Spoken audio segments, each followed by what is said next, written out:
Welcome to this coverage of Decision 2020. I'm Dexter Rose, and I'm joined this afternoon by a panel of very competent analysts who will be working with me throughout this afternoon into the evening as we bring you the coverage and the results of today's general elections. On my immediate left is Mr. Renwick Rose, community activist. Good afternoon. I'm quite okay, as most of Vincent The Grenadines is, and looking forward to a very interesting discussion and coverage of the 2020 election. And on my immediate right, Dr. Cleve Scott, lecturer at the University of the West Indies, historian, and also political commentator. Cleve, how are you doing this evening? Thank you very much, Dexter. It's nice to be here, Caribbean, wide world, St. Vincent and the Grenadines. Very important election indeed. I would say perhaps the most significant election since the coming of adult suffrage in 1951, Dexter. Interesting. And to my far right is my media colleague, media and communications specialist, Ms. Teresa Daniel. Teresa shared the lines this morning with me as we voted. That's Teresa, correct. how are you doing? There are two roses on the panel this evening, but trust me, I think that I'm the rose among the thorns on the broadcast today. Very happy to be here, historic broadcast, and we are here to bring the results. The people have voted. There is about half an hour left to go before the polls close at 5:30, and of course the additional half hour that was granted for persons who are in fact under quarantine here in St. Vincent and the Grenadines. So looking forward to this evening's broadcast. And finally joining us via Zoom is political consultant, director of the Caribbean Development Research Services, CADRIS, Peter Wickham. Peter, how are you doing this afternoon? Well, it's not afternoon for you. Hi, good afternoon. It's good to be with you via this medium. This is the second time I've been covering an election in St. Vincent and the Grenadines, so it's good to be here. As Steve was saying just now, this is going to be a historic election one way or the other, and I'm happy to be part of it. It's been several years since independence, and this is an election that has certainly been dominated by, this period, post-independence period, has been dominated by one of the two political parties and certainly one leader. And the way that it plays out, certainly by the end of this night, will be exciting to watch. So I'm happy to be part of it. Thanks for the invitation. And I'm hoping that I can contribute meaningfully to the conversation as we go ahead. Well, Peter, I'm sure you will be able to do it. But let's back up a little bit. These elections are being conducted in an atmosphere that is very different to usual in the midst of COVID-19 pandemic. Gentlemen, anyone, lady, who wants to start? Let me ask the media consultant specifically first. As a journalist, Teresa, how did you see that campaigns being affected by this atmosphere of COVID-19? Well, I know you'd want to put me under the spot for this one, but it's a very different election. COVID-19 and social media has been the main vehicle through which the political parties have in fact been campaigning and doing their canvassing. So it's quite different from that standpoint. Renwick, what are your feelings on it? Well, I think what has happened is that because there has not been that large amount of large rallies, although in recent times we have been seeing they're coming out of that mold, that the political parties have been forced to deal with virtual meetings and therefore have been forced to make presentations on issues rather than the emotional type of public meetings we're accustomed to, with, of course, in recent times, the emphasis on music and dancing and so on, so that it has had an impact. Although, as I said, in recent times, it has not been quite as much. And, of course, today, and I think we'll talk about it a little later, in terms of the actual voting, it has also has an impact on that. Cleve, this election, a lot of virtual meetings. I'm sure from your Barbados base that you've been following the meetings. How has it impacted you, being a Vincentian abroad and looking at that election virtually? Well, I would want to speak about the campaigning tactics in a historical perspective. And that is because Renwick, who's on my far left, was instrumental in the United People movement in 1979 in introducing some of the tactics that were used now in campaigning, the house to house, the small village meetings. The ULP back in 2001, well, it did a lot of huge meetings. With COVID, it was not possible to do so many large meetings, and we see it going back to a lot of small meetings. For me, you had a bit of traditional mixed with new. The new ones would be mainly on social media. The Labour Party and the New Democratic Party did a lot of advertising on the YouTube, Facebook. If you go to a regional newspaper, or even sometimes international newspaper, because I'm a person reading news regularly, and when I say the news, I don't mean the newspaper, right? So you have that kind of a mix coming into this election. I mean, I was as a journalist myself, I was kind of impressed by the presentations by the two main political parties, their online presence, the way the kind of stage sets they use, and that to me really impressed me. The use of the technology, the way it came across, and I wonder what the impact would be on the public. The production was definitely of a sophisticated nature, and I presume that quite a lot of funds and money would have actually gone into presenting these kinds of productions. But have they impacted, or did they impact the elections? Well, we would see later on in the game. Well, we'll see. And Peter, you're out there too, but I'm going to look now at, I want to ask you guys about some of the main issues that were being put before the electorate. Because you can have snazzy looking campaigns and so, but what's the essence? What is being put before the electorate? One of the, I don't know, am I on? Yeah, right. One of the things I wanted to comment on very quickly, I mean, Rose made the point about the absence of scandal. I've followed the elections that we have had during this COVID period right down the island chain, and there have been quite a few of them. I'm going to say something about that shortly. But one of the significant things is there has been considerably less scandal because of the fact that we have virtual meetings. And Amina Renwick was on point when he said that, that's one of the impacts. The reality is that it is harder to cuss someone at a virtual event, and certainly via virtual medium.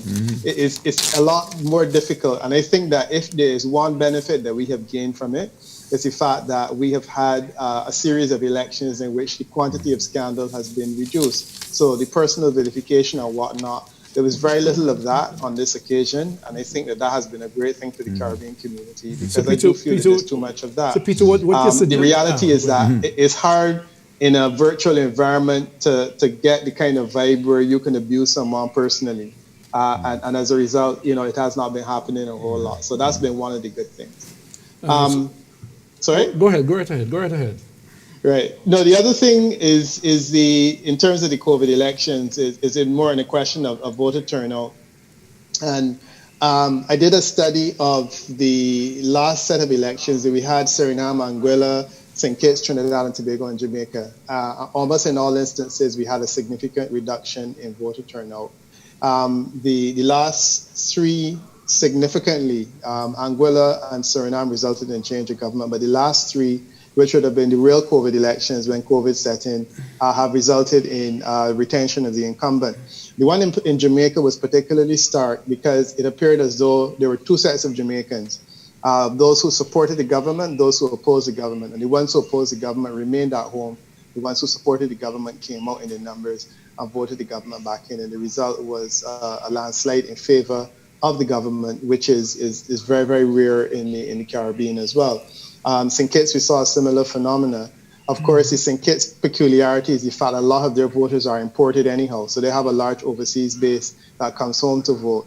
They could not do that on this occasion, and the fact that they clearly came home to vote in the past for Labour was something that was fairly significantly seen. So that is also a clear effect of the COVID, the fact that we've had a reduction in voter turnout, and we've also had a significant increase in, we've had a significant increase in support for governments thus far. It seems to have protected government, and that is something that's consistent. Oh, another quick point. Natural disasters have historically always helped the government, the incumbent, and that's something that is consistent with what we've been seeing in relation to COVID. It's probably the reason why we've had so many elections being called within this period, because it's a convenient point at which government should call because they have a good chance of winning. So you think it was mere convenience that you saw governments calling elections around this in the COVID period? Have the option to call them early, so why not? You know, you call it when you think you have the best chance of winning. And as I said, historically, natural disasters have helped the incumbent, so you would want to do that. The other point is that if you wait too much longer, you're going to get into a period of prolonged economic uncertainty. And I mean, your reaction to COVID has been a bit different, but certainly in the other islands, you know, we're going to be running into a situation very shortly where the absence of tourists is going to impact on people's livelihoods and the employment and the other problems that you would really not want to grapple with in the context of an election. So yeah, it does make sense to call them early and get it out of the way. Interesting. Talking of that, let's back up a bit about the history of our elections. How of our elections? I've got a historian here and Randy has a whole lot of historical knowledge. Let's go back to some past elections. How do you make comparisons?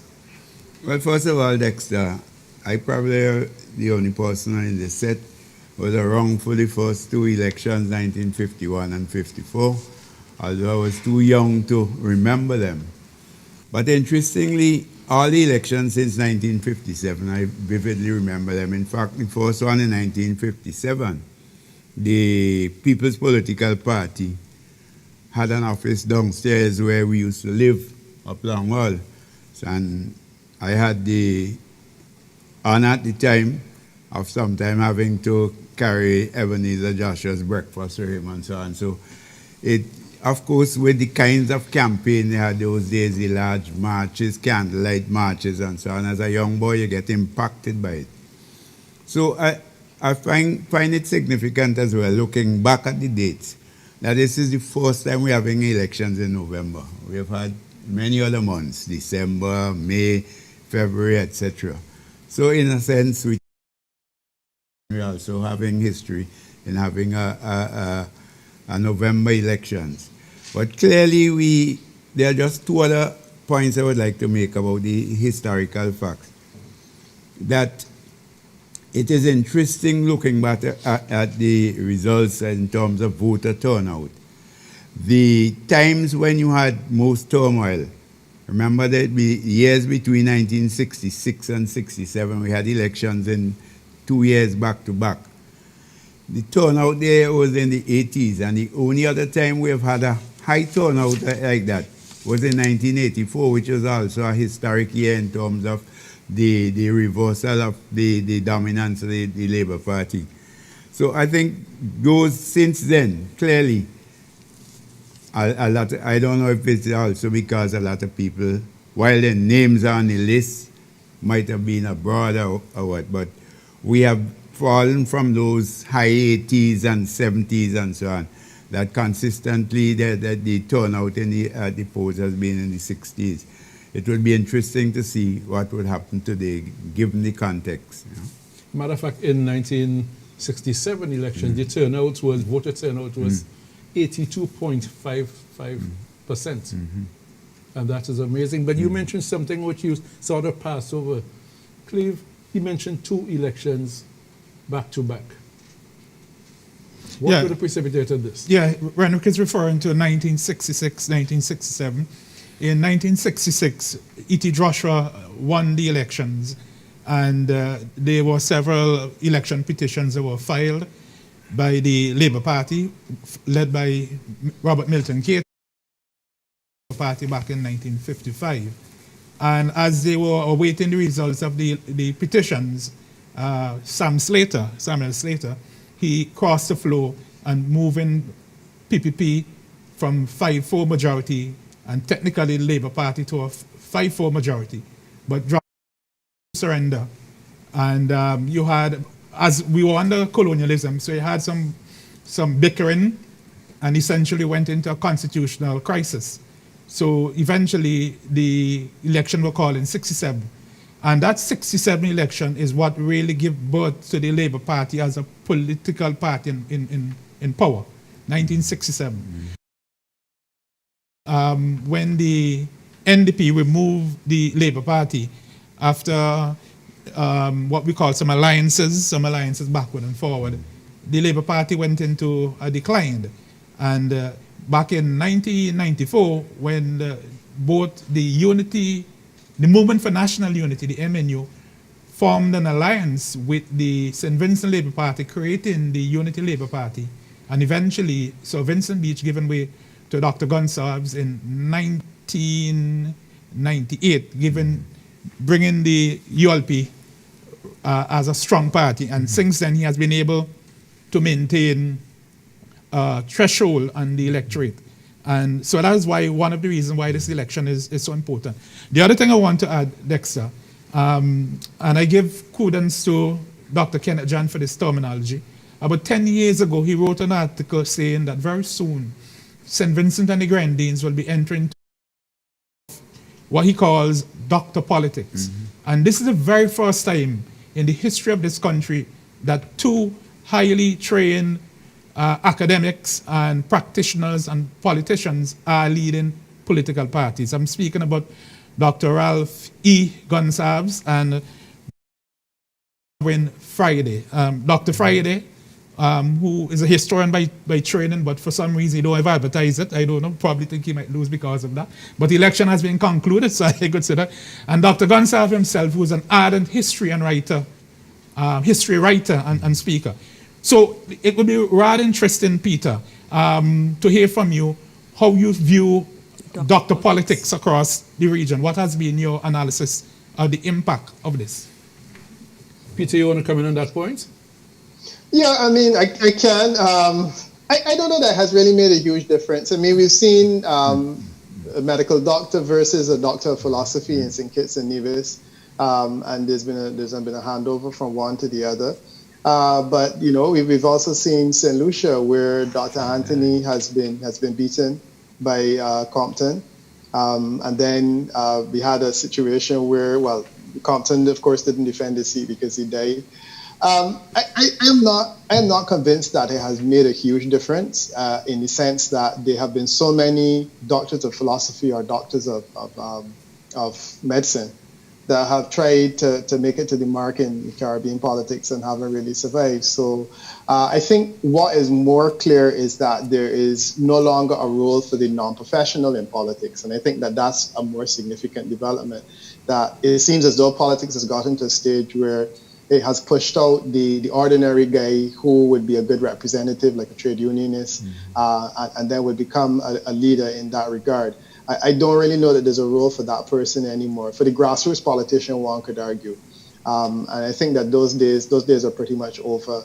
I do feel that there needs to be a role for that type of politician, but I think when we look at the developments that we've seen over time, it's fairly clear that we are more inclined towards a professional in the role of leadership and politics in the Caribbean, and St. Vincent and the rest of the Caribbean. Yeah, so two things were questioned here. Have we really entered the era of doctor politics, and are we democratizing more the space for persons who don't have this professional backing and it speaks to that kind of thing to go into politics? And because the way politics used to be conducted before, I remember guys campaigning, one guy with a horn on his car. I remember Dr. Gonsalves when he started that. And Teresa, you know, if you remember those days, you're too young. I know you're a baby in the panel. But Dexter, I could add to that, not only a horn on the car, you know. Sometimes we had, in the early days, we'd take a cat and have a battery and a set. And sometimes you get a stool or a box and you stand up in a community and have that. Well, I think Peter's point is an interesting one, right? Because we have had Latham, Marksman, people like that, Mammy Joshua, ordinary working people who have participated and in fact were elected to Parliament. And I think a combination of one, I think is a welcome development to have more professional people, because we mustn't feel it's anything negative. But there must be room for all of that. And the other side of it is that increasingly the direction in which our elections are going is going to make it far more difficult to get a rising from people, particularly for young people now, to go and form a party to compete with the juggernauts we have in terms of the financial backing, etc. And it brings into to question the whole thing about the conduct of elections, campaign financing, which is a whole another set of issues. I would like to come in here, Dexter, because there's an element that we need to pay attention to. That is that you have certain pillars, certain basic principles in St. Vincent politics. If you listen to a typical political address by Dr. Gonsalves, he does an exceedingly lot of what we call in the English language code switching, right? Then Renwick mentioned Latham, Mommy Joshua, Ivy Joshua, who an election petition was taken out against, accusing her of not being able to read the English language. And in fact, a calypso was written saying, but don't underestimate the impact of, for example, Rennie Batiste using the name Mama and be called Mama Culture. And in this election, K. Batiste is calling herself Mama K. So what we have to understand is that not because we are in a period in which we are using a lot more highly educated or trained persons, I am saying to you a lot of the grassroots traditions in this country are still intact. In fact, if you don't go by some houses at least once, they might stay home and not vote for you. So although you had all of this online, I know for a fact for the last 5 years, both political parties have been campaigning every day. Anybody doubt me? Doubt me. We have had Star FM broadcasting Monday to Sunday, 365 days. Sometimes they go off because, equipment failure. And Nice Radio. In addition, on Facebook, we have who Dr. Gonsalves has been calling was it that name he called them, Dexter? Yeah? The internet crazies. The internet crazies. So again, we have to analyze in this election result what has been the impact of the internet activists on both sides of the coin. Yeah, well, it's interesting because you mentioned that, you mentioned Dr. Gonsalves' reference to that. And Dr. Gonsalves is a man I see when I look at his political style. In fact, the calling himself Comrade is a reference to his days as a Marxist, and even before that, Comrade Joshua.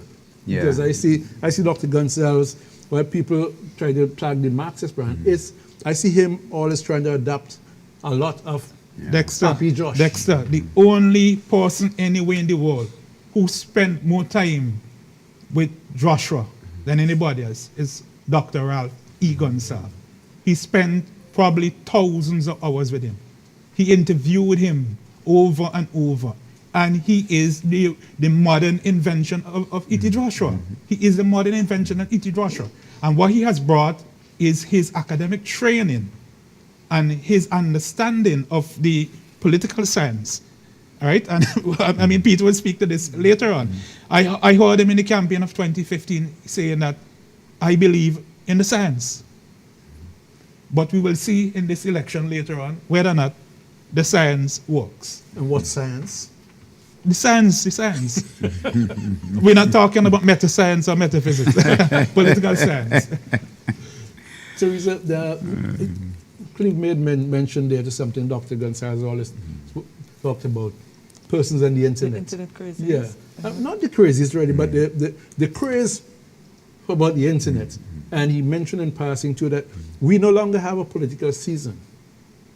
Every day is in fact political season. It's 5 years of campaign from one election to the next.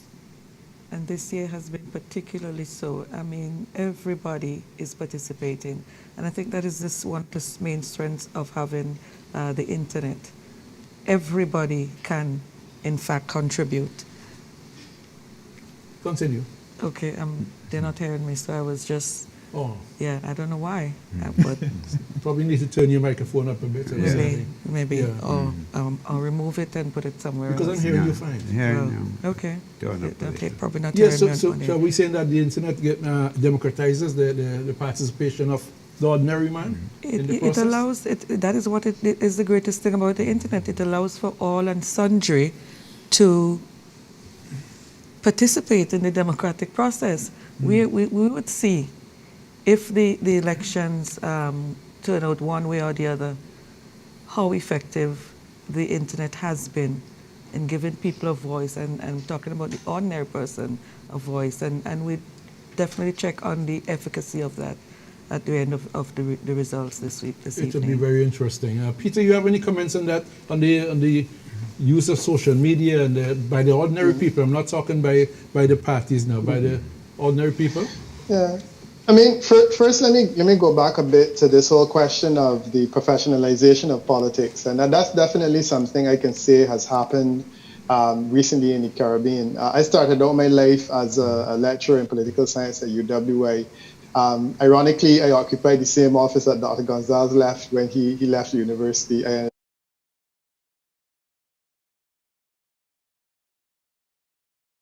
Enterprise for me. It has now become essentially a full-time enterprise, and it's essentially what I do. And I think part of the reality is that over the 20 years I've been in this business, the political parties have professionalized their business. Consultant like myself can make a living doing this and nothing else. It's the same with a few other consultants that have been employed by different political parties around the region and so on. And we've definitely seen a professionalization where there was a time that you would do a public opinion poll only when an election is called. We're in a situation now where political parties are doing them pretty regularly. So they want a regular assessment to see where they are, to see how people are responding. And I think that that's good. You know, the political meetings are very different. You know, Rennick was talking about when someone was standing on the back of a truck with a foghorn and shout. Those days are over, and we're getting now into the stage where you're either having a well-produced public meeting with music and all the trimmings, or alternatively, you're having web meetings. And I noticed the first couple of meetings that were online. But they were well produced online, and I think that is really a good thing for our politics. This question of democratization is something that I am not absolutely sure about, because the internet situation is such that you have loud noises on both sides, and invariably the people that make noises are not people whose opinion are going to be shaped and changed by anything. And that's something that I've noticed. It's like the call-in program. The person who's going to pick up the phone and call and support a political party, that person's view is not going to change one way or the other. So invariably what happens online sometimes is that you find these fights between hardcore supporters of either side, and they're going back and forward at each other and shouting insults and whatnot. And it's hard for me to say that at the end of it, I feel that one side has won, because the reality is that both sides have the noisemakers on either side. So there are persons who impersonate supporters of the Labour Party, and in many instances you may have 3 or 4 persons impersonating different individuals speaking on behalf of the Labour Party. And on the other side, on the NDP, you have persons speaking on behalf, and you guys know the names of the individuals as well. And a lot of them are not real, and a lot of them are multiple personalities, and they essentially present a strong argument in support of their political party, which is fine. But I am not always convinced that it is a full democratization, because in many instances, as I said, it's just the noisiest elements of the political parties that come out. The other thing that has happened too is that the idea of a news cycle has changed and evolved considerably. There was a time when you could drop a scandal and it would run for a long time. And I think one of the things that well, not so much the Biden, but the Trump era has demonstrated is that you have these very, very short news cycles.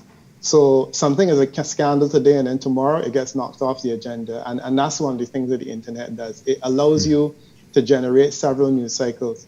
In St. Vincent and the Grenadines, certainly the NDP strategy historically has been to rely on scandals, especially as you are approaching the election. And I think that this one hasn't, but certainly the last two, these choice scandals that were dropped into the mix on the eve of an election.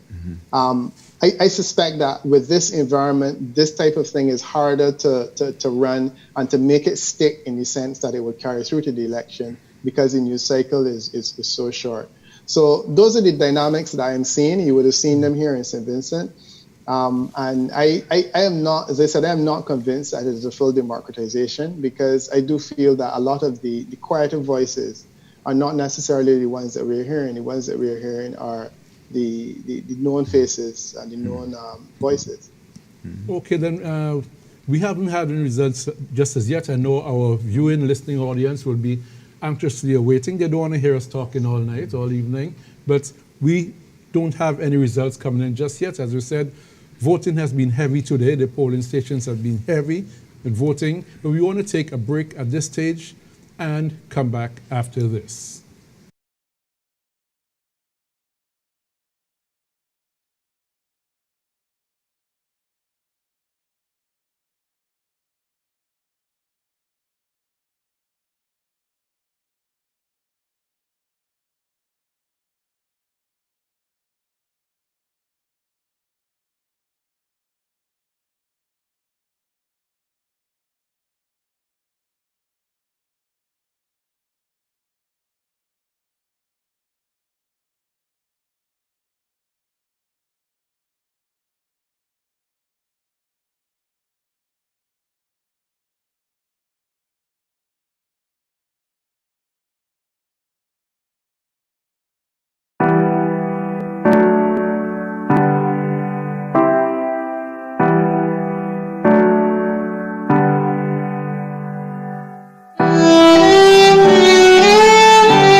Welcome back. This is Decision 2020 as St. Vincent and the Grenadines votes.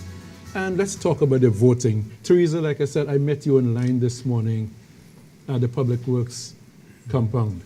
Met quite a few faces online, and I actually spent more than 2 hours online. I thought that was pretty long compared to previous occasions when I voted at that very same polling station.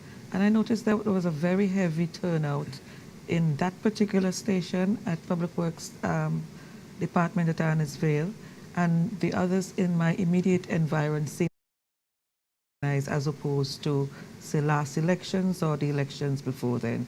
And even up to midday and around 2 o'clock, there was still a heavy presence of people trying to get to cast their votes. So I don't know, it could be a good sign. It's interesting because, like I said, I wasn't atmosphere because we all live in these neighborhoods these days and we all drive to work with our We don't see each other. windows Yeah. turned up. We don't see each other, so it's a lot of persons chatting very cordially, and it was a great atmosphere, except I agree with you that I spent much too long. Too long. Because when I actually went inside to vote, the time I spent, if I did a calculation, I wondered what happened. What happened? Cleveland, I see your fingers red also there. You voted also? Of course, I voted. How was your Yes, sir. experience? I'm not a dual citizen, Dexter. I only carry one passport. Okay? Don't touch that subject. The systems definitely need modernizing. You have a line of, say, 100, 200 persons, and when you go in the polling station, there's only one booth. When in fact, you could take as many as 5, 10, 15, 20, it doesn't matter, because it only takes less than a second to mark an X. If you're going to take more than 2 seconds to mark an X, I think it might spoil the ballot. I don't know. Viewers might differ from me. All right? But nonetheless, I think that from my experience, the electoral officials at my polling station did an excellent job. They were fairly courteous, and if you had a little question, they would answer you. They were clearly a commitment to operate within the COVID-19 environment, wearing your mask, sanitizing your hand. In fact, they sanitized my hands twice because I removed my mask and I was told I have to put back on my mask and get my hand sanitized a second time. Dexter. Yeah, I myself, as a matter of fact, something I confess happened to me. I had taken my mask off for identification and I forgot to put it back on. And ladies at the desk said, "Mr. Rose, your mask." But by then I had finished doing what I had to do. But at this stage, we were taking a short video of the atmosphere in the field today.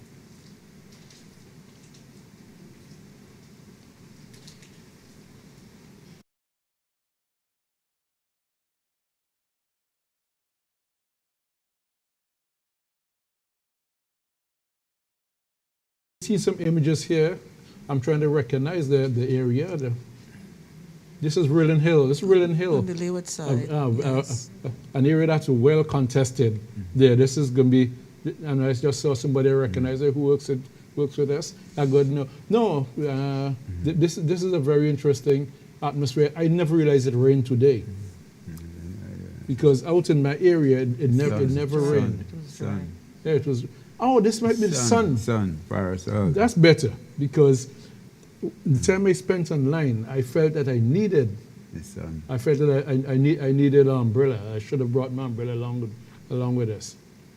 But this is a very general image of what we've had throughout the day today, all across the country. Rennie, how was your experience when you voted? Well, I would join Cleveland, of course, commending the electoral officials for handling the vote.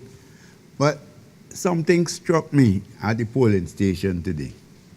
Here we are in an election where we're hotly contesting, we are two big tribes. But what I noticed, in my own observation, that there's a unity of purpose. People are going to choose, but people have made the commitment to go there. Secondly, it is a demonstration of faith in the electoral system to resolve the whole question of governance. So people are going there, even though they have been campaigning and so on one side or the other.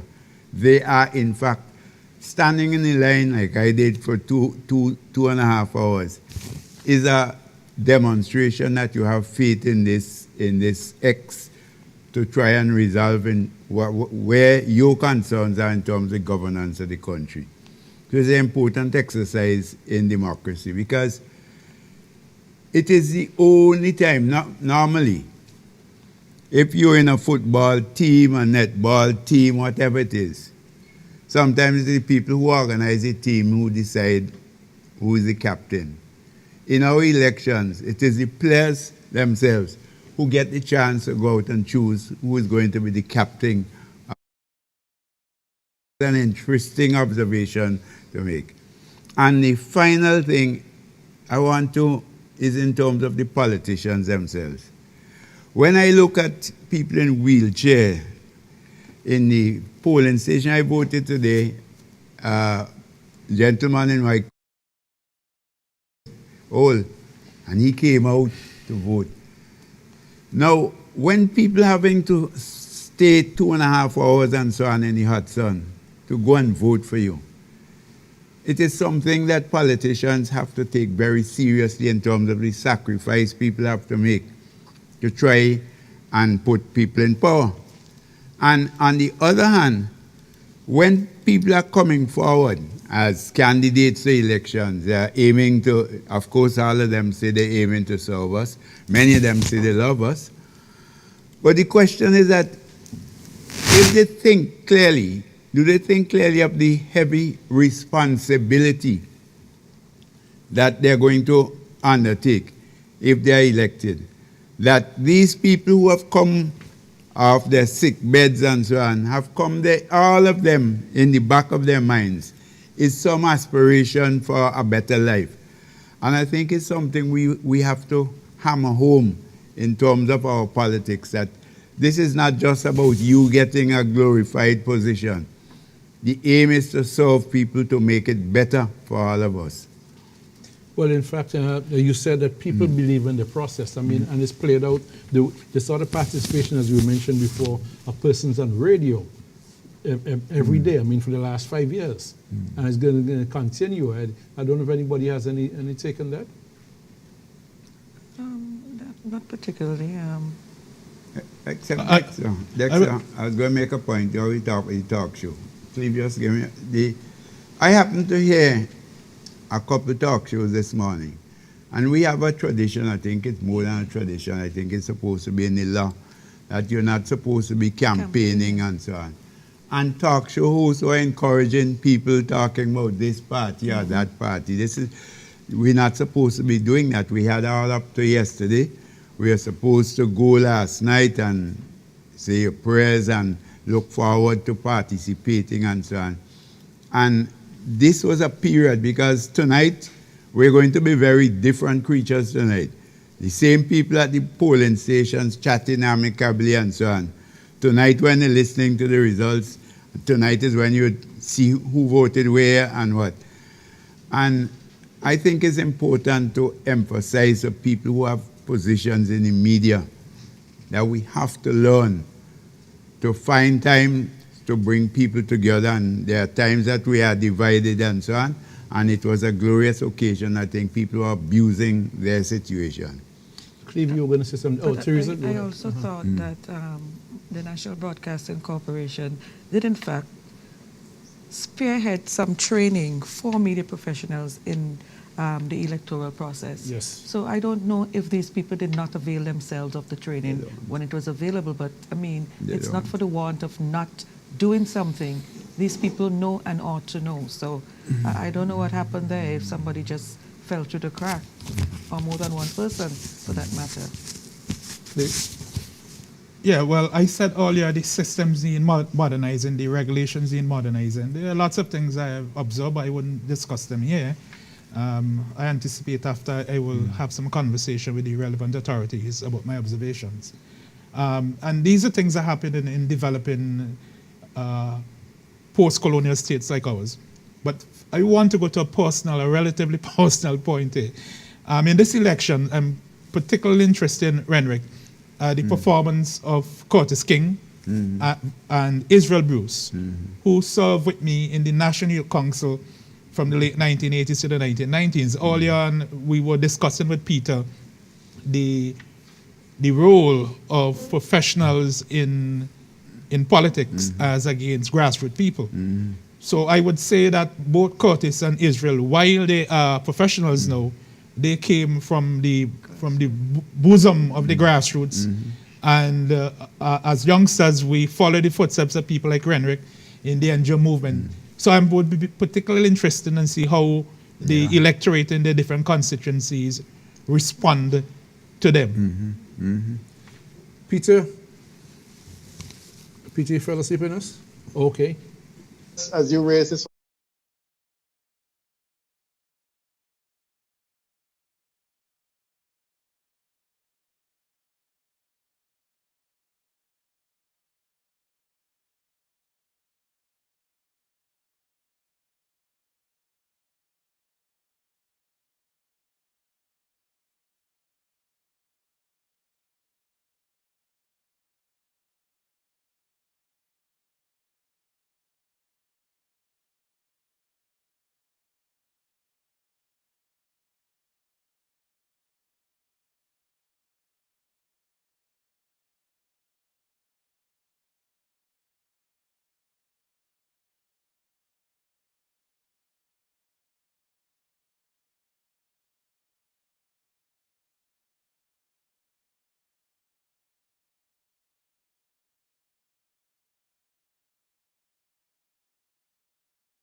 really wondering whether we shouldn't look in the other direction, Keith, where we should say, look, instead of having more regulations that will determine what people can do, just essentially focus on the things that are important and say, well, you know, if you want to campaign on election day, knock yourself out because it's probably not going to make a difference anyhow. You know, that's what I'm saying. We need to modernize the regulations. And as okay. you know, Also, you were saying the same thing to go in that direction. Yeah, we need to modernize the regulations, Peter. Right. I mean, if we look at what's happening now, even let's broaden discussion a little bit.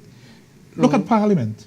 Within this COVID environment across the world, parliaments are creating new laws to allow parliamentarians to participate in cabinet meetings, as in the case of Barbados, and of course in Europe. All right, so we need to modernize the regulations. Yeah. The other thing I wanted to touch on also is we didn't talk about this, but we were looking at voter turnout, but we didn't look at voter registration. Voter turnout appears to be under pressure in St. Vincent and the Grenadines. And I think that we have to understand that what we are seeing in terms of voter turnout with 75% in the last election is probably not an accurate reflection of what really happened. Because I'm sure that those of you can look to your left and look to your right, and you don't know a lot of people who have not voted. But the voter turnout in this election will probably be around the same 70-something% as it was in the last election. The reality is that our voters lists are dirty. They have a lot of people on them who cannot vote, who are deceased. We don't have efficient mechanisms for cleaning the list, for taking names off. And we always give ourselves an inaccurate reflection of levels of participation, because I believe that more people vote than is reflected in the actual voter turnout when the time comes. The challenge is that getting people off the list is a bulky and cumbersome procedure, and it creates that problem. The other interesting thing, though, when I look at your voter turnout, your voter registration, which is up by 10% on the previous election, but it is really only up significantly in one constituency, which is North Windward. But in several of the other constituencies, it's down. Southern Grenadines is down by 9%. It's down by 9% in West Kingston. In East St. George, it's down slightly, but not so much. East Kingston is down by almost 9%. And it has risen in select, quantities in other places. I guess what happens is that people move around. We have people moving around the country, and they move from place to place and whatnot. And that's always an interesting thing. But the idea of an overall increase in your voter registration, coupled with this selective increase in various constituencies, is interesting. You're now at a situation where you have 7,500 people in West St. George. And I think the smallest is probably Northern Grenadines, that has about 4,000 people. You have South Central Windward with 6,300. There's a level of inequity that should perhaps be addressed in terms of redistricting, what the Americans call a redistricting, or what you would call a constituency boundary alignment, which can take care of those things. So those are going to be some interesting conversations that you have. These things are always controversial politically, but it is going to be interesting conversations that you need to have about dealing with some of these issues in terms of electoral reform, moving the boundaries, making sure that there's equality in terms of the different numbers of people that are voting in different places. And then also looking at the general trend, more or less people in different places. Let me just tell our viewers and listeners that we don't yet have any results coming in. As we said, the lines were long today. People were voting. Our polls actually closed. There was some extension today for persons with COVID. We operate in a COVID environment. So for persons who are in quarantine only, not a large number. I don't think it's just over 200 plus persons. But I do believe that the amount of persons who are turning out to the polls, being online, the electoral office is not going to stop anybody from voting online. So I guess that's why we don't have any results just yet. But Cliff, you wanted to pick up on a point there. Yeah, I want to draw to Peter's attention two things. I don't know if he's aware of them. The first thing is the number of returning seamen and seawomen as a matter of COVID-19. I am not so sure of the exact figure, but okay, producers say over 1,500. And the fact that most university students are doing online classes, which mean that usually we're going to have perhaps, let's call a rough number. Peter, I don't know. You're always the expert with the numbers. But it seems to be we're going to have several thousand voters that we didn't have in the last two elections. And I think that is going to be a factor in these results. Whoever wins, I suspect that these persons would have a role in it. I'm only theorizing here. I didn't do any polling. Well, Peter's the man who did the polling, but I'm not going to ask Peter what was in his polls. we could discuss that now because the election done called already. So I mean, it's done finished. People are finished voting. Because Peter, but no, that's important information because the margins from the last election are really quite slim. I mean, you have three constituencies in which you have margins of, well, two constituencies where you have margins of less than, well, one is less than 7, the other one is 13. You have some really small margins. So when you talk about infusing 1,000 voters into that situation, into that conversation, depending on where those voters go, of course, and who they support, it can make for some very interesting times. The largest majority that you have in St. Vincent is 2,000, and then there's a 1,000 majority elsewhere. But generally speaking, the margins are, within a few hundred. Yeah, and that quantity of voters, I wasn't aware of that fact at all. Yeah, that can make a huge difference in terms of the turnout today. And also to add, Peter, when we look at the historical results, from 51 come right up, we have always been a very razor-thin kind of election result. From way back with Joshua, we talk about the 66 election. Renwick, come on, you said earlier, you're the man. Yeah, 66, 72, 67, 72 when we had the tide election. Yeah, and then we come to NDP 87, and we now have... Right, since 98, we have had this contest that even when somebody has won by a few votes, it could have been on the other side, so that we really, and I expect that it's going to be equally contested this time as well.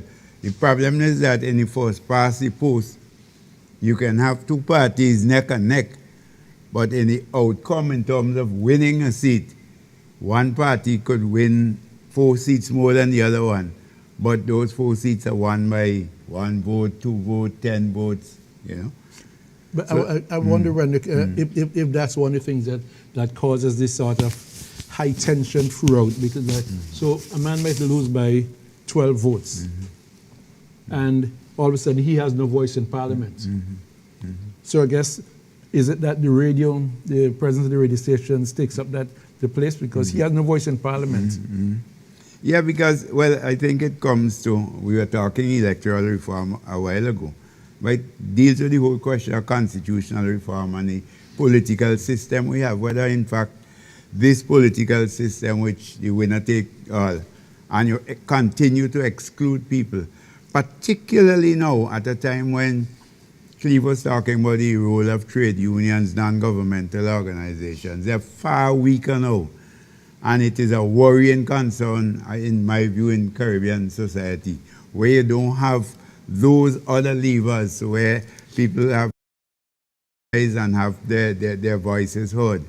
That increasingly the political kingdom is where people are seeking to monopolize all the fruits of the land. So we already talking about reform, and we had an attempt at reform a couple of years ago of a referendum. Is that something the parties would have to revisit? I'm pretty sure. I think the time has come for constitutional reform to be brought back on the agenda. I suspect that both parties is something that they would want to consider. The results of the referendum would seem to indicate that people are not in fact interested in having a change, but I definitely think we need to bring the conversation back onto the political agenda. Or maybe not change in certain areas, but in other areas. Exactly. Because I guess our referendum, Renwick, you're integrally involved in our referendum. Yeah, I was part of the Constitutional Review Commission.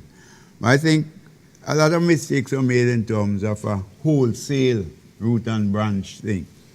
So rather than giving people one or two major issues to deal with, the option was taken to do for a complete revision of the Constitution.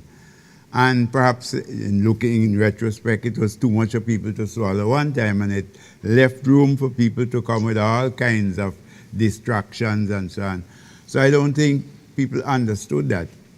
But interestingly, certainly the government which had initiated it seemed to have felt that it got burnt by it as not touching it at all. And I think on the other side, which had been against the constitutional reform, of course, for political purposes, would find it difficult now to say it. And this is where the importance of having institutions and organizations outside of those of the political parties to take the initiative. The political parties are only going to see them in terms of how it would hurt their electoral chances, and the discussion therefore has to go outside them. I want us to take a short break here, and because it's at 6 o'clock, no results in just yet, but that's an issue that we think we need to delve down a bit more into maybe the errors, if you call it that, of the approach towards the constitutional reform process. We take a break and come back with you after this.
Welcome back. This is Decision 2020 as St. Vincent and the Grenadines votes.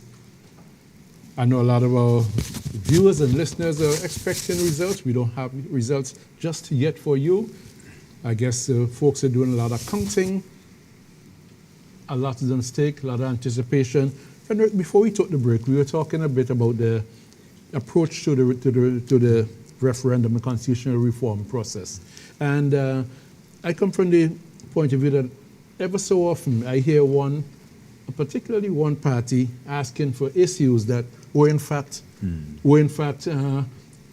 inside of the proposed constitutional reform document. How can we get back to fixing that? I think first, in fact, during the break there, myself and Dr. Scott were having a little aside on it. I think it's important that we put that whole question of the constitutional reform and new constitution and referendum aside and begin to look at some of the practical issues. I was surprised, for instance, after the last elections, given all the election petitions and so on, that no attempt was made to have some consensus on some of the issues pertaining to elections, electoral reform, because if now we in this competitive party situation, from the time one side proposes, say, electoral reform, the other side is going to feel that you're going to do something to get an advantage. And perhaps if we look at the issues, dissect some of the issues and look at them in terms of how practically they impact on our life. And myself and Dr. Scott have said, one of the things we were identifying, because it's interesting, people don't seem to remember. Not only we had a commission for constitutional reform, we had a commission for local government. Local government was abandoned here since 1970.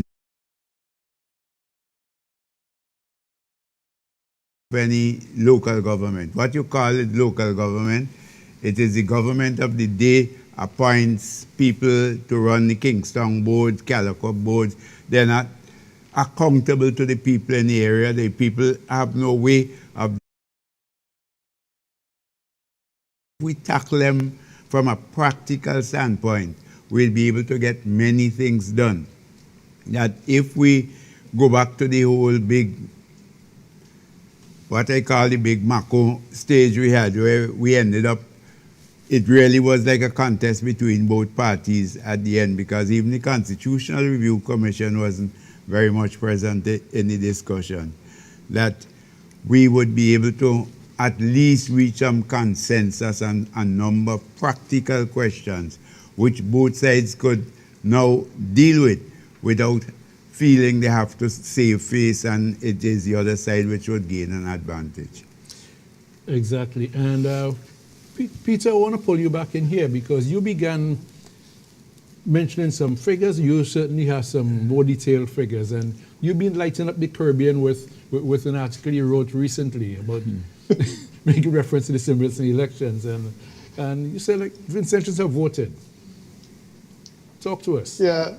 All right. Well, I don't know if it would be all right for me to just step back a bit and make some comments on the whole constitutional reform thing. Please do. And then I can get into the numbers. And please do. I was involved. No, I wasn't involved. I was involved after the fact because we had done a poll on the constitutional reform after it failed, with a view to seeing, what were some of the issues that people had concerns with and whatnot. But I listened to Renwick and I would listen to his concerns. And I just think to myself, it is great that there are NGOs and people on the ground that feel that way, but the reality is very different. And frankly, I don't think it is something that will happen. You can have electoral reform in St. Vincent and the Grenadines that deals with issues like voter registration and participation. But once you're getting to a stage where you're dealing with stuff that requires constitutional change, and you have this requirement for a referendum, it will become political. Mm-hmm. And with the best will in the world and the best intentions in the world, I cannot see how it will not become political. And that's the reason why I would be very, very surprised if the Unity Labour Party goes back at those issues again. Mm-hmm. Because once you have a referendum, there is an inherent and vested responsibility on the part of the opposition to make sure that the government fails. Because a referendum is a vote, and an opposition will never allow a government to win a vote. Mm-hmm. You look at what happened in Grenada. Grenada had 2 attempts at the referendum issue of constitutional change. The first one was a cumulative thing in the same way that you did the cumulative thing where you had all of these issues together and you were just told to vote yes or no. People voted no. They rejected that because they said there were too many things tied up. They wanted options and choices that they could make with what they like and what they didn't like and whatnot. So the second time around, the Prime Minister said, you know what, I'm going to step back completely. The NGOs go forward. They got money from UNDP. They did the research. They came up with this list of things that they wanted. They included empowering the opposition leader for a situation where the government wins all the seats and then there's no opposition leader. So there were facilities for that. There were facilities to change the name of Grenada from, in the way that you're St. Vincent and the Grenadines. Grenada was supposed to become, I'm sorry, Grenada, Carriacou, and Petit Martinique. So people who lived in those islands could have the name on the passport. And there were other changes. The CCJ was there. There were other changes, limiting terms of the Prime Minister. All of these came from the NGO community. And you know what? People rejected every single one of them.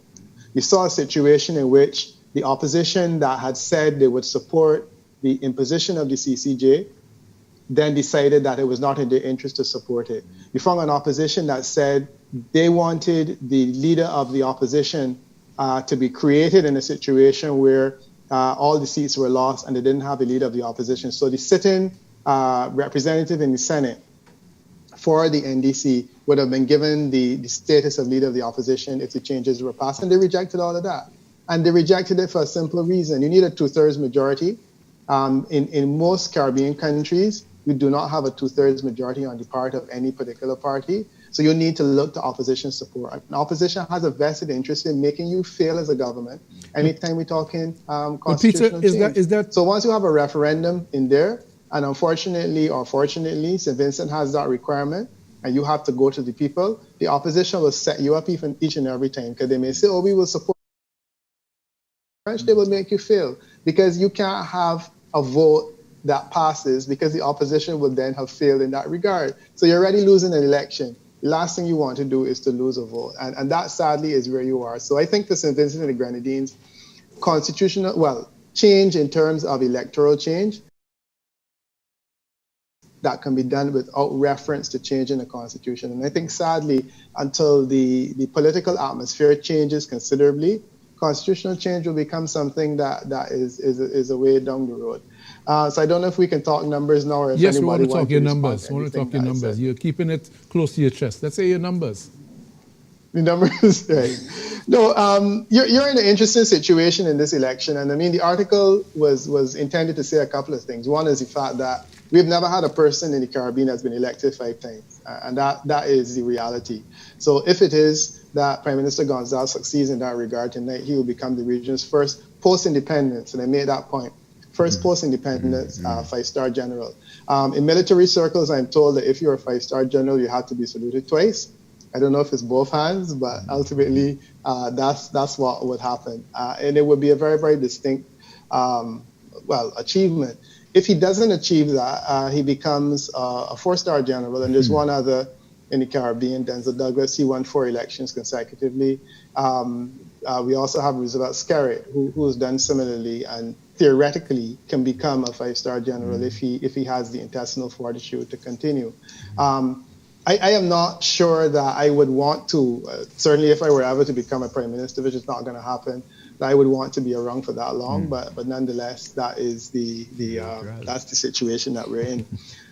So that was one of the points I wanted to make in the article. The other point I wanted to make is that when you compare what happened in Dominica, what happened in St. Kitts and Nevis, with what happened in St. Vincent, you had a very, very different situation, because in St. Kitts and Nevis, you had a situation where Denzel Douglas won, and then he won all the seats. So there was he came in on one level, and then he increased his support, and he continued on for 4 terms.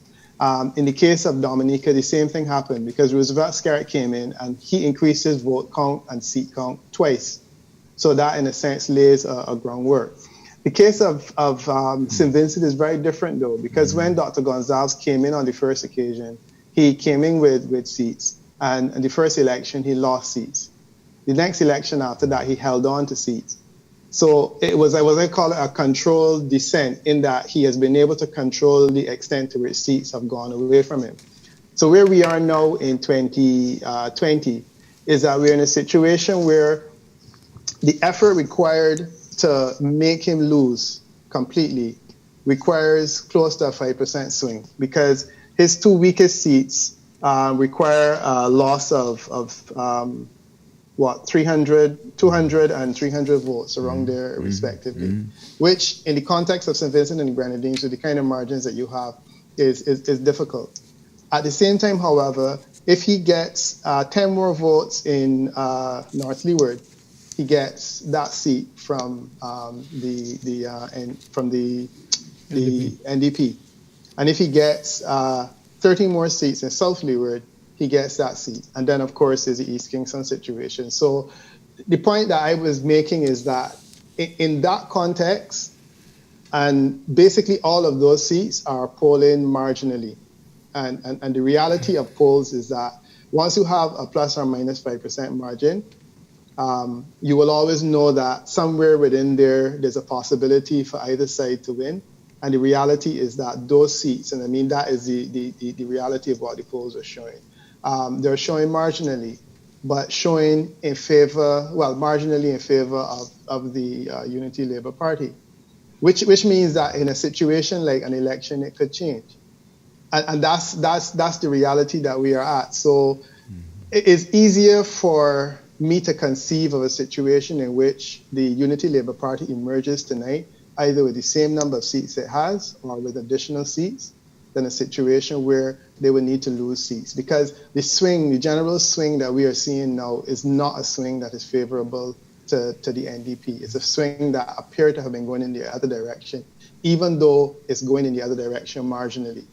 And that really is it. So I think if the NDP has a good night tonight, they will be able to erase the two weakest seats in the ULP's arsenal.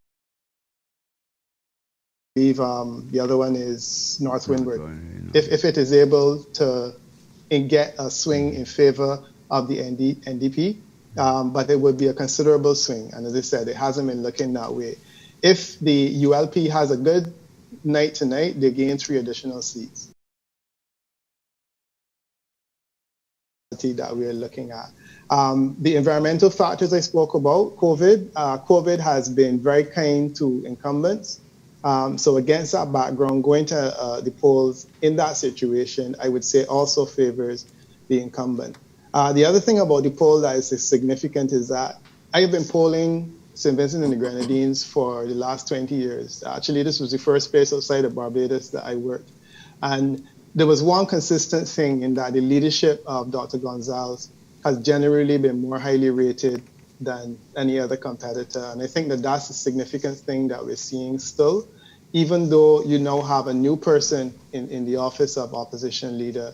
Dr. Gonzalez is still polling better. The question would be, and this is probably a question for you, the panel, in light of what's going on globally, in light of what's going on nationally, are the people of St. Vincent and the Grenadines likely to take a risk on a new person just because they want to have a change and they believe that a change is due in this environment? Or alternatively, are they more likely to hedge their bets with what they have known for such a long time? Which brings me, that is a real question. Which brings me, Peter. We got an election where you've got 2 leaders heading 2 parties, and their approaches to politics are radically different. Guys, if we can discuss what... Before you do that, I mean, Peter presented his poll. I think I have 1 or 2 questions. You do? Okay. Yeah, because ahead. Remember, Peter is presenting from... We don't have access to his poll, so I need to ask a few questions to get a bit of clarity. First thing, Peter, your margin error. What's your margin error you said? It's usually plus or minus 5%. Oh, okay. I thought you normally use 3 to 5, so you're using 5 and 5. Yeah. Okay. All right. The next question I would ask you. You talk about the swing in the opposite direction.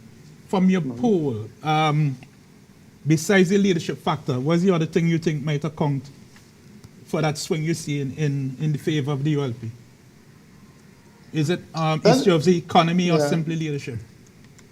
It's a difficult question to answer, but I think it has a lot to do now with the economy and COVID and questions of confidence. I think that that's really what it is. So this also bound up in the leadership issue as well. Either leadership personally or leadership at the level of the ability to lead the economy.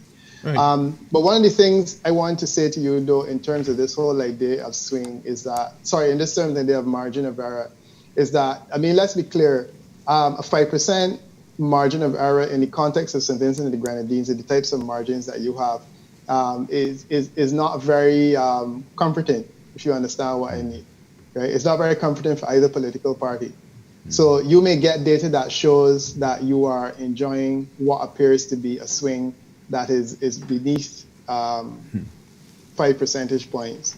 But ultimately, it's something that could easily evaporate in the context of an election. And that's probably a big part of the reason why you don't see polls published in many instances now, because in so many of these islands, the margins are less than 5 percentage points. So while a poll is good for you in that it tells you what's going on, it doesn't really help to broadcast it to the general public, because it may very well convey a level of comfort that is not reflected in the reality. Right. I have another question for you, Peter. Sure. In this election, we have seen the return of Sir James Mitchell as a factor with the NDP. It seems that the NDP leadership has been more consolidated than ever since 1998, because in 2001 Sir James didn't actively campaign and support Arnhem Eustace, and then there was internal fights. In fact, Arnhem Eustace wrote a letter calling him an acolyte of the ULP. So my question for you, in your polling, did you examine that issue of the James Mitchell factor? Yeah, my short answer is no, not this time around. We actually looked at the factor of James Mitchell on a couple of polls that we had done previously. We didn't find that there was a lot of interest. Bear in mind that this generation of Vincentians voting, a significant number of them don't really know James Mitchell. It's 20 years ago that he would have been dominating the politics. I don't really know that his name resonates in the way that would make a huge difference. As I said, and when we had polled those types of issues, we found that there was not a lot of interest on the part of the people. But what I would say for the NDP's benefit, though, is that I think that Sir James is an important person for the NDP to back on board. I think that that's great. One of their challenges has been presenting a certain level of cohesion where their message is concerned or where their leadership is concerned. And to have one of the fathers of the NDP and such a well-known name in terms of St. Vincent the Grenadine politics, and have him not, on the same path as the leadership, it is not good. So if he's back now, I think it's good for them. It's great. It shows that they are now starting to be able to pilot themselves in a way that would make a whole lot of sense. Okay, Rennick, you want to have any comments on that? You were around in the Sir James era, in the heyday of you. So. No, I think some of the points Peter raised about, I think some people overestimate the influence of Sir James, and particularly in the younger generation. And I agree. I think the important thing is the impact on the NDP itself and its leadership, because one of the issues that Dr. Gonzalez always poses in terms of this leadership issue is in terms of his stability, that you know who is in charge, that it is a team that you can trust, and so on. And there have been a number of questions over the years in terms of the leadership of the NDP and its cohesion. And I think by him coming out, it helps them. But to what degree it is going to influence the electorate is, to me, very doubtful. I think what it could do is reassure people in the NDP camp that, we are together. As to whether it could attract new people, I would have my doubts about it. Okay, I began to ask about the issues being put before the electorate, because I mentioned that you have two radically different leaders and the approaches to it. Cleve, Renwick, Teresa, if you all want to comment on the issues being put before the electorate. Well, I think the question of leadership is certainly one of them. The management of COVID-19 and the issue of CIP. I think those are three of the issues that have really been making the rounds. In terms of leadership, we know Dr. Gonsalves' brand is totally, totally different than that of Dr. Gordon Friday. This is a gentleman that I went to sixth form with, so, and he has always been, he remained the same, demure, simple, calm on the surface, and it doesn't have the same kind of presence or impact that I think the firebrand that Dr. Gonsalves has, for instance. So that's one. And CIP, the selling of passports, that has also been a major issue. And certainly the management of COVID-19. All three, there might be some jobs on the part of the opposition. So that's a fourth issue that has also been on the top of the agenda. I don't know if Dr. Cleve has any other issues. If we listen to what Peter said about the poll and the margin that you need, I would say all of these things are just theatrics. At the end of the day, I always say to people, it takes one vote for an election result. And it could be an old man or woman sitting in a chair and who said, I'm not voting for any of them. And for some reason, somebody turns up, probably going to be a Dexter Rose, and say, Granny, you're not voting.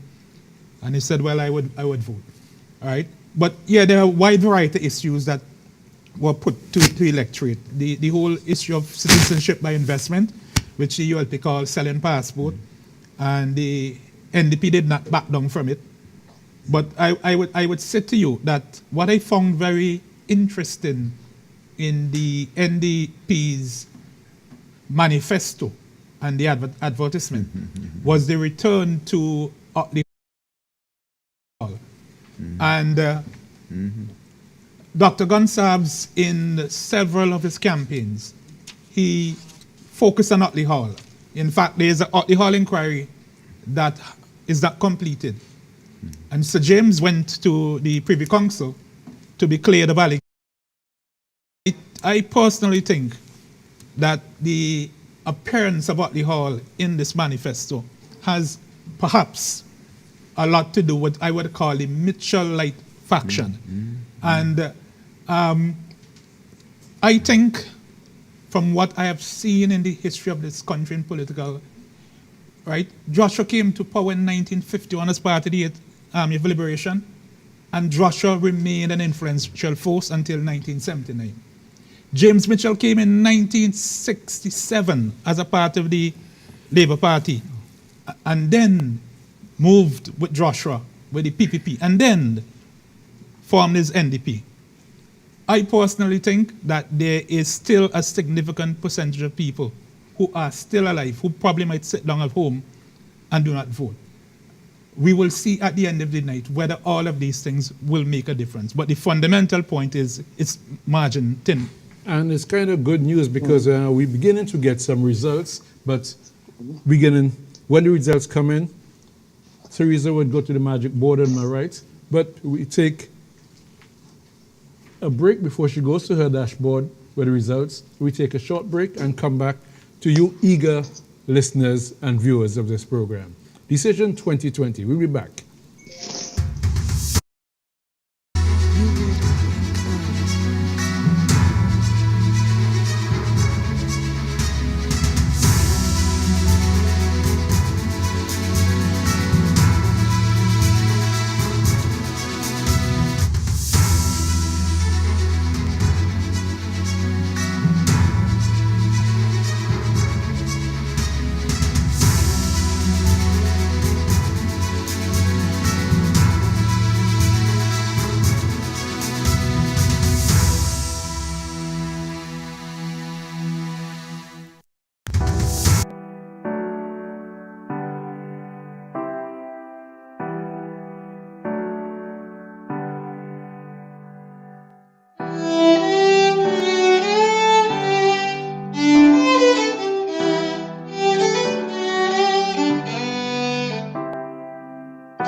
Welcome back. Decision 2020. SVG has voted, and we're beginning to get the first set of results coming in from the Northern Grenadines, and Teresa Daniel, all elegant, sitting next to the dashboard here. Okay, so we are off the mark with our first set of results for the evening, and they, of course, are coming from the Northern Grenadines and from polling station located at the Mustique Community Center, where there are 122 registered voters, 14 votes for the Unity Labour Party and for the NDP. There was 1 reject and 67 votes were cast. So that's the Northern Grenadines out of Mustique, the community center A to Z, 122 registered voters, 40 votes for the ULP, 52 for the NDP, 7 votes cast and 1 reject. So there you have a first set of results for the evening.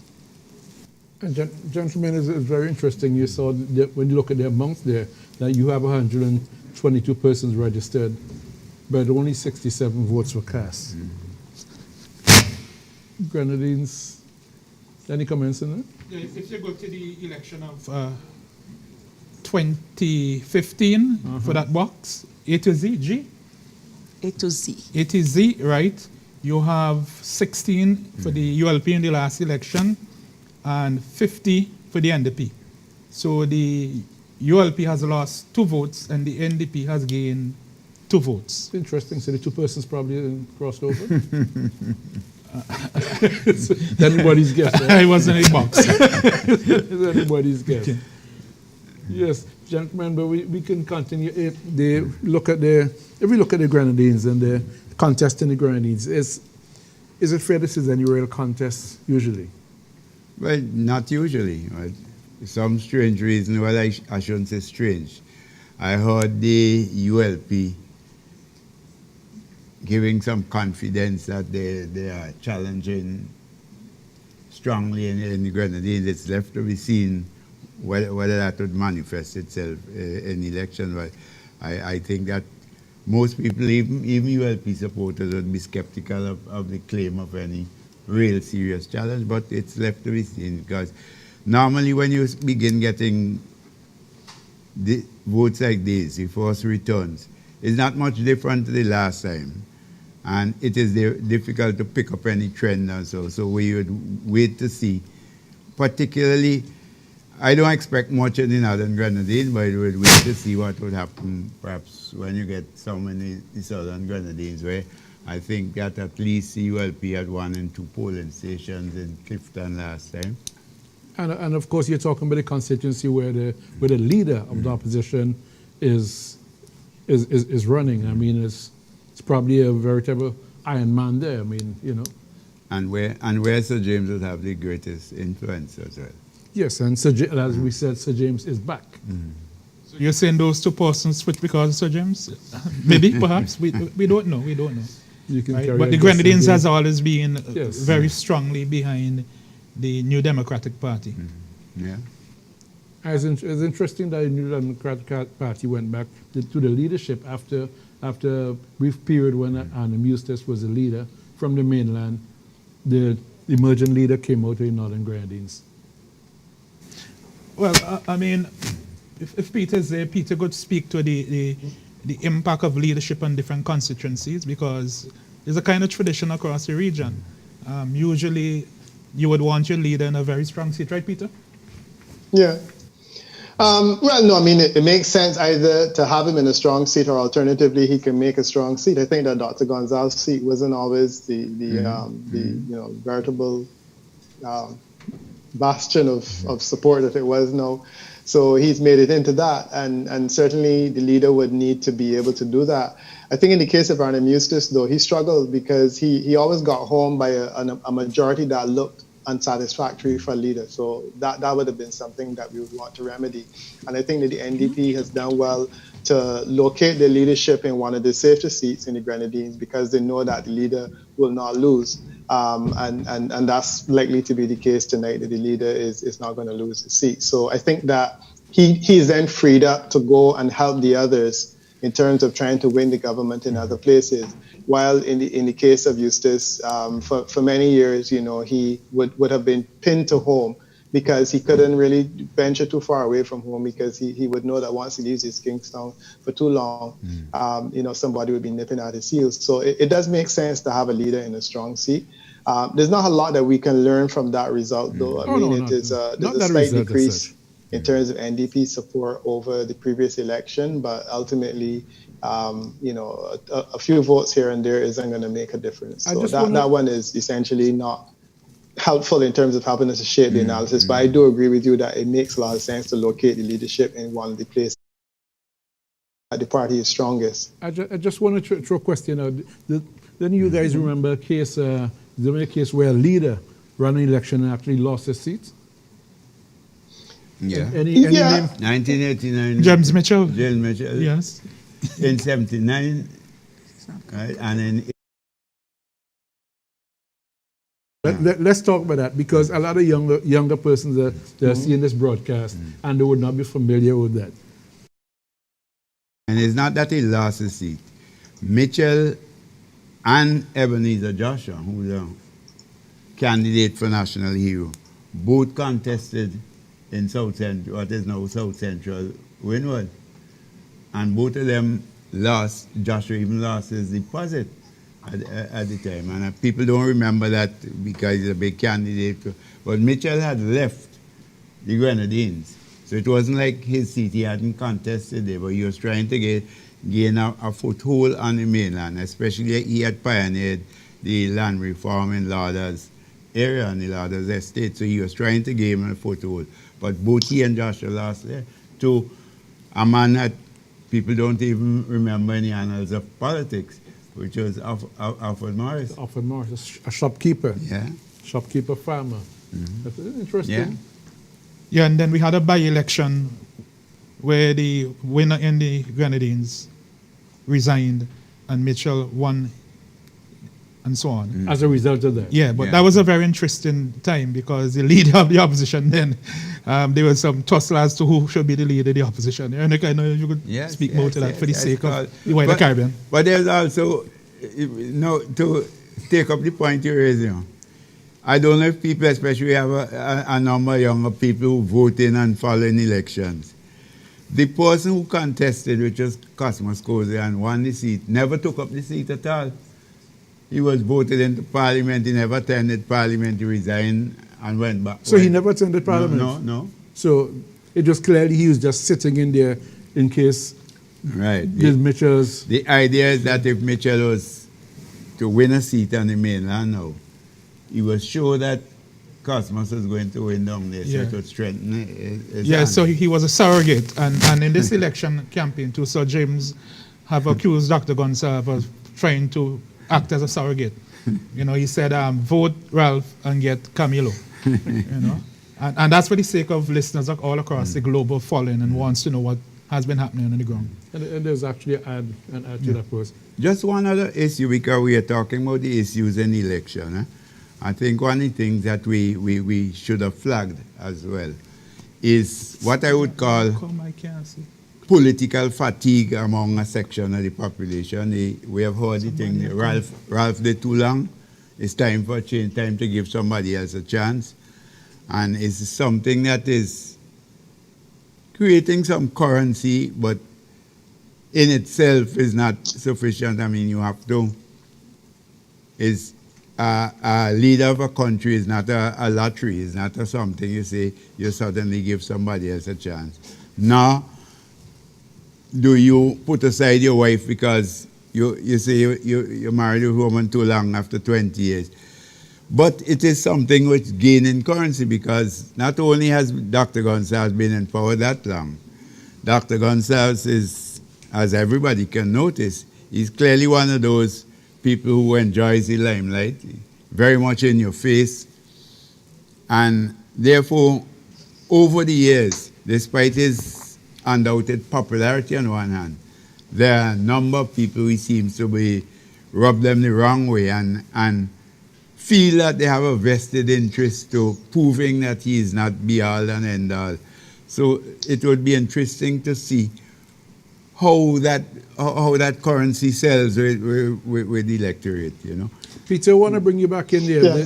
Yes, Yeah. on that issue. No, I mean that to me is really the election is about the NDP's ability to sell the need for change, and I think that is that versus the stability that the country needs in time of COVID. So to me is a straightforward issue, one versus the other, because the strongest thing that the NDP could say is that we've had Ralph for long enough and retired, so it is time for change. And what he has done is essentially responded to that by saying, well, but if you change Ralph, then you may get somebody who you already know can handle the job and essentially is on the job training, which was to me was a brilliant response in terms of that kind of conversation.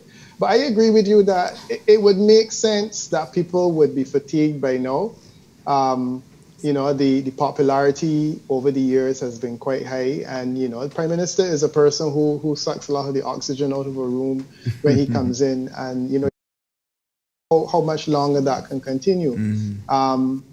So it would make sense that could have been solved as an issue by now. And we will see tonight whether or not it has worked. And certainly if he loses tonight, it would because people have felt, okay, they had enough. But you would think that, after 20 years, you fatigue. The interesting comparison would be with Denzel Douglas in St. Kitts and Nevis. After 20 years, the fatigue had set in, but the fatigue had manifested itself in a different way. So there are no internal challenges within the Unity Labour Party. The Unity Labour Party is solidly behind Prime Minister Gonzalez. By the time the Labour Party in St. Kitts got to 3 terms, there were problems. When they limped to the 4th term, there were problems, and it broke apart after the 4th term. Those kinds of issues have not started to present themselves within the Unity Labour Party, and I think that's probably one of the biggest arguments against the fatigue, the fact that the party does not have any internal cracks or fractures, and I mean, the reality is that Prime Minister Gonzalez has managed a one-seat majority for 10 years, and he's managed it reasonably well. While in the case of Denzel Douglas in St. Kitts and Nevis, he was faced with a similar challenge, and he was unable to do so. So that kind of comparison is interesting, and I would agree certainly that the fatigue it's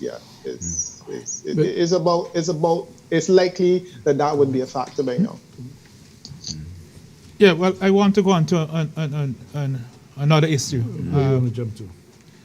The candidates. Okay. Dr. Gonsalve, over the last 3 elections or so, has continuously bring a new slate of candidates. When we went back, or if we go back to the NDP, 1989, 1994, I remember in 89, there was a lot of demands for new candidates. Not 89, sorry, 89 is when we went 15 nil. 94. And the NDP refused to bring new candidates. They gave you the same slate. And I think that precipitated the quicker demise of the NDP. I think that was a factor in the demise of the NDP. After the second election, I remember, and Peter, I don't know if you remember, we had this conversation when there was a not the swearing in, there was an event at Richmond Hill playing field where Dr. Gonsalve made an address committing to restructure the way he dealt with his cabinet and their reporting and accountability. And we all questioned how effective this would be. I think very clearly from the time he went to the first 8-7, he had made up his mind that all you need is simple maths, right?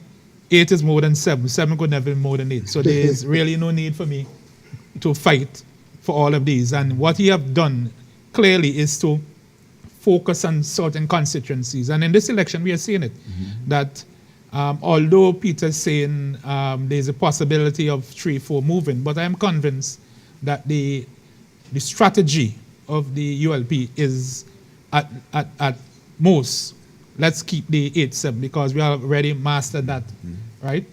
But on the other hand, when we look at the NDP, in this election more than ever, there has been a greater commitment to bring in newer, fresher candidates, and you must recognize that this is indeed new about the NDP. The old NDP, if you could call it that, or the tradition of the NDP would be to stick with people. For example, we heard the possible return of Monty Roberts in North Windward. A lot of persons question it, but they stuck with in Marika, Renwick and Marika, Wiley, right? So tonight we'll be looking to see how Wiley performs in that constituency. Okay? But not that they stuck, they went back to Wiley Yeah. in the end, if I might say that. Yeah, well, they stuck with Wiley in the sense that there was an alternative to Wiley and they opted not to go to the alternative. Which is a very interesting. Renica, you looked at that particular move. Yeah, well, it surprised me. Some time ago, a year or so, I saw Wiley in town, and I gathered the impression that he was trying to react to the situation. I don't know the internal dynamics, so it surprised me. Especially the explanation afterwards that why they were changing the candidate, because they had a process. You can't put a process in place, have your party machinery vote, and then say afterwards people tell you if that is internal process, find out from the people who they want. And I think that as I said, I was a little surprised with that. I think one of the other factors is that one of the issues that the NDP has to confront, and maybe this is where Mr. Sir James has been trying to intervene. It is no secret that within the NDP camp, there are many times that there were people in their leadership, people who were in parliament, had squabbles among themselves publicly. People who were saying things publicly. And there was a degree to which the Prime Minister Gonsalves in particular and ULP tried to always exploit it, that look, what we have here is a stable group, but you don't know what's going to happen over there. And because Mr. Friday, Dr. Friday is not one of these upfront people, he's pleasant, likable, the impression they're giving people is that maybe he can't control the crowd. But it doesn't mean because a person is humble or quiet and so on, it doesn't mean that that person is not a strong person. So I think all of these are issues that are going to come into play in the elections, and we'll have to look and see to what degree it influences the way people vote as well. You know? And by the end of this evening, we will know how these issues impacted, how the population responded to those issues, because as I said before, there's a stark difference in approaches between both leaders and both parties. We're close to having some results in a little bit. Are we ready for any results as yet, or we continue chatting? Just one additional point to take up on, to agree with what Dr. Scott was speaking about in terms of the strategy, the ULP. Because I have always felt, and Dr. Scott from Kingston, he would know too, I believe that part of that strategy was to abandon Kingston entirely to the NDP. See, that is NDP territory. The ULP continued to chop and change candidates in Kingston. They never seemed, well, certainly to my mind, to be making any serious effort to regain the seats in Kingston and allow the consolidation of the NDP pace. The problem with that is not only that you give up seats, but because Kingston is a capital, people keep coming into Kingston. And when they come into Kingston, you get quite unlike what used to happen in the past. You come around Kingston and what you get is that the NDP is the party which has the support of people in the country, because that's their territory. And to me, it is a strategy that they overlooked a lot of factors. I don't know to what extent they were able to recoup it. But I certainly felt that they had abandoned it because they had what they considered their safe seats and feel that was enough for them to get into power. And on that, we're talking about the ULP's approach to Kingston, and we got our first results from the Kingston area, from West Kingston. Therese, over to you. Well, definitely. West Kingston has started to come in, where Deborah Charles is representing the ULP, and Daniel Cummins, the NDP. At the polling station A2J, located at Stony Ground, Kingston Government School, there were 331 registered voters.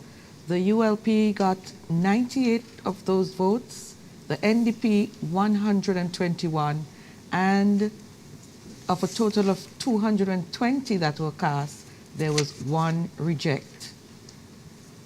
We move now to Kingstown Government School. There's A to J.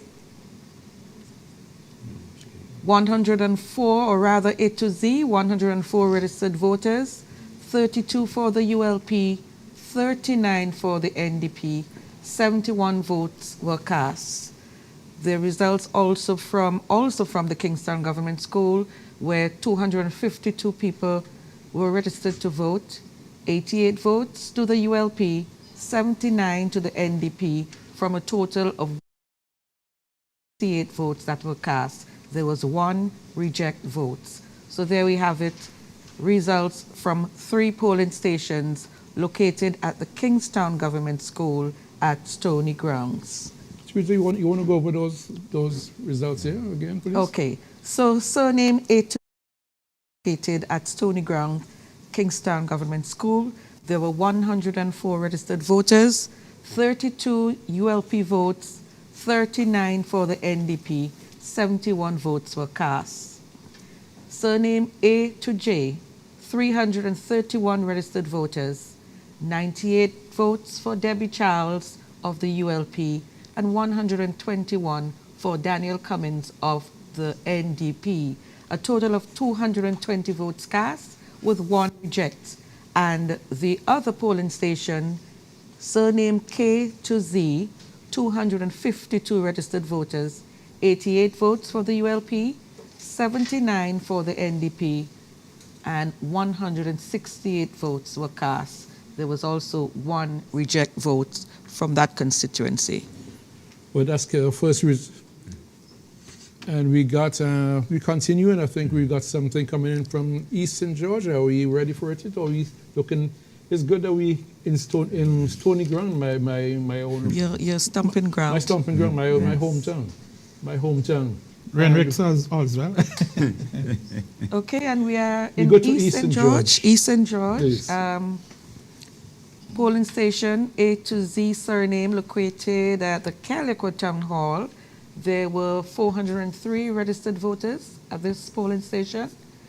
ULP got 118, NDP 151, and of course the ULP is being represented there by Camilo Gonzalez and Laverne Gibson Velux of the New Democratic Party. The SVGP, the St. Vincent Green Party, 1 vote. There were 270 votes cast. There were no rejects. So Laverne Gibson out and running well. 151 votes for the NDP, 118 for the ULP. 270 votes were cast at that polling station. And I guess even though it's early, Laverne Gibson might be smiling. I mean, it's her first. I'm pretty sure her she is. first time in electoral politics, and I would say to you, Dexter, that's a disappointment for the NDP. In the last election, the NDP scored 177 votes in that box, 100 while Labour got 180. 118? From the last election history. That's polling station, Teresa polling station E, right? Yes, A to Calico Z, Town Hall. Calico Town Hall. 118 went to ULP in the last election, and 177 went to the NDP in the last election. So the ULP got the same amount of votes, and the NDP got less. They got 151. That's interesting. Very interesting. That's interesting. So for some reason, some persons didn't go and vote. Perhaps the executive. I don't know. Well, that was our first from Eastern From George. Eastern George. And it's interesting that Eastern George has had a brand new candidate, and what the expectations are. Veronica, that's your constituency. What the expectations? How was the entrance? You had a person like Linton Lewis in the past, and now you got Mrs. Gibson Velux. Well, in the race. I haven't seen her, so it's difficult for me to. I haven't seen her anywhere in the constituency, and they certainly haven't visited. I hope, but I know they have had activities around, so Well, it is difficult for me to. But I'm glad Dr. Scott raised it in because Calico is one of the areas of NEP. Well, both NEP, even though the ULP has its headquarters in Calico, Calico is also from Louis Jones and Dr. Lewis has always had a presence there. yes, I was going to say that Peter would tell you that that's one of the seats that's why you describe as virtually impossible to win. I think there's about 600, if I remember, votes they need to switch. To switch. Yeah. And if this box was showing something terrible, we could say there's trouble. But right now, the status quo seems to be intact based on that one box. Okay, that was our first that was St. George, and we were chatting before about trends. That it's too early to be making any kind of assessment. It's very early, and we're expecting to be getting. There's another issue I want to address here, but I was talking about the issues that the parties bring before the elections. Yes, the issues before the electorate. I want to throw this out. The ULP has been claiming that the NDP, all they got, the response for everything, is selling passports. How do you, Dr. Scott, how do you think how do you assess the NDP's response to it? Because they never backed away from it. Well, as I mentioned earlier, which I would reiterate, St. Vincent historically has been divided on a thin line. And for me, issues when the issues are basically you're speaking to your own choir. All right. So the ULP, when they talk about selling passports, it's basically to speak to its supporters that we are not going to undertake this. And when the NDP speak about the citizenship by investment program, they're speaking to the supporters that we have a plan as to how we're going to generate finance. Because you cannot do anything if you can't get money. And therefore, you have to put something on the ground to your supporters that seems very, very, very feasible. One of the things I thought that was interesting about the NDP's approach when they pushed this idea is that you actually saw them at advertisements showing what has happened in St. Kitts, what has happened in Dominica. Randy, how effective do you think that kind of campaign? It has some effect. I think, as Cleve saying, a lot of it is your own supporters. I was a little disappointed initially with the response of the ULP. Not from the standpoint of saying that they won't do it. I thought from the beginning they should begin engaging in a conversation about this as a policy, and it is later that they begin looking at it, right? But it started about this whole thing of sovereignty, and they will never do it. And I thought at the beginning that they missed the opportunity to engage that look. Because it started to sound attractive to people that you have a poor country and you couldn't get money, and then the things you start hearing in St. Kitts, they're paying 13-month salary to public servants and so on. If people don't delve into the realities of those, they become very attractive. And I think that was the disappointment in the initial phases. I think later on, of course, a lot more attention was paid to looking at it. But I think that there's also a lot of fallacy about the countries which are supposed to be doing so well from it, right? Which is St. Kitts, St. Lucia, Dominica, Grenada. Grenada is having financial difficulties and so on. So that we need an intelligent conversation on it. Is it possible to do it? Is it because there are the issues, the wider issues of sovereignty and so on? I don't know how outside of your supporters, how much people take these things very seriously in a country. But we need an intelligent conversation on it to let people, if people are going for it or against it, they must do so on grounds of conviction that they believe that this is a policy which should be followed or not followed. I don't know if I could. Don't know if I could jump in there. Yeah, please, please. Yeah, no, I'm a recent convert to this whole idea of citizenship by investment because as a Barbadian, I have historically not been keen on the whole issue of citizenship by investment. But I have to admit that in recent times, they've kind of come around to it. And my thing is, look, you can have and the Antiguan Prime Minister explained it quite well. They've been in this business for a long time. You can incentivize an investor by selling him state land at a peppercorn rate and to invest. And that's something perfectly legitimate. Everyone does it. You can do that. That investor can come in. They can develop the land and then they can leave it for their family and so on. The thing with the passport is that the passport comes to the investor and that's it. You can't do anything with it after. You can't pass it on. You can't sell it. And for that reason, I thought to myself, this why I like what Renwick just said, that perhaps it's something that we need to start thinking about. It's been extremely successful for the Vincentian, for the Kititians, for the Dominicans. They're even doing it now in Malta and a few other countries around the world have been doing it. Greece is getting into that business as well. The problem I have with it is that I think that St. Vincent and the Grenadines would have come to it too late. And the riches that the NDP would have spoken of with respect to St. Kitts and Nevis, those days are over. And the fact of the matter is now that we've gone from a situation where it was highly valued and it was hundreds of thousands of dollars to get a passport to the point now where it's almost a bargain basement sale. And my sense is that while I do feel it would have been good for St. Vincent and the Grenadines to get into it before, to me, this is not the time because there's really no benefit in it now.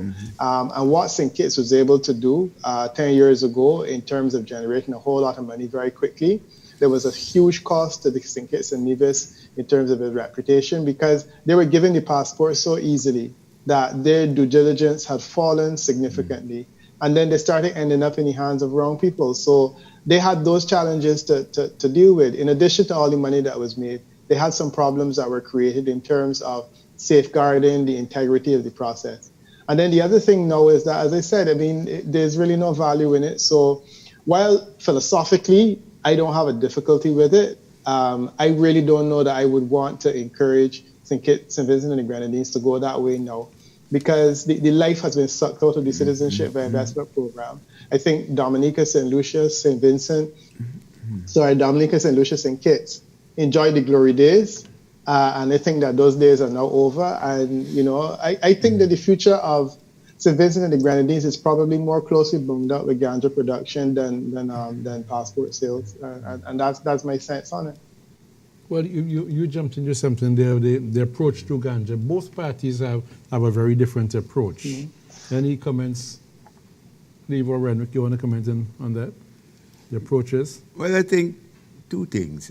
I think if we're dealing with the medicinal marijuana, it's a different story to a childish kind of thing about international hub and all this foolishness that people talking about. Because you have, if you're going to do that, you have to be realistic about the world you live in. It's one thing to say that you're going to either legalize or ignore whatever people's using ganja for recreational purposes. But one cannot say that abuse of ganja, like abuse of alcohol or other things, is not damaging. So you have to be careful about how you're going to sell it and not. There is a childish, in my view, attraction to this kind of rootsman hub and this kind. We have to lift ourselves above it. If that is, I have seen in the NEP's manifesto some attempt to look at it in a different manner from that we heard on the platform. And it is something, again, we need rational discussion on this. But because it is always in the context of political people looking for political capital, we're not having an intelligent discussion and debate on it. And that is what we need, because it is also true that people and a significant part of your population have concerns and fears about it, and you can't just dismiss it flippantly and say it's all well and good and let we try to make how much money out the best weed we have and that kind of thing. To me, it's an irresponsible approach to it. Let the viewers and the listeners know that, yes, we at Command Center, and results are coming in and are being verified by the folks here at the Command Center. We'll have more results to you very soon. Do we take a break at this point, and we'll be back after this?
Welcome back. Decision 2020 St. Vincent and the Grenadines votes. We're here at Command Center where we bring you the official information.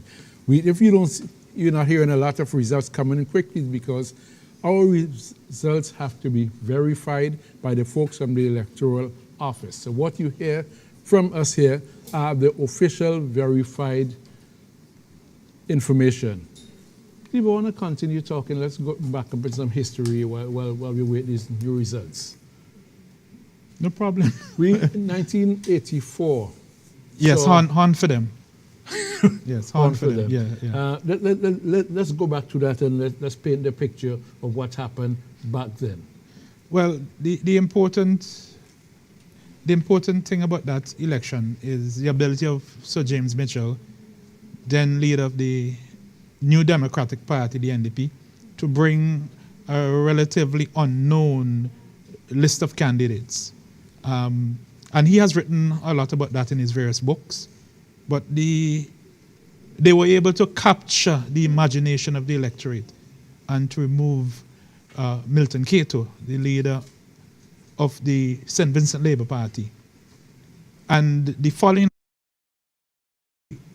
and the NDP won all 15 seats, so that the NDP became a major force during that period. For me, as a historian, what NDP to institute projects that touch the heart and soul of the average electorate. I'm from Upper New Montrose, which was Monkey Hill, and in that era, a lot of squatters during the time without access to roads, footpaths, running water, electricity. I remember the days as a little boy, so many neighbors would come to me for water, buy us for water, and the NDP was able during those years to really touch your heart and soul. But thereafter, and even up to today, has been very difficult for both political parties in power to institute those kinds of projects because we are really gone beyond what we call the basic needs approach. In this last government for Dr. Gonsalve, he attempted, or I use the word attempted, to do some of that. And the elections will tell us if that helps him to cross over the line. He instituted what he called extra path, where he put in additional footpaths and roads, feeder roads, fix them, bridges, and so on. And I think that was good. As, you know, because we came out of a period where the emphasis was on airport. And now that the airport project was completed, it was able to divert some resources to some of those issues.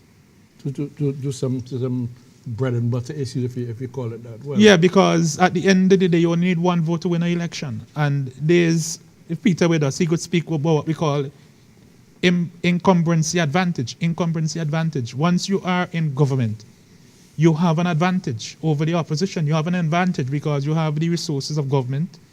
You have the confidence of people because they are seeing you in action.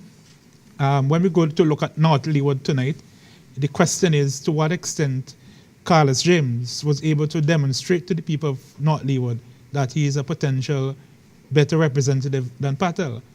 And you just need to get over that edge. At this moment, I am not seeing we going very big yet, but as the results unfold, we will see. So those are some of the things we would want to answer by the end of the night.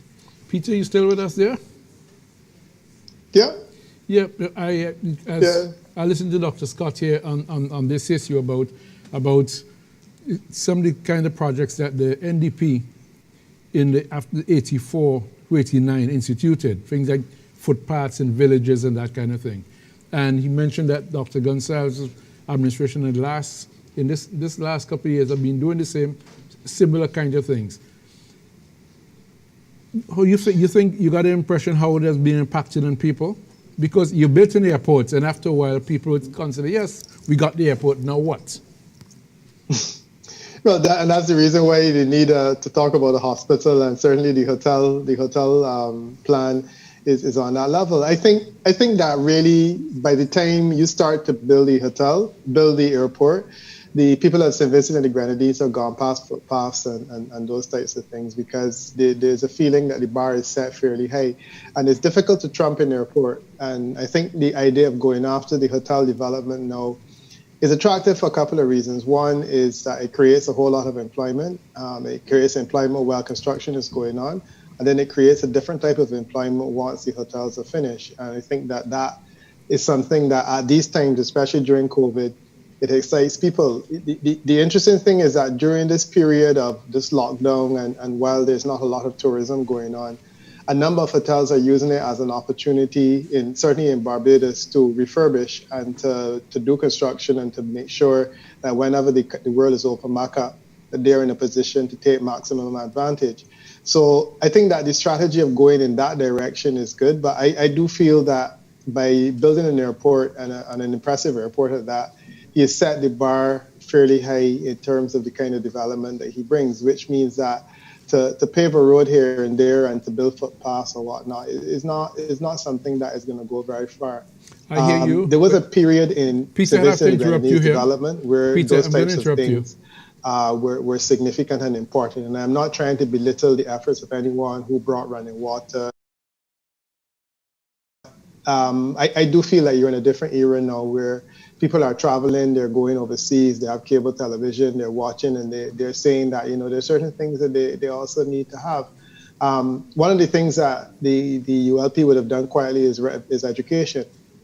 They invested heavily out of St. Vincent and training them and creating a cadre of professionals. And I always find it fascinating, and I talk to clients that is a double-edged sword because people appreciate when you educate their children, but a lot of those children will go off and they will say, well, we come back now, so the expectations are higher. And Peter, if you can't fulfill those expectations, I want to interrupt you because a lot of disappointment.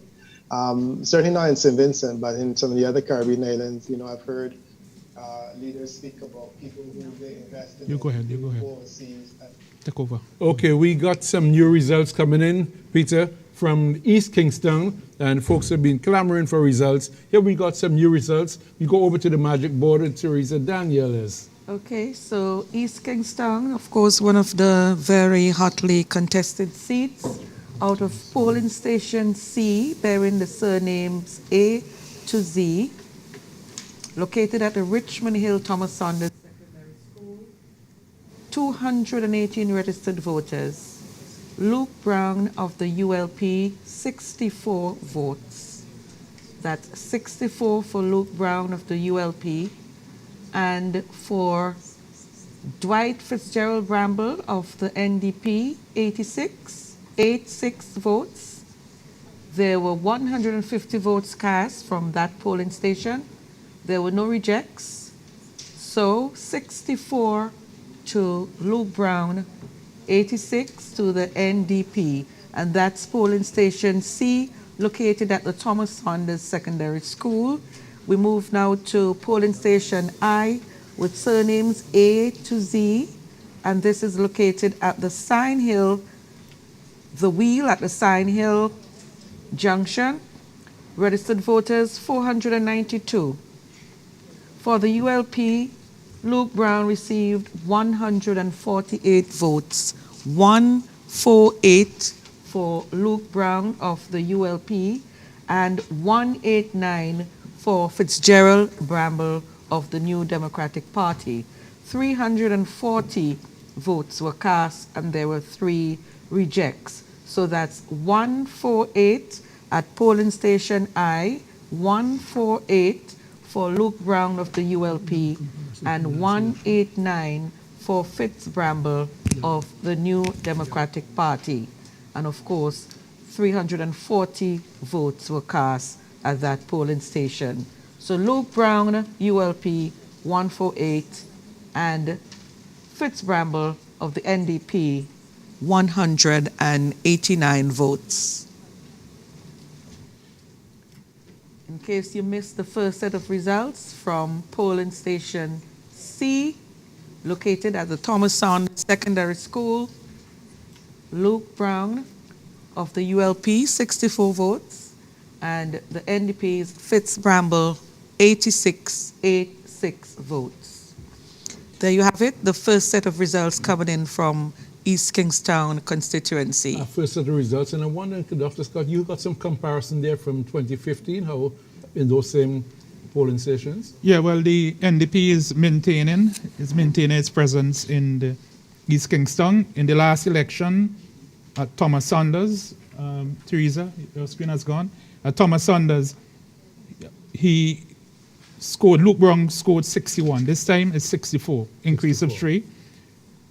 And Eustace Den of the NDP got 83. This time Fitz got 86, an increase of 3.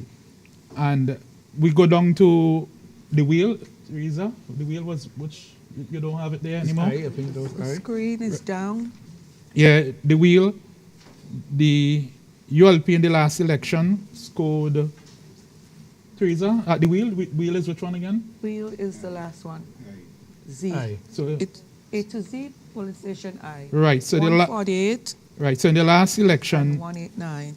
in the last election, Luke Brown scored 165 at that location, the wheel. This time around, he got 140. 140 this time, so there's a reduction. The NDP in the last election got 176. This time around, 189. So the about 13 votes. So all of the results we had so far doesn't show a turning over of the bucket, but it's still early. It's still early yet. It's still early. But it shows that both parties, the main parties, the ULP and the NDP, are holding their own. Holding their own. I think it's a fair comment. And it's early days yet, so we'll see what happens as we go on.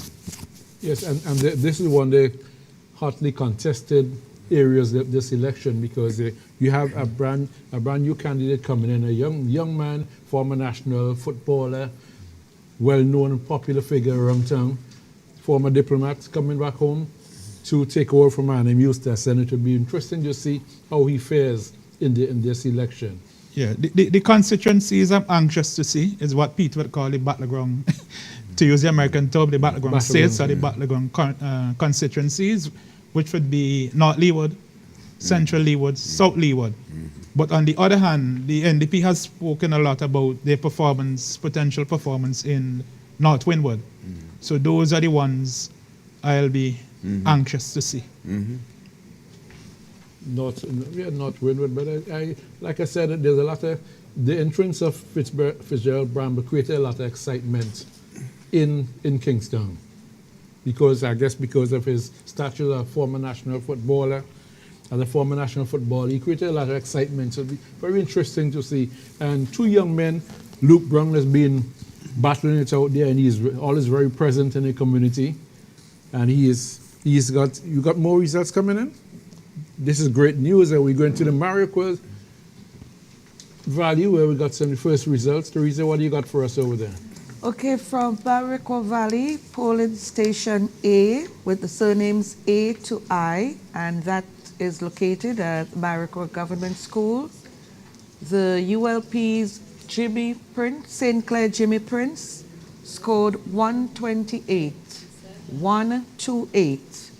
And Bernard Wiley, who is making the great comeback for the NDP, scored 122, 122. It's interesting. There were 379 registered voters in this polling station, and 151 votes were cast. There was one reject vote. So Jimmy Prince, St. Clair Jimmy Prince, 128 votes. The NDP's Bernard Wiley, 122. Polling station A1 with surnames J to Z, also located at the Maricopa Government, 494 registered voters. St. Clair Prince scoring 218, 218, and Bernard Wiley 112. A total of 331 votes were cast. There was one reject. So the results there from A1, the ULP, St. Clair Prince 218, and his opponent Bernard Wiley scoring 112 votes. So early results out of the valley. Still early, but it's good to be seeing something from the value. Cleve, I wonder if you got anything history-wise in terms of that area? Yeah, Maricopa. Uh-huh. Could we have back those numbers, please? Maricopa, can we? Yes, it's back on the screen. Uh-huh. Right, so Maricopa, this time around, Jimmy Prince, St. Clair Jimmy Prince, he scored 128. He did. Last time around, he scored 138 in that box.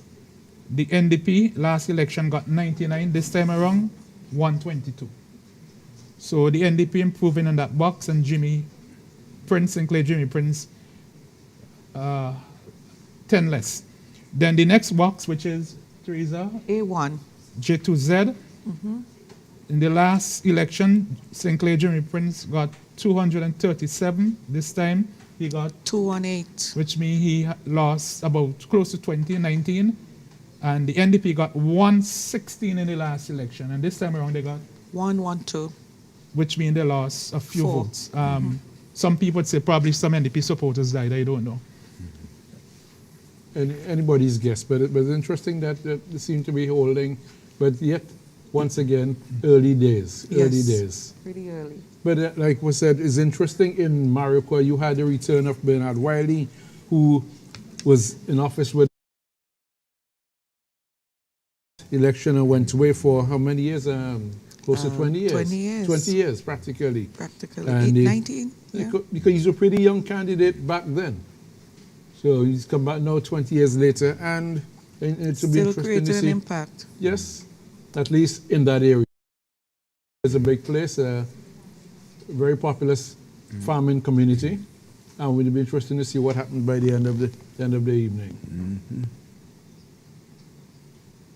So just to recap again, polling station A, located at the Maricopa Government, St. Clair Prince scoring 128 for the ULP, Bernard Wiley 122 for the NDP, and at polling station A1, St. Clair Prince 218,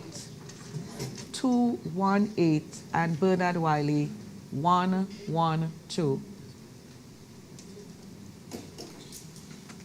Here we go, we continue with the results. And I'm just looking at my screen here, and I'm looking at the early results we got. We had West Kingston, we had Deborah Charles so far, with just a few areas.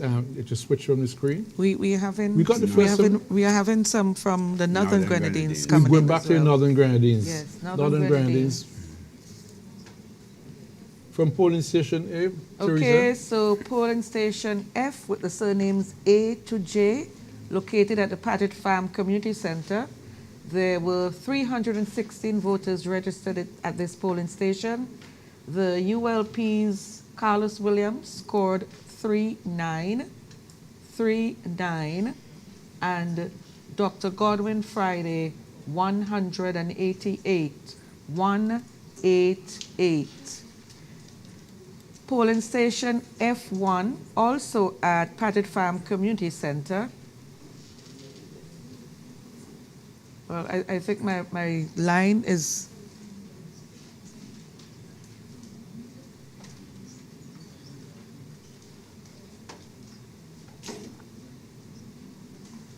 Okay, so polling station B, we move to now.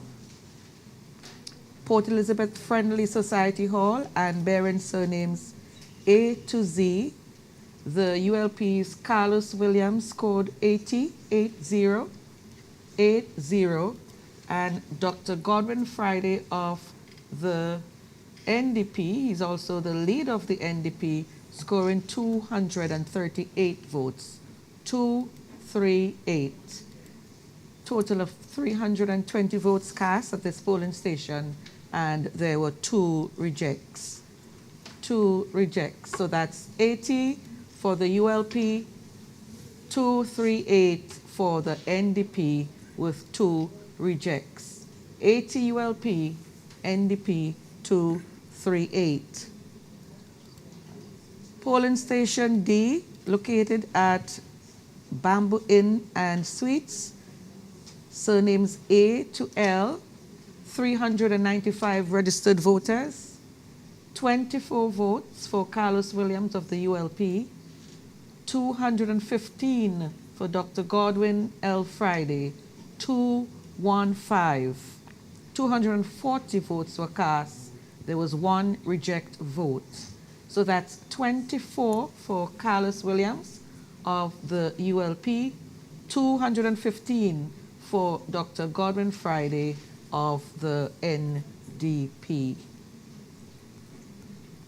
And just to repeat F for you again, Paget Farm Community Center, the ULP's Carlos Williams, 39, and the NDP's Dr. Godwin Friday, 188. And of course, we had the Musty Community Center, which were the first set of results, which came in this evening. 14 in favor of the ULP and 5-2 in favor of the NDP. That's 14 for Carlos Williams and 52 for Dr. Godwin Friday. So the results from the Northern Grenadines seem to be coming fast and furious at this stage. More results from Mariquois. A Mariquois government. I think we got these already. 1 to 8 and 1 to 2. That's polling station A. 128 for St. Clair Prince and 122 for.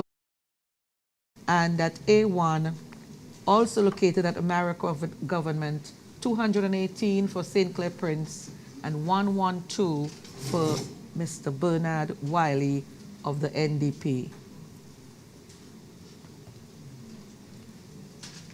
But that was any historical data there, if we can pull it back up in the screen? I think we you have already. the historical data. Yes, we did. Well, we went through that one already. I'd want to speak about Dr. Friday's Dr. performance Friday, in the bastion of NDP. Yeah, he's improving his scores over the last election, which indicates to me or suggests to me that the people of the Grenadines of his constituency are showing their support in him as a potential prime minister.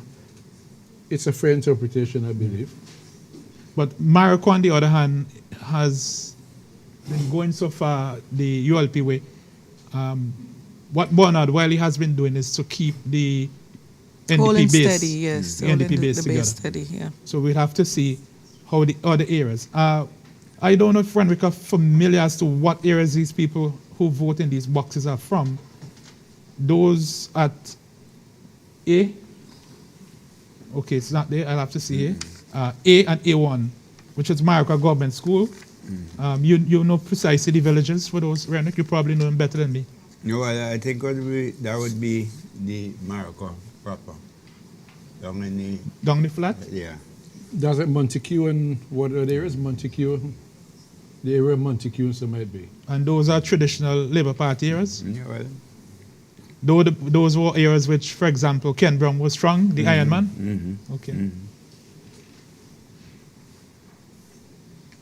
So as we await more results. Like I said, Beckway was really no surprise. Beckway is the bastion of NDP support, and with the prospect of Beckway, another Beckway leader becoming the Prime Minister, I can imagine the residents of Beckway are more fired up. So I won't be surprised if, even persons who may have stayed home in the past thinking, look, doesn't make any sense because nothing will happen. This time, with the prospect of one of their own becoming Prime Minister, I would expect another one of their sons becoming Prime Minister. I'm not surprised that you're getting that. We continue to, from Command Center, bring you the results, and our results might be slower than you're getting from other places. We got more results. Teresa, over to you. West St. George, that's our constituency, I think. We have results from polling station B1 with surnames K to Z voting there. And this polling station is located at the Gomez Methodist Church in Daphne. There are 305 registered voters there. The ULP's Curtis King getting 101 votes to K. Bacchus Batiste's 109 for the NDP. There were 211 votes cast with 1 reject. So again, Curtis King of the ULP 101, 101, and K. Bacchus Batiste 109, 109. So first set of results out of West St. George. Well, West St. George, Curtis King improving over Sesmaki's performance in the last election. The ULP scored 89 in that box this time around, Teresa. 101. And last time around, the candidate for the NDP was who? We can't remember. Okay. Dr. Jules Ferdinand. Yes, thank you very much, producer. He scored 111 the last time, and this time around, 109. K. Bacchus Batiste scoring 109. 109. Holding basically steady. Okay, so more results coming from West St. George, polling station F, located at Dorsetshire Hill. 526 registered voters. 215 votes for Curtis King of the ULP. 215. 147 for K. Bacchus Batiste of the NDP. 63 votes cast with 1 reject. So polling station F, the Evangelical Church at Dorsetshire Hill, 215, 215 for Curtis King of the ULP, and 147 for K. Bacchus Batiste of the New Democratic Party. Very interesting. The comparison? In this, you got a comparison to that? Yes. Let me hear it.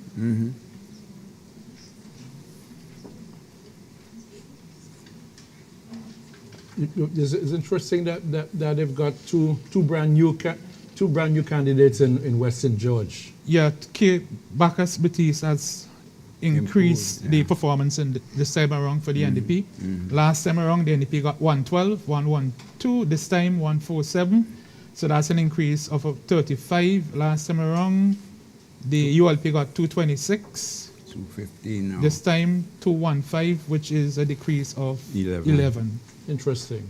So the ULP has won that box, but the NDP has improved its performance in that box. Okay. And And we got more results coming in from somewhere else, I believe. Northern Grenadines again. So Northern Grenadines, Right, polling what's going on? station C. Polling station C located at Lynthia Harris's residence in Hamilton. There are 515 registered voters there. The ULP's Carlos Williams, he got 47 votes, 47 for Carlos Williams of the ULP, and 273 for Dr. Godwin L. Friday of the New Democratic Party. 322 votes were cast. There were 2 rejects. So just to run these down for you one more time, 515 registered voters. The ULP's Carlos Williams scoring 47, and Dr. Godwin Friday of the NDP 273. That's 273. Comparisons? Well, Dr. Friday is continuing to hold his own. Carlos Williams for the ULP, sorry, this time around, he is performing not as well as the last time, Horman Belmar, but playing the role to keep Dr. Friday busy. I don't know how effective it would be, but right now, it seems with how many boxes left to go there? Three boxes, Renrick? Yeah, one. Four boxes. Well, it looks like Dr. Friday is going to be the first one coming home tonight. Yes, that's how it's looking. Okay, we have results out of North Leeward. Yes, Right. wait, hold on, don't go too fast. So this is the one we need to look at. Yeah, thank you. Okay, so polling station J, located at the Methodist School in Spring Village, 424 registered voters. The ULP's Carlos James scored 181, and the NDP's Roland Patel Matthews 141. There are 324 votes cast, 2 rejects. So polling station J again, located at the Methodist School at Spring Village. The ULP's Carlos James, 181, and the NDP's Roland Matthews, 141. J1, also located at the Spring Village Methodist School, 502 registered voters. 142 votes went to Carlos James of the ULP, that's 142, and 221 going to Roland Patel Matthews of the NDP, that's 142 for Carlos James and 221 for Roland Matthews. J1, 142 in the ULP's column, 221 for Roland Matthews in the NDP's column. And again from polling station J, 181, ULP, 181, 41 for Roland Matthews. We also have some results, I understand. First set of results coming out of South Windward. Polling station A, located at the Baptist Gospel Chapel in Bridgetown, that's A, with surnames A to J, 389 registered voters. For the ULP, Frederick Stevenson scored 135, 135 for Frederick Stevenson, 111 for Noel Dixon, and there were 246 votes cast. There were no rejects. At the Baptist Gospel Chapel again, still in Bridgetown, 225 registered voters. The ULP column for Frederick Stevenson, 84, and the NDP's Noel Dixon, 72. Polling station F, A to J, the Calder Government School, the ULP's Frederick Stevenson, 128, 1 to 8, and the NDP's Noel Dixon, 116, 116. There were 245 votes cast, 245, and 1 reject vote. So, also, repeating for you, in case you are taking your scores, polling station F, Calder Government School, the ULP column 128 for Frederick Stevenson, that's 1 to 8, and 116 for Noel Dixon of the NDP. Again, polling station A, 135, 135 for Frederick Stevenson, and 111 for the NDP's Noel Dixon. And A1, 84, 84 for Frederick Stevenson, and 72, 72 for Noel Dixon of the New Democratic Party. These guys have been battling before. Let me say, you got any history on that? Yeah, Dixon has improved his performance, but it doesn't seem so far that he is causing any trouble for Stevenson. But all the times that I would say that in the box at, let me get the polling, specific polling station. Okay, so there's A. Yeah, F. Okay. F, Calder Government F, School. Calder Government School. Yeah, so Calder Government School. Last time around, he got the ULP. The ULP in the last election got 136. This time around, they got 128. So there's a drop off there, slight drop off. But the significant is Dixon's performance in that box. Last time around, he got 88. This time he has 116. So Calder in that box, they have moved over their support. Significant improvement. But still, the Yeah. ULP has won that box. Yep. I think although the trends are continuing from the last election, it's very early.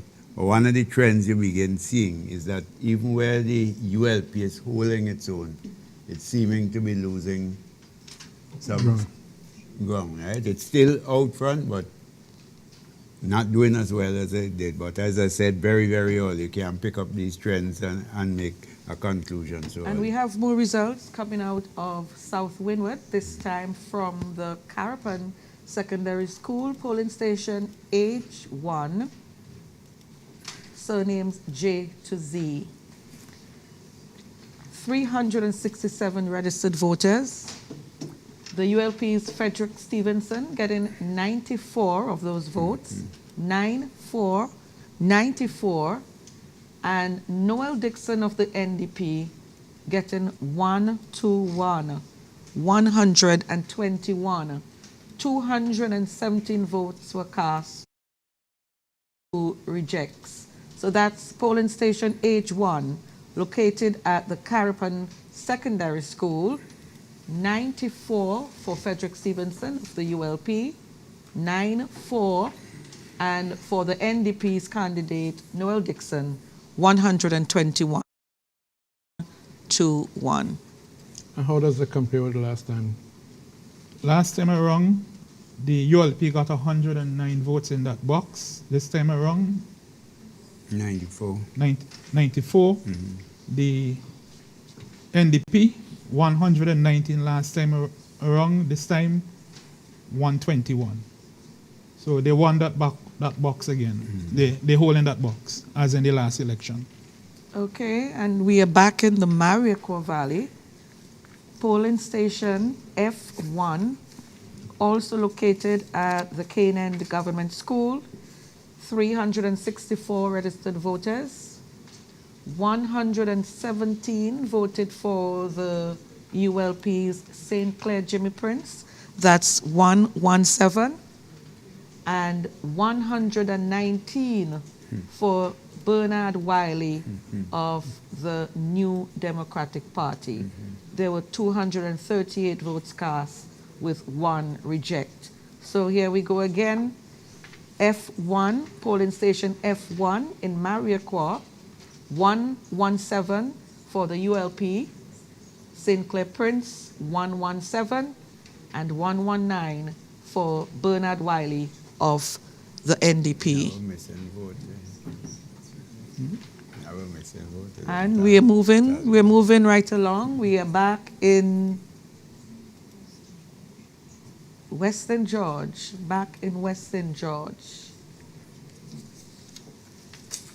Polling station G, located at Fountain at Juanita's Beauty Salon. 412 registered voters, 4112. 160 voted for Curtis King of the ULP, 160. And 107 voted for the NDP's K. Bacchus Batiste. 268 votes were cast. There was one reject. So that's polling station G at Fountain, Juanita's Beauty Salon located, and 160, 160 for Curtis King, 160, Curtis King of the ULP, and 107, 107 for K. Bacchus Batiste of the NDP. Once again, two brand new candidates for each party. Correct. The Curtis King of the ULP and K. Bacchus Batiste coming in from the NDP. And do we have a historical information for that? Well, K, more or less, K. Batiste is holding the trend from the last time. Just a few more votes in the ULP in the last election for that box got 162. This time around 160. The NDP last time 103. This time around 107. Just four, picking up four.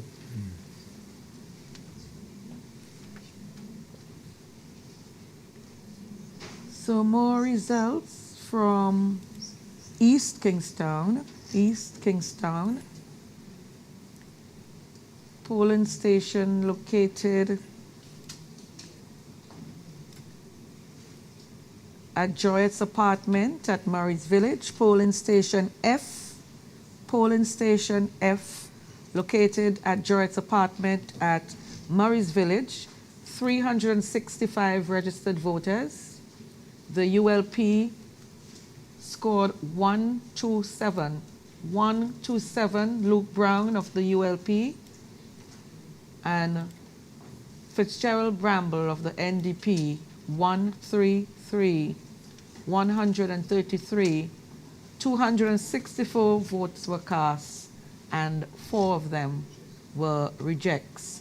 So just to repeat that for you again, polling station F, located at Jarrett's apartment at Murray Village, 127 votes for the ULP's Luke Brown, 133 for Fitzgerald Bramble of the NDP.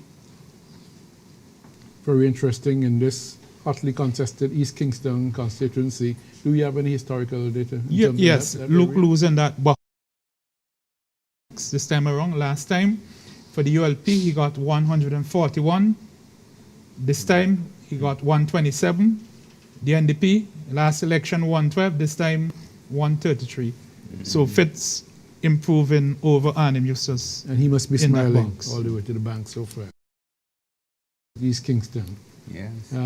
Interesting as things are going along, but still in the early evening. Very early. It's very early, and we should expect a lot of excitement later on as they start coming in fast and furious. That was East. The last one is East Kingston. Yeah, for the 3 boxes in so far in East Kingston, Fitz Bramble leading Luke Brown. Very interesting, but early days. Early days. Too early to make any real trends to see any real trends, except that Fitz is holding his own handsomely. He certainly is at this point in time. And not only holding his own, I think the ULP had been making store of they're going to take the East Kingston seat. You know, again, it's still early, but we're not beginning to see that challenge.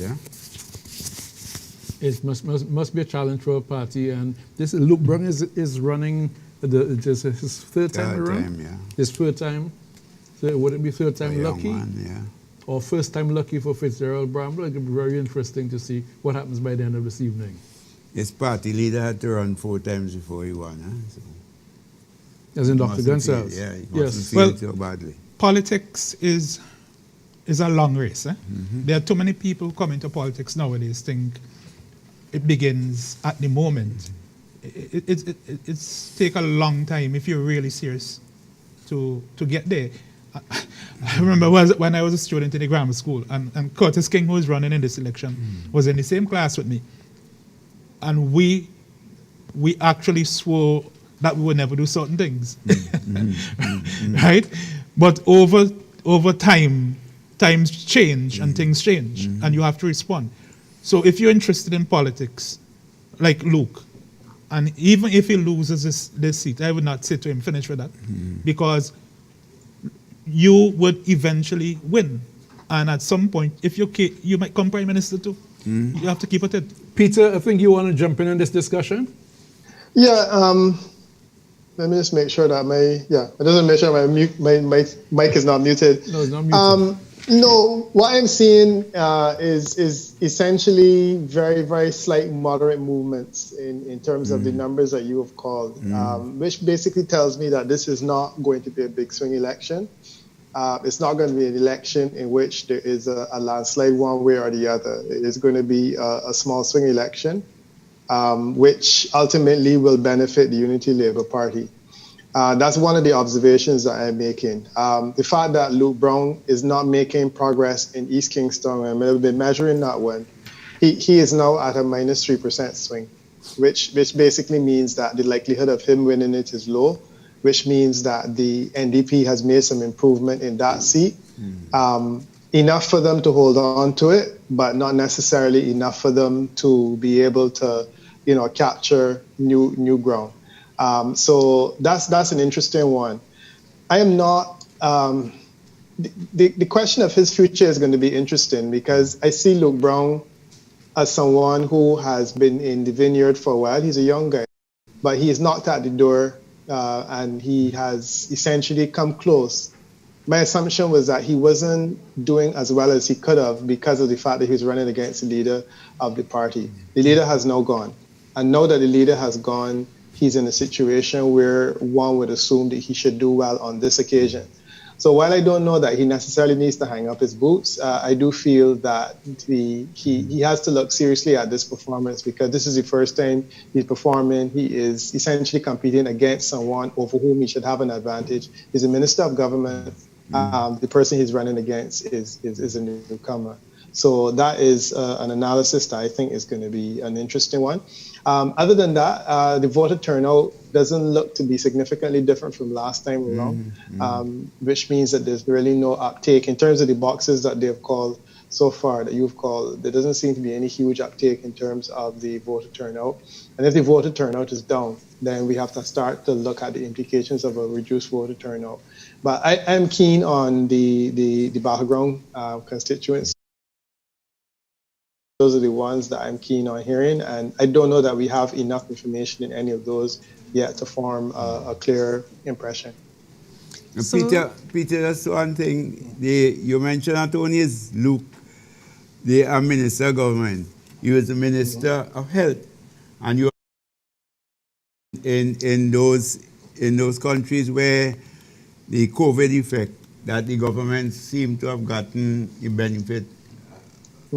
Right, but it seems a little strange, yeah?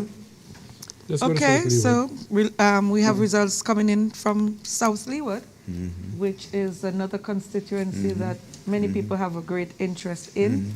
Polling station E1 with the surnames K to Z, located at the government school at Clare Valley, 557 registered voters. 204 of them, 204, cast their votes for Geneva Glasgow of the Unity Labour Party. 204. And for Nigel Stevenson of the NDP, 195, 195. 400 votes were cast. There was one reject vote. So E1 again, Clare Valley Government School at Clare Valley, 204 for Minerva Glasgow of the ULP, 204, 195 for Nigel Stevenson of the New Democratic Party. That's 195 for Nigel Stevenson of the NDP. And there was an independent candidate there, Asora Bennett, no votes. Absent without leave. So you want to repeat that? Which one? The E1. So I'm repeating what's there. Yes. So Minerva Glasgow of the ULP scored 204. A first-time candidate. First-time candidate, 204. And the current candidate, the current representative, that should be Nigel Stevenson of the NDP, 195, 195. The comparison, Doc? Yes, that box went in the last election to the ULP, going back again to the LP. What were the numbers? If the numbers, Jomo Thomas ran for the ULP that last election, 2015. Yes, the last time ULP 189, this time 204. NDP last time 176, this time 195. I would call that a draw, very narrow. Okay, from South Leeward, we move back to East St. George. East St. George, I'm told. Okay, and C1, polling station C1, located at Huffles Ranch at Brighton. 526 registered voters. 174 cast their votes for Camilo Gonzalez of the ULP. That's 174, 174. And for the NDP's Laverne Gibson Velox, 150, 150. The St. Vincent and the Grenadines Green Party's candidate, Ivan O'Neill, received 4 for Ivan O'Neill of the Green Party. 330 of the 526 votes were actually cast, and there were 2 rejects. 2 rejects from C1. So just to repeat that for you again, 174, ULP's Camilo Gonzalez, 150 for the NDP's Laverne Gibson Velox, and 4 for Ivan O'Neill. Yes, the ULP holding on to that box again over the last election, an increase by 1 vote. Last time around, Camilo Gonzalez got 173, this time 174. Laverne Gibson Velox improving in our performance for the NDP. Last time around, 117 when Linton Lewis run, Dr. Linton Lewis. This time around, 150 improvement. They of about how much? 33? 33. Of exactly 33. Thank you very much, Renrick. Okay, results also from polling station S. In East St. George, East St. George, but the screen has gone again. There's G1, located at the Villa Community College, the Community College at Villa. 308 registered voters, 308. The ULP's Camilo Gonzalez received 92 of those votes for the ULP, 92. Laverne Gibson Velox received 109. SVG Green Party, Ivan O'Neill, he got 2 votes. There were 203 votes cast. There were no rejects. So just to repeat, Community College at Villa, G1, 92 for the ULP, 92, 109 for the NDP, and 2 for the Green Party. Well, if Peter is there, Peter? Peter? Yep, I'm here. Yeah, if we look at this Camilo Gonçalves, there are 2 boxes now that the NDP has won there. There's definitely a movement in that constituency. So I don't know if you're willing to comment on that or you want us to continue and then you come back. Yeah, but the thing is that it's not necessarily boxes, and it's also part of boxes. Because I'm looking at, for example, C1. I mean, there's also C and there's C2, and the movement in terms of support is different in all of them. So it's difficult to form a picture until we actually see what the box C presents, because of course it's broken down into the alphabet. So it's difficult to necessarily draw conclusions on that. That Camilo Gonçalves seat is relatively safe, and I don't believe that there's a likelihood of it being lost. It just means that we've been calling boxes in which the NDP has a little bit more support than it would have had before. So that's not one that I am particularly interested in, because my expectation is that it's pretty much going to go the way of the other. It's going to go the way that it had always gone. Yeah, because it's one that is, as I've said earlier, virtually impossible. And I don't think we're seeing some movement, but I don't think we're seeing enough movement to suggest it will go anyway. Yeah. The other thing is that it often happens that in elections in which voters are not as motivated. So if, for example, this is an election in which the voter turnout is somewhat down, Camilo Gonçalves, Dr. Gonçalves, the strong seats are the seats that you probably will see a reduced turnout in, because people in those constituencies know that there's really no huge need for them to participate in the election. So you wouldn't be surprised if you see a low voter turnout, and those places suffer more because the candidates there, and certainly the supporters, know that their candidate can get home notwithstanding. So that might be part of the COVID effect that we're seeing. Okay, more results coming in from Central Leeward constituency this time. Polling station G with surnames A to Z, located at the Methodist Church Preschool at Layu. 433 registered voters. 168 of them voted for the ULP's Orlando Brewster. That's 168 Brewster of the ULP. For the NDP's Benjamin Exeter, 160.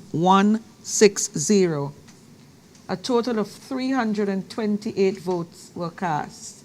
So to run that by you again, polling station G, located at the Layu Methodist Preschool, 168 for the new young candidate for the ULP, Orlando Brewster, and 160 for Benjamin Exeter of the New Democratic Party. And this is a constituency that everybody's looking at very closely. We can consider this one of the battleground constituencies. Yes. In fact, the constituency which provoked a lot of controversy last election ended up in a election petitions which lasted the entire life of the government. I'm seeing another line for Central Leeward. Northern Grenadines. Northern Grenadines polling station F1, located at the Paget Farm Community Center. 317 registered voters. 35 voted for the ULP's Carlos Williams, 5 votes. And for the NDP, Dr. Godwin Friday received 172 votes, 172. A total of 208 persons cast their votes, and there was 1 reject vote. So again, the ULP's Carlos Williams scoring 35. The NDP's Dr. Godwin Friday, 172.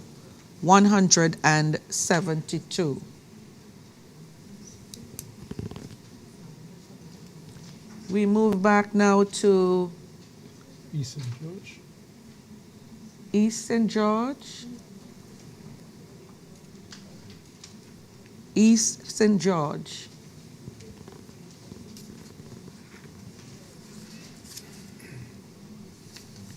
Polling station A1, located at the Enhams Community Center. A1, surnames M to Z. 582 registered voters.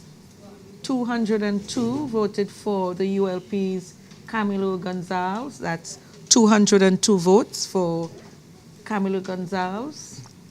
180 for Laverne Gibson Velox of the New Democratic Party. That's 180, 180. And 2 for Ivan O'Neill of the Green Party. 2 to the Green Party. So that's polling station A1. 202 in the ULP column for Camilo Gonzalez. 180 for the NDP and 2 for the Green Party.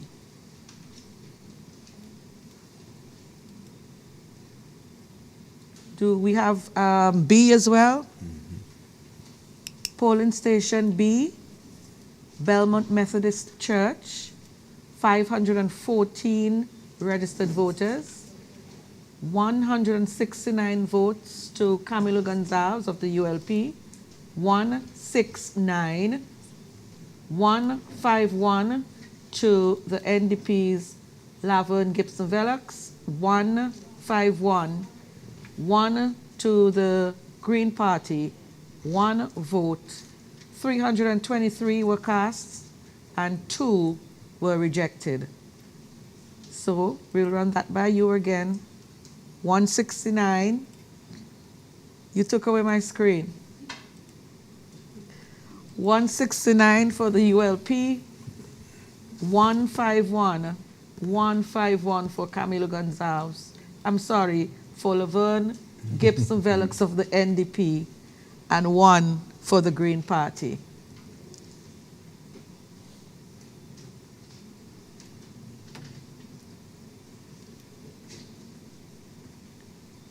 More results from polling station F2.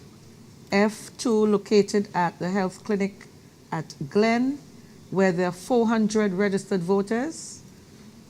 154 voted for the ULP's Camilo Gonzalez, that's 154. For the NDP's Laverne Gibson, 127, that's 127. No vote for the SVG Green Party. 285 were cast. There were 4 rejects. So that's Camilo Gonzalez, 154 at polling station F2, and the NDP, Laverne Gibson Velox, 127. 127. As we move back to the Mariaquaw constituency, where Jimmy Prince is coming up against Bernard Wiley, and at polling station E, Freeland at the Bunpan Society, there are 570 registered voters, 570. 219 voted for Sinclair Prince of the Unity Labour Party. That's 219 for Sinclair. 169 for Bernard Wiley of the NDP. 169 Bernard Wiley. 391 people cast their votes and 2 were rejected. So polling station E, 219, the ULP,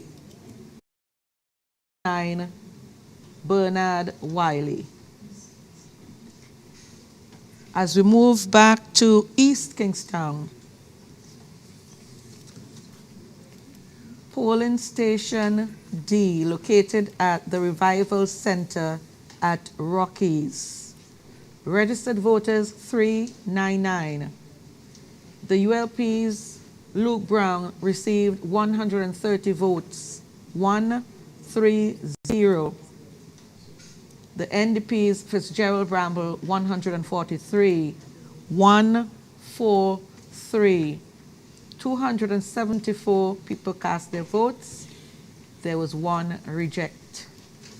So that's polling station D, Rockies Revival Center, ULP 130. 130, and the NDP 143, 143. Results now coming in from North Windward. North Windward. First set of results from North Windward. The Sandy Bay Government School polling station D1,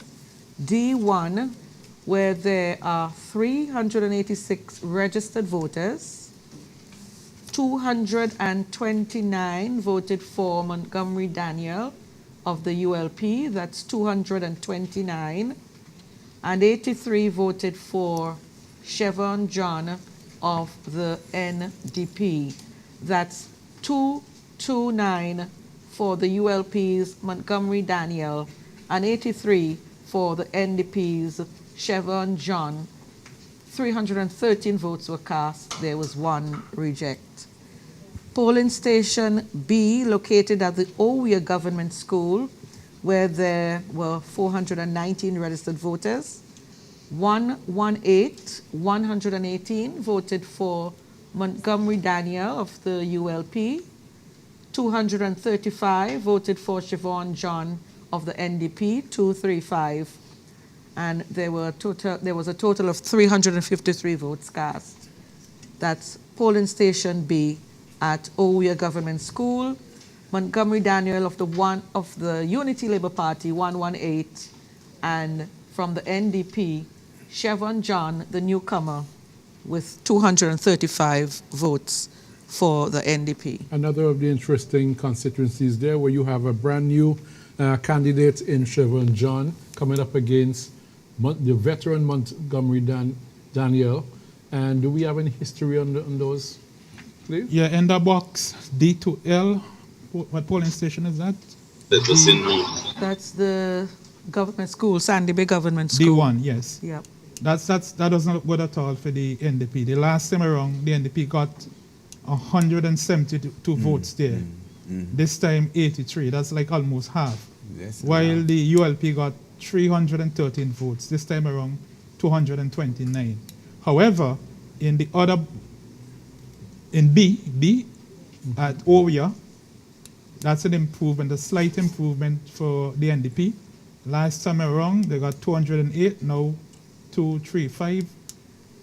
And the ULP last time around 112, this time around 118. But the D1 was won by the ULP the last time around, and the B was won by the NDP. So they remain the same. So we have to get a bit more results to see which direction it is going. See if it's pointing to any particular trends. Yes. Right now, it's just maintenance of all territory. But I think what you're noticing, though, even early, that the new candidates to the NDP have been doing fairly well. You know, The new candidates. The new candidates. Yes, new candidates. Yeah, it's a great point Renwick is making there. That the NDP's new candidates, and somebody spoke earlier about the importance of renewal, and we've been seeing paying dividends so far for the NDP. We've got, if we want to take them in yet, I'm kind of talking to the producer. Oh, we do it in a bit, or you go to the street and see what's happening. But right now, I think it's quite early. I think we're going to have seems like we're going to have late evening, or maybe all the results are going to come rushing in. You can never tell experience or not. You can never tell. It depends on the disputes and so on. And you can never tell. Sometimes you spend an hour and more with just some little trickle, and then in the next hour you have a whole rush of results that sometimes you find it hard to keep up with. So. And you talk about results. I think we're getting results again. Right. Yes, results coming in from North Leeward. And polling station D, located at the Methodist School at Chateaubelair. There are some 353 registered voters. Of those, 90 voted for the ULP's Carlos James, 90 to the ULP. 146 to Roland Matthews of the New Democratic Party, 146. 238 persons cast their votes, and there were 2 rejects. So that's polling station D, 90 in the ULP column, 90, and 146 in the NDP's column. The polling station E, located at Petty Bordell Secondary School, 477 registered voters. 116 voted for Carlos James of the ULP, that's 116, and 204 for Roland Matthews, the current representative. Total of 321 votes cast, 1 reject. So that's polling station E, 116 for the ULP, 116, and 204 for the NDP. Also results from polling station F, the Rosebank Community Center, 560 votes, 289 to the ULP, 146 to Roland Matthews, total of 436 people cast their votes with 1 reject. So that's 289 ULP, 146 NDP. Do we have any history on that? Yes, well, Patel Matthews has improved in some, and similarly, Carlos Williams have improved James. in Carlos James, sorry, yes, yeah, has improved in some.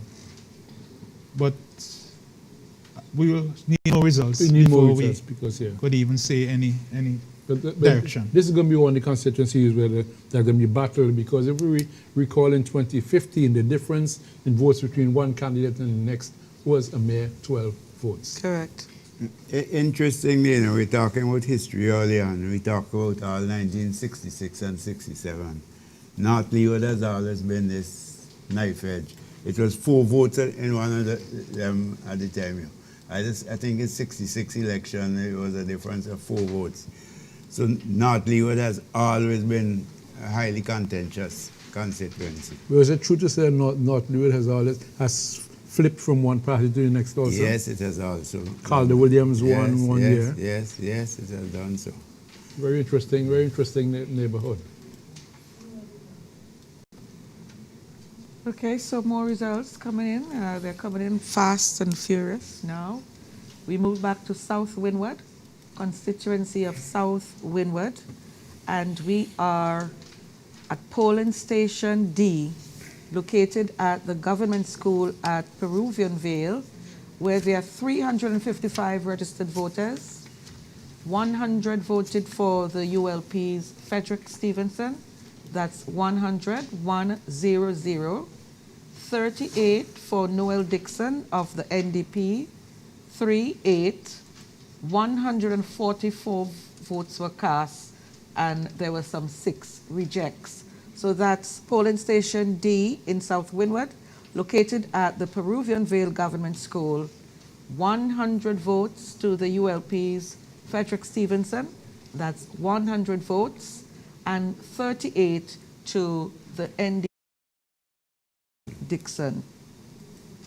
Very low turnout. Interestingly, you said persons are not voting. Yeah, very low Because turnout. if you got 335, Yes, and 355 persons registered 144 showed up. there. Yeah. Yeah, well, in the 144. last election, the ULP scored 200.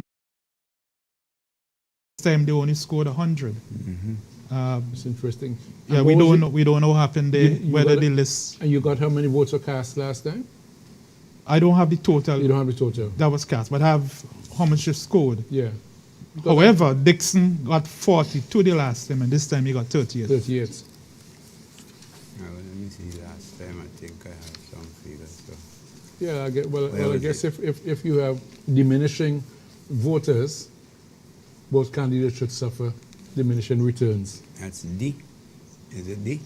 Peruvian Vale. Okay, and we move back to the Northern Grenadines. 260 voted last Polling time. station E1, located at the health clinic at Paget Farm, 431 registered voters, 431.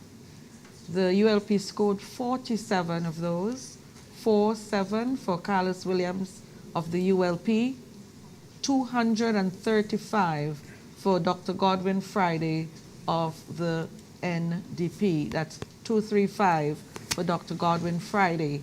284 people cast their votes and 2 were rejected.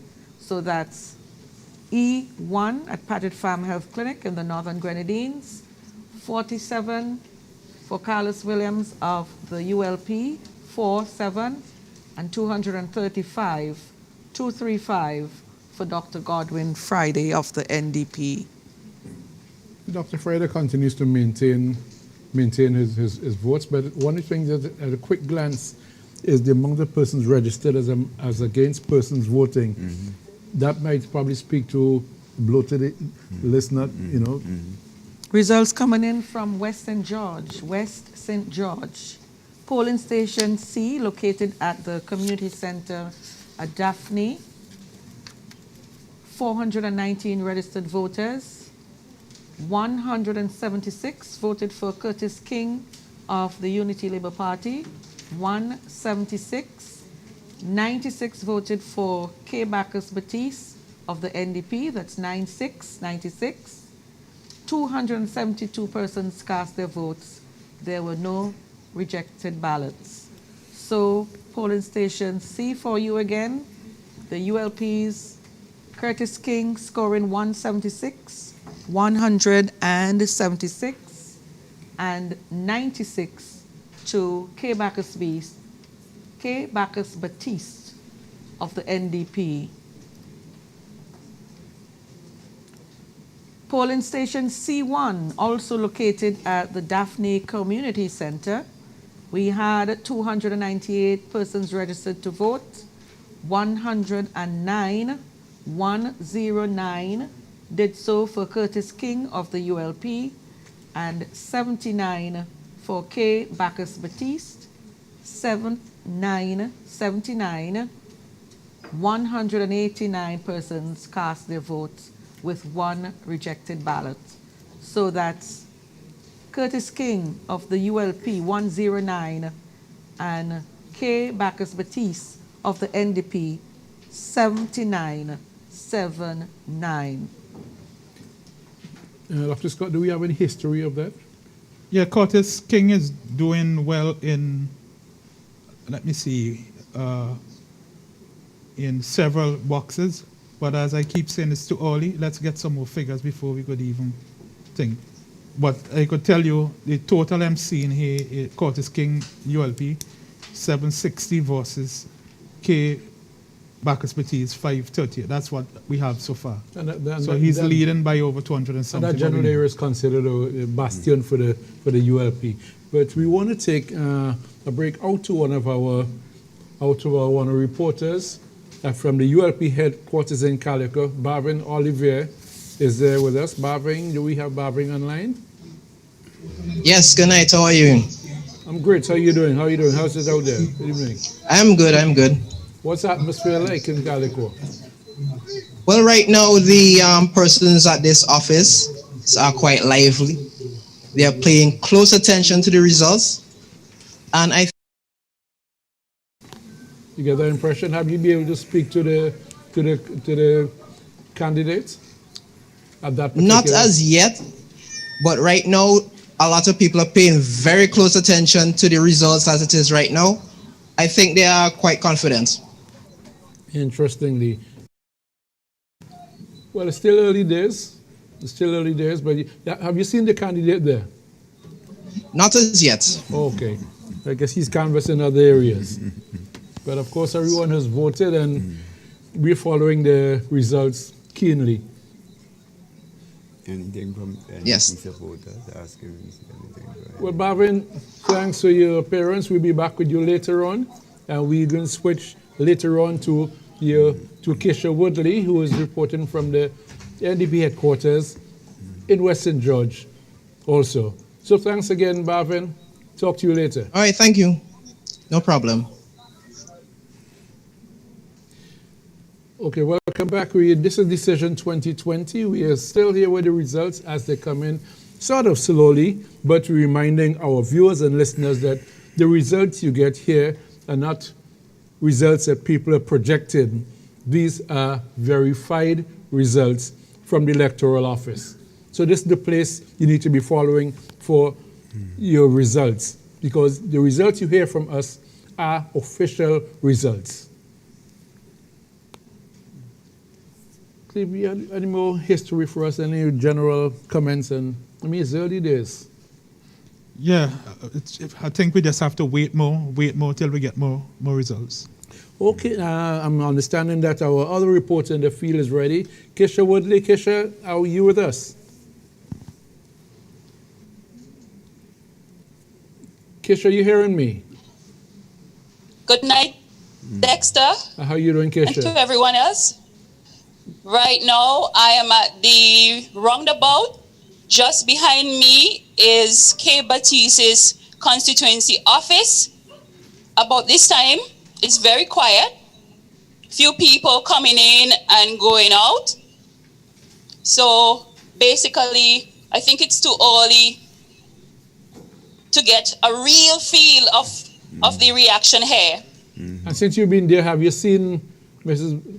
Bacchus Batiste?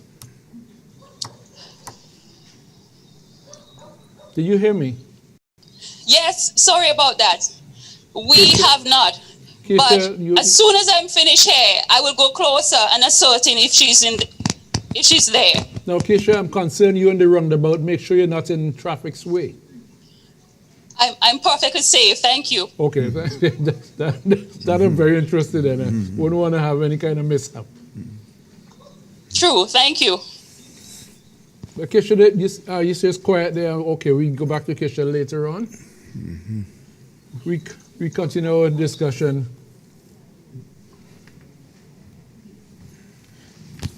Peter, well, for me, we still have to wait. I am particularly interested in to see how Central Leeward unfolds. That's the one I'm interested in. I thought you would have been getting more from Central Leeward. We only got one polling station. I can't remember how many came in. I think we got. We haven't had any from North Central, you know. North Central? Prime Minister's constituency. The Prime Minister's constituency, well, he wouldn't be too worried about that. He wouldn't be too worried. The Prime Minister wouldn't be too worried about that not coming in until later. Peter, where are you? I'm here. I'm very much with you, just following the results coming in. I was hearing about a concession in East St. George, East Kingston, sorry. Is this the case? There's any truth to it? Someone sent me a note indicating that Luke Brown had conceded. No, we haven't heard that. Yeah. Okay. So that was a bit of a surprise when I saw it. That it seemed to have come from his camp. This is what I was being told. No, we haven't heard that. And you remember, we only carry the official results here. You only carry the official results. So let me take that back then. I'm sorry if I put that in. And we just had 4 results from that constituency. We have some information from Northern Grenadines. I think that's probably the most comprehensive picture that we have. And it basically shows that the support has increased for the NDP there, as would be consistent with the fact that the leader of the opposition is now coming from that constituency. So on his first outing, I mean, he's already showing favor. And I think that is a fairly impressive captain's knock. Of course, it's easy to hit 6s or 4s in the Grenadines when you're batting on such a good wicket. But I think that that's probably one of the conclusions that we would make so far, that he has cemented himself. Certainly he's outperforming that he would have performed certainly less in a less outstanding way in previous elections. And I think that that's one of the things that we can note thus far. Apart from that, the other observations I'm making are regarding the slightly reduced turnout in some instances, and then swing numbers which are looking rather paltry one way or the other, suggesting that this is not going to necessarily be a landslide one way or the other. The other thing is that so I'm sorry, I got thrown off by somebody just sent me a note. Yeah, the other thing is that the it's not going to take, if you want to remove the Unity Labour Party, there's really only a question of one seat. Now, that seat is not necessarily easy to get, but I tend to think that it will be, it's really just one seat that they're looking at. So the question as to whether or not they may want to throw all their resources behind gaining the one seat, which is closest, might be an interesting way of looking at it. But it's still certainly too early for us to be able to tell anything in terms of overall swings and movements and developments and whatnot. Well, other than what I said except also at this stage, it's too late for anybody to be thinking whether they're going to throw in anything. Everything has been thrown into the bag already. Well, yeah, sorry, I meant in terms of their strategies, they would have thrown it. Yeah. Yes. We continue to look at the results here and reminding our viewers and listeners that the information you get from us are the verified results from the electoral office and not projections from any particular party camp.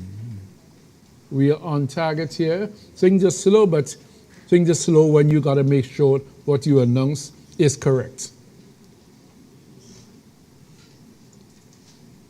We can take a slight break and come back with more information after this. We'll be right back.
votes 2020.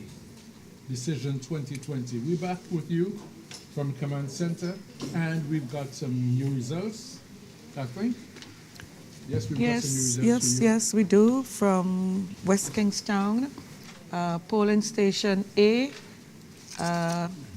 located at Victoria Park in Kingstown, where there are 63 registered voters, 63. The ULP's Debbie Charles got 14 of those 63 votes, 1-4.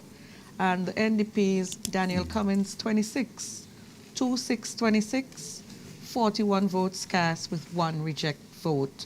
So, again for you, polling station A, 14 to Debbie Charles of the ULP and 26 to Daniel Cummins of the NDP from 41 votes that were cast. Pretty small polling station. 41 out of 63 turn up to cast their ballots. Polling station, yes, polling station F, located at the Windsor Primary School at New Montrose. There are 349 registered voters. 100 voted for Debbie Charles of the ULP and 118 for Daniel Cummins of the NDP. 218 votes were cast. So that's polling station F at the Windsor Primary School, 100 in the column for Debbie Charles and 118 for Daniel Cummins of the NDP. Also results coming in from polling station E1, located at the Faith Temple Church at New Montrose, where there are some 310 registered voters, 310. 73 voted for Deborah Charles of the ULP, 73. 107 for Daniel Cummins of the New Democratic Party. 180 persons cast their votes, and there were no rejects. So that's E1, located at the New Montrose Faith Temple Church, 73 ULP, 73, and 107 for Daniel Cummins of the New Democratic Party. Results also coming in from polling station B, located at the Public Health Building at Rose Place, 380 registered voters.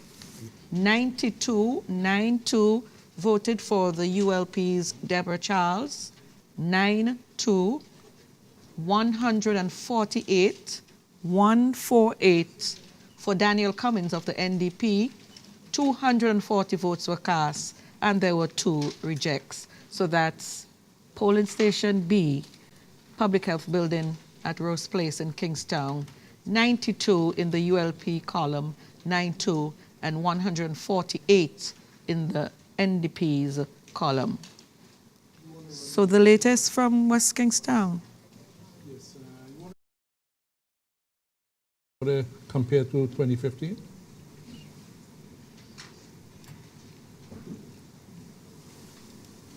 You want to hear them again? Yes.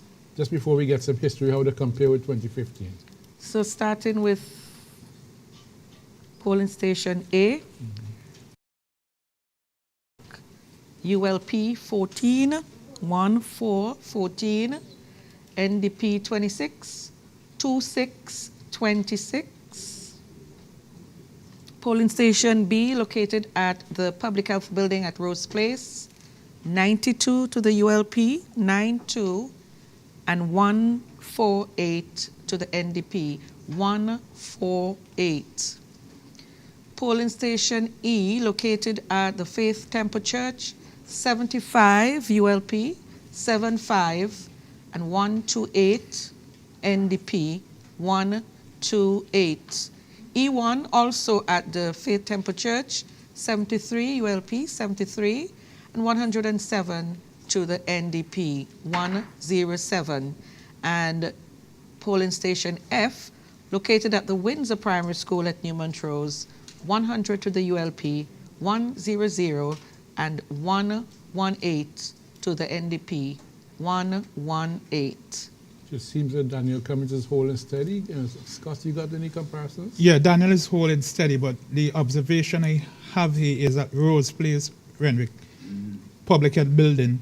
Last time around, the ULP got 104 votes.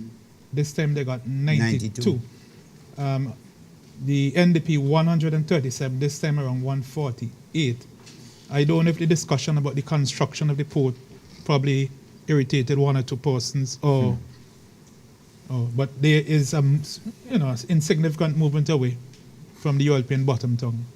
And it's not only construction, because tied with it, the NDP has put forward a road space development plan with it, which apparently is an alternative to the ULP's plans. Billingson. Do we have more results coming from there? Hearing? Yes, I believe we're getting some results from West Kingstown, some more results. We're not getting any So from yes, Central. we do have polling station Age 1. Age 1 located at the Anglican School at Lomans Hill, where there are 442 registered voters. 129 voted for the ULP's Deborah Charles. 129, 129. 155 for the NDP's Daniel Cummins. 284 of those 442 votes were cast, and there were no reject ballots. So that's polling station Age 1, the ULP 129, 129, and the NDP 155. 155. Results also coming in from polling station I, located at the Dr. J.P. Eustace Secondary School. 351 registered voters. 80 voted for Deborah Charles of the ULP. 131 for the NDP's Daniel Cummins. That's 131 for Daniel Cummins.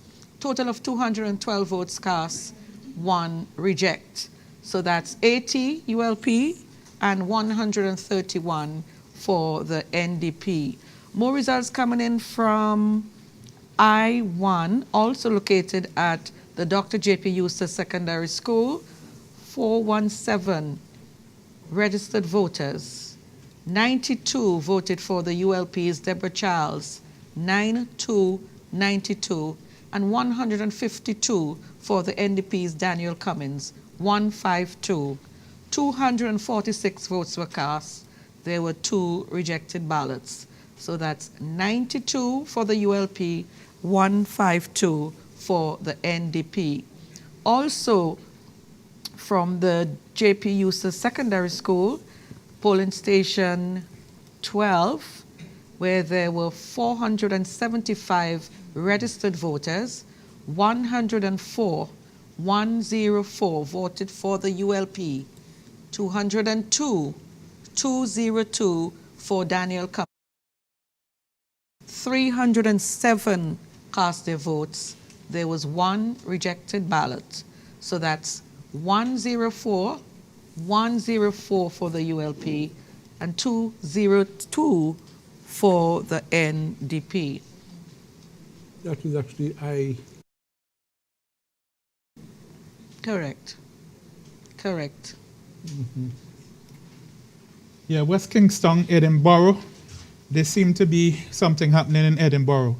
The turnout not as high in the last election on both sides. Not as high as this time. Yeah. But not only is not as high, I notice, I think it's I. Daniel Cummins alone last time got more than the total number of votes this time. He got 213 or 212 overall that voted this time. Okay. Okay, and some new results, I gather. Yes, we are back. West St. George, D1, polling station D1, located at the Belair Secondary School. 471 registered voters. The ULP has 146 votes for Curtis King, 146 Curtis King, and the NDP's K. Bacchus Batiste 154, 154. A total of 301 persons voted. There was one reject.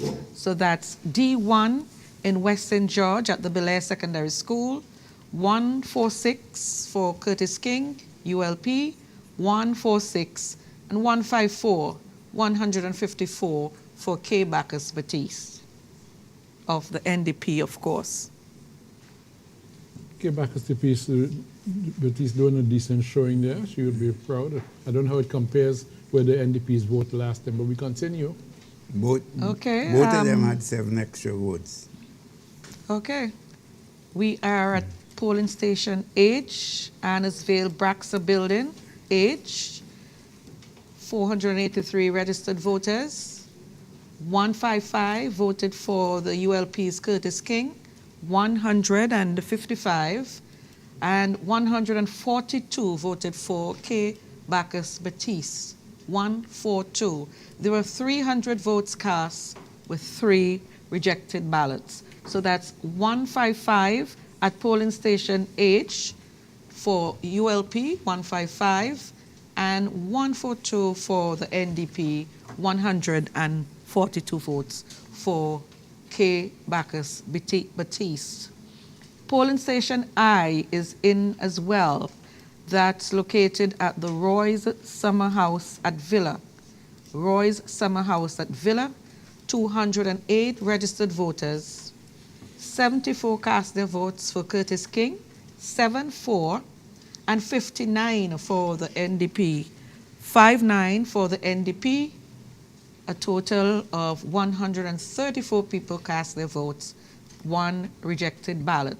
So that's polling station I in West St. George, 74 to the ULP, 74, and 59 to the NDP. Results also coming in from North Leeward.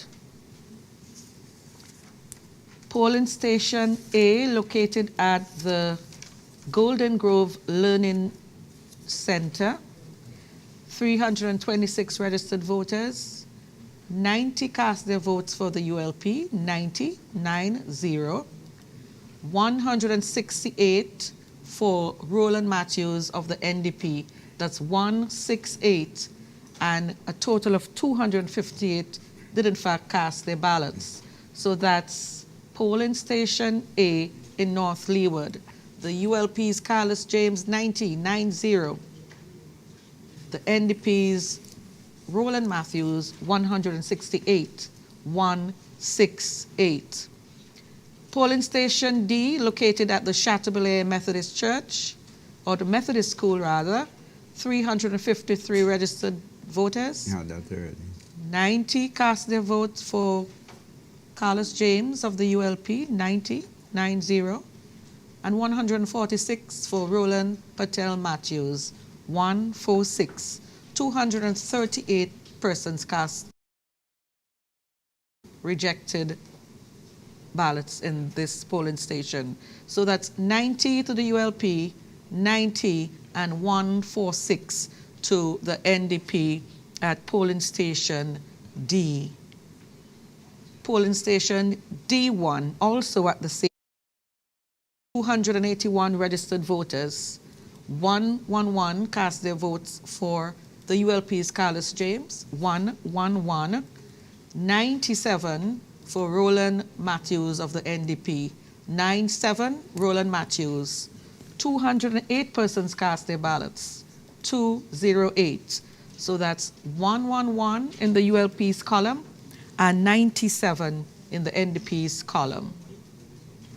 Polling station F, the Pettibordell Secondary School is the location, 407 registered voters, 116 to Carlos James of the ULP, 116, and 204 for Roland Matthews F. of the NDP. Check that. A total of 321 That's E. people cast their ballots, and there was one That's E. rejected ballot. Of course, that's polling station E. E, located at Petty Bordell Secondary School. 407 registered voters, 116 voted for the ULP, 116 for Carlos James, 204 for the NDP's Roland Matthews. That's 204. E1, 421 registered voters, 90 for Carlos James of the ULP, 90. 231 for Roland Patel Matthews of the NDP, 231. 324 persons cast their votes, and there were 3 rejected ballots. That's E1, 90 to the ULP, 90, and 231 for the NDP. Polling station F, 560 registered voters, and of course that's at the Rosebank Community Center. 289 cast their votes for Carlos James, 289. 146 for Roland Matthews of the NDP, 146. 436 persons actually cast their ballots, and there was 1 rejected ballot. So that's F in North Leeward, 289, ULP Carlos James, 289, and 146 for Roland Patel Matthews. Polling station H, Rose Hall Government School, 441 registered voters, 441. 213 went to Carlos James of the Unity Labour Party, that's 213. 96 to Roland Matthews of the New Democratic Party, 96. 309 cast their ballots. So 203 in the ULP's column from polling station H, located at the Rose Hall Government School. 213 ULP, 9696 NDP, Roland Matthews. H1, located also at Rose Hall Government School, where there were 349 registered voters. 186 cast their votes for the ULP's Carlos James. That's 186. 78 for Roland Matthews of the NDP, 78.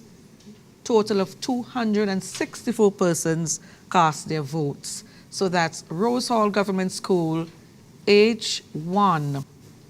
186 to the ULP's Carlos James, 186, and 78 Roland Matthews, NDP.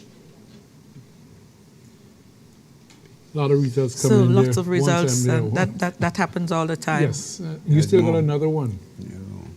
Okay, more results from I, located at Westwood Methodist School in Cools Hill. 306 registered voters. 140 voted for Carlos James of the ULP. 140 for Roland Matthews of the NDP. 89. 229 persons cast their ballots. So, polling station I, the ULP 140, 140, and the NDP 89.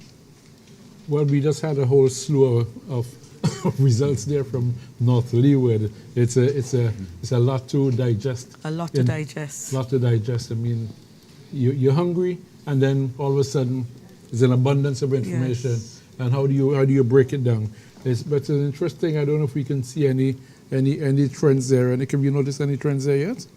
Well, except that the NDP seems, I don't know what are the subtotals up to now, because I haven't checked them, but clearly it seemed as though in North Leeward the NDP is holding its own, And we very much seem from, as the results come in, we very much seem to be the same position we were in 5 years ago. But the subtotal here is in fact 1648 to 1617 so far. Let me see a subtotal. 16. So the ULP has 1648 so far in North Leeward. 16, 17. Yes. 16, 17. Yeah. Yes. Subtotal. Yeah. Subtotals, yes.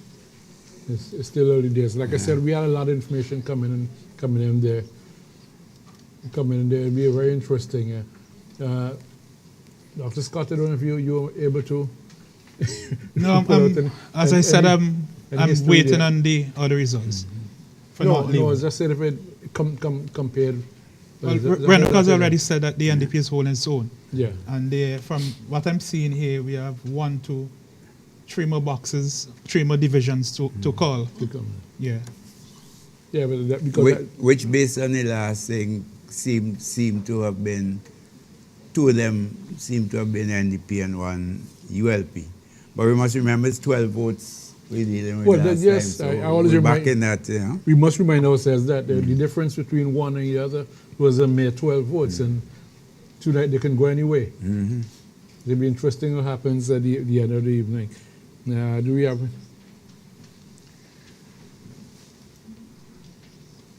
Peter, you want to come in after this? After these results that are coming in from West Kingstown Polling Station B at the Public Health Building in Rose Place.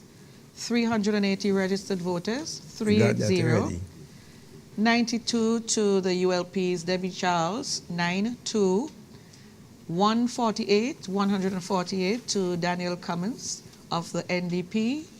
242 votes cast and 2 rejects. So that's 92 for the ULP, 9-2 in polling station B, West Kingstown, and 148 to the NDP's Daniel Cummins. And I actually think that that's a result we got before. Peter, you wanted to come in and say something? Peter. Already being made about the North Leeward. I mean, North Leeward it was marginal before and it's still marginal now. So I was just making the point that you made that, we're only talking about 12 votes. So at this stage, we're really going to be counting down to the wire. And essentially, as it looks, I think I have an error in terms of my tabulation, but ultimately, it's almost 50-50 in terms of support. So we really need to get those last 3 boxes to determine. Yes. My sense is that if this seat is won, it essentially says that the Unity Labour Party is holding their own. If it is lost, it basically means it's going to be difficult if the NDP cannot defend this seat for them to be able to defend the entire government overall. So this is very much a bellwether, in my opinion, because the inability to defend it would mean that the NDP is having some challenges. Very, very, very interesting. And yeah, I'm keen on this one. I mean, a lot of the others that we were talking about, we were talking about West Kingston or West St. George and whatnot. I mean, I think it's to happen there. But I'm certainly keen on North Leeward, keen on South Leeward, and also keen on East Kingston, which I'm hearing rumors about as well. we won't go by the rumors right now. No problem. But I think we got some more results there. Yeah, I think from Western George, polling station B, located at the Gomez Methodist Church, where there are 500 registered voters. 500 registered voters. 122 votes to Curtis King of the ULP, 122. 227, 227 to K. Bacchus Batiste of the NDP, 227. 350 votes were cast, and there was 1 rejected ballot. So that's polling station B, located at the Gomez Methodist Church, ULP 122, and NDP 227. I think we may have had this other one before. B1, did we get that result before? Yeah, we Yes, got I B1. think we did. Belair Secondary School,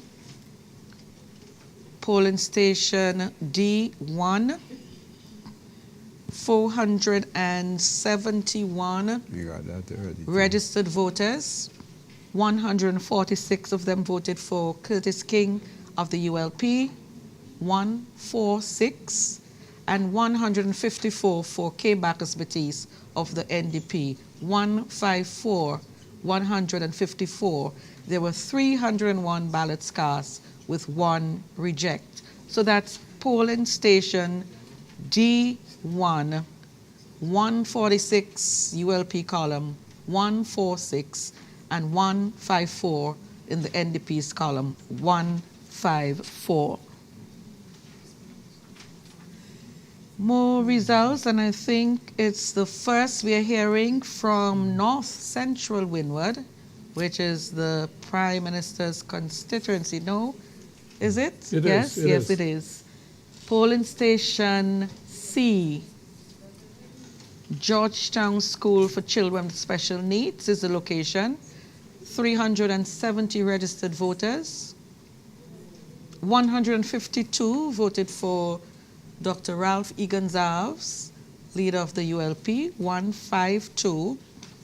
And 82 voted for Chieftain Neptune of the New Democratic Party, 82 for Chieftain Neptune. There was no vote for the Green Party. 235 cast their ballots. There was one reject. So that's polling station C in North Central Windward, 152 ULP, 152, 82, 82 to the NDP. And at polling station G, located at the Pearl Best Early Learning Center, there were 302 registered voters, 302. 178 cast their ballots for Dr. Ralph E. Gonzalez, 178. 23 for the NDP's Chieftain Neptune, 23, and 1 for the Green Party's Cadmiel McPhee. 202 persons cast their ballots, 202. So polling station G, 178, the ULP, 178, 23 NDP column, and 1 Green Party column. More results still in North Central Windward, and we have polling station G1 located at the Park Hill Community Center, where there are 291 registered voters. 172 voted for Dr. Ralph E. Gonzalez, 172. 20 for the NDP's Chieftain Neptune, 20. None for the Green Party. 193 cast their ballots, and there was one reject. So that's G1, ULP 172, 172, NDP 2, and St. Vincent Green Party 0, 0. Polling station Age, Park Hill Government School, 497 registered voters. 285 voted for Prime Minister Dr. 285. 35 for the New Democratic Party, Chieftain Neptune, 35. Green Party, 0. 331 votes were cast, 8 were rejected. 285 ULP, 35 NDP. Continuing more results. Results, yes, from the Southern Grenadines. Southern Grenadines. Our first time for the Southern Grenadines this evening. First time for the evening. And polling station D, located at the Union Island Learning Resource Center.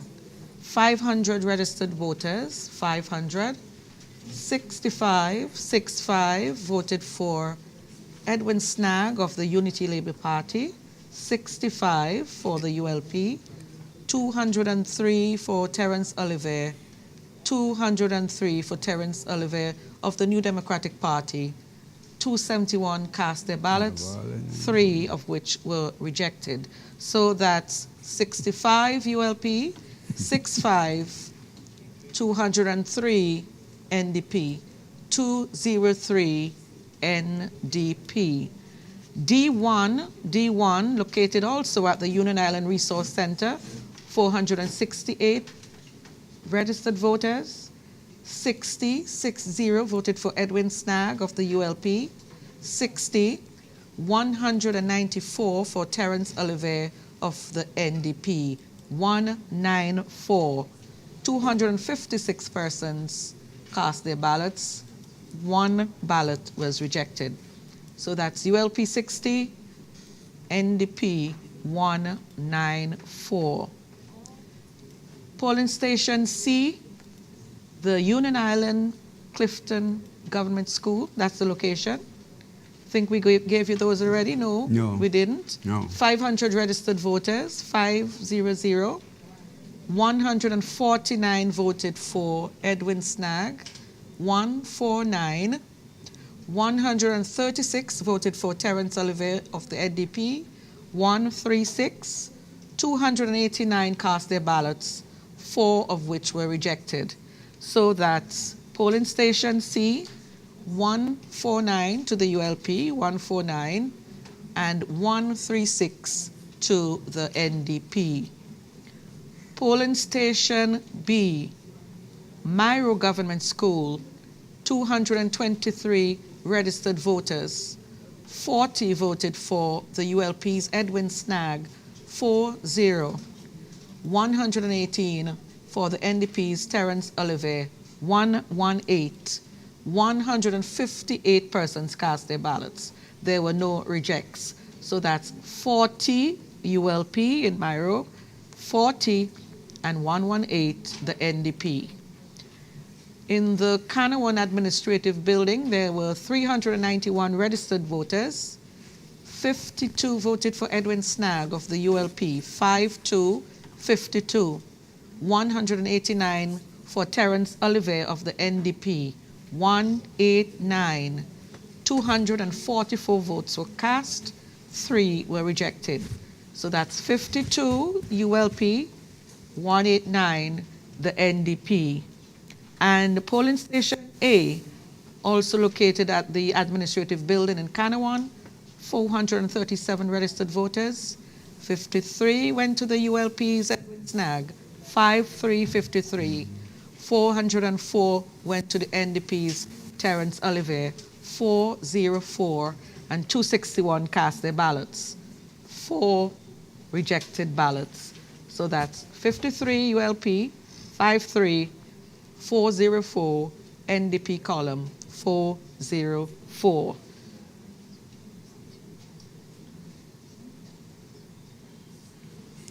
Yeah, that is, So is that the extent of the polling stations in the Southern Grenadines? Yeah, you can declare that. we could almost talk about declaration. And you had how many polling stations there? 1, 2, All. 7? 7 polling stations. 7 polling all in, stations. or we just check the final numbers. Apparently. Bigger victory. A1, Isn't it like B, you seem to be C. winning by increase? There's an error. Okay. So we need to get that. Because there's 4 for the NDP. Yeah. Huh? Where? Yeah. Yeah, those results are being verified as we go to see if there was a data entry, which we can sort it out. That is in polling station A. Yeah, it can't be 404. Yeah, Must be 204.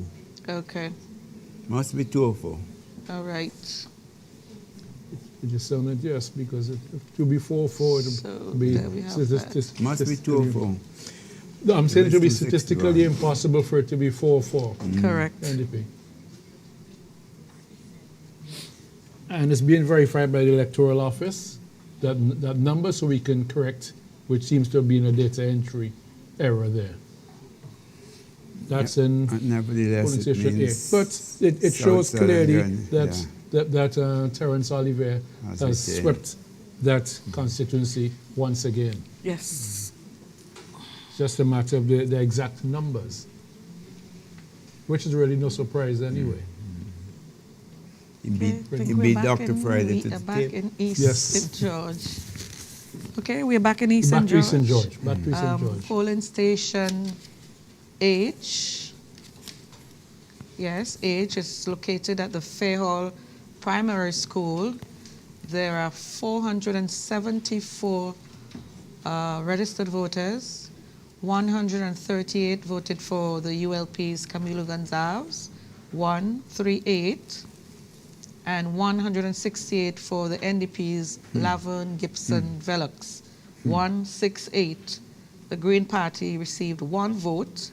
There were 310 ballots cast and 3 were rejected. So that's H, polling station H, Fairhall Primary School, 138 ULP, 138, 168, NDP, 168, Green Party, 1. We move now to polling station H2, located also at the Fairhall Primary School. 459 registered voters. 145 voted for Camilo Gonzalez of the ULP.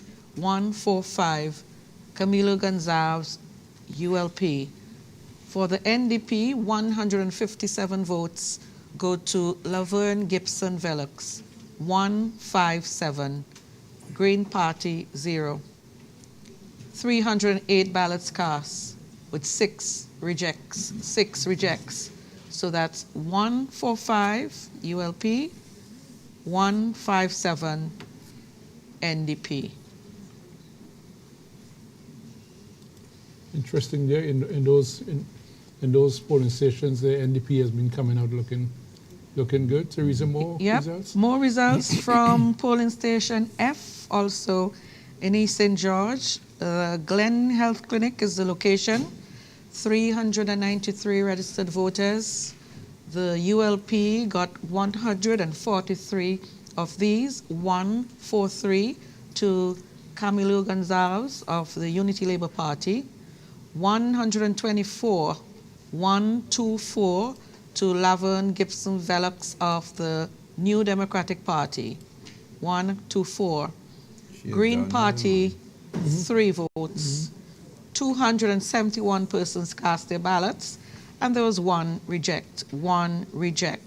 So 143 ULP, 124 NDP, and 3 Green Party.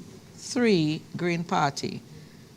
Polling station F1, also located at the Glen Health Clinic, 402 registered voters. 164 to the ULP, 164 to Camilo Gonzalez of the ULP, 128 to the NDP's Laverne Velux, 128, Green Party 0, 0, 294 cast their ballots. There were 2 rejects. So F1, ULP 164, 164, NDP 128, 28.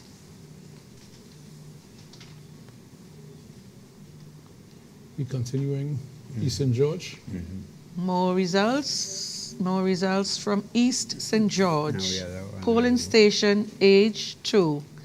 H2, 459 registered voters, 459. ULP 145, 145 to Camilo Gonzalez of the ULP, 157 NDP's Laverne Gibson Velux, 157. Green Party, 0. 308 ballots were cast, 6 were rejected. So that's H2, polling station H2 in East St. George, 145 ULP, 157 NDP. Do we have more results from East St. George? South Central Windward. Central Windward, and I think it's the first set of results for the night from that constituency. Polling station D, Newgrounds Primary School, 406 registered voters.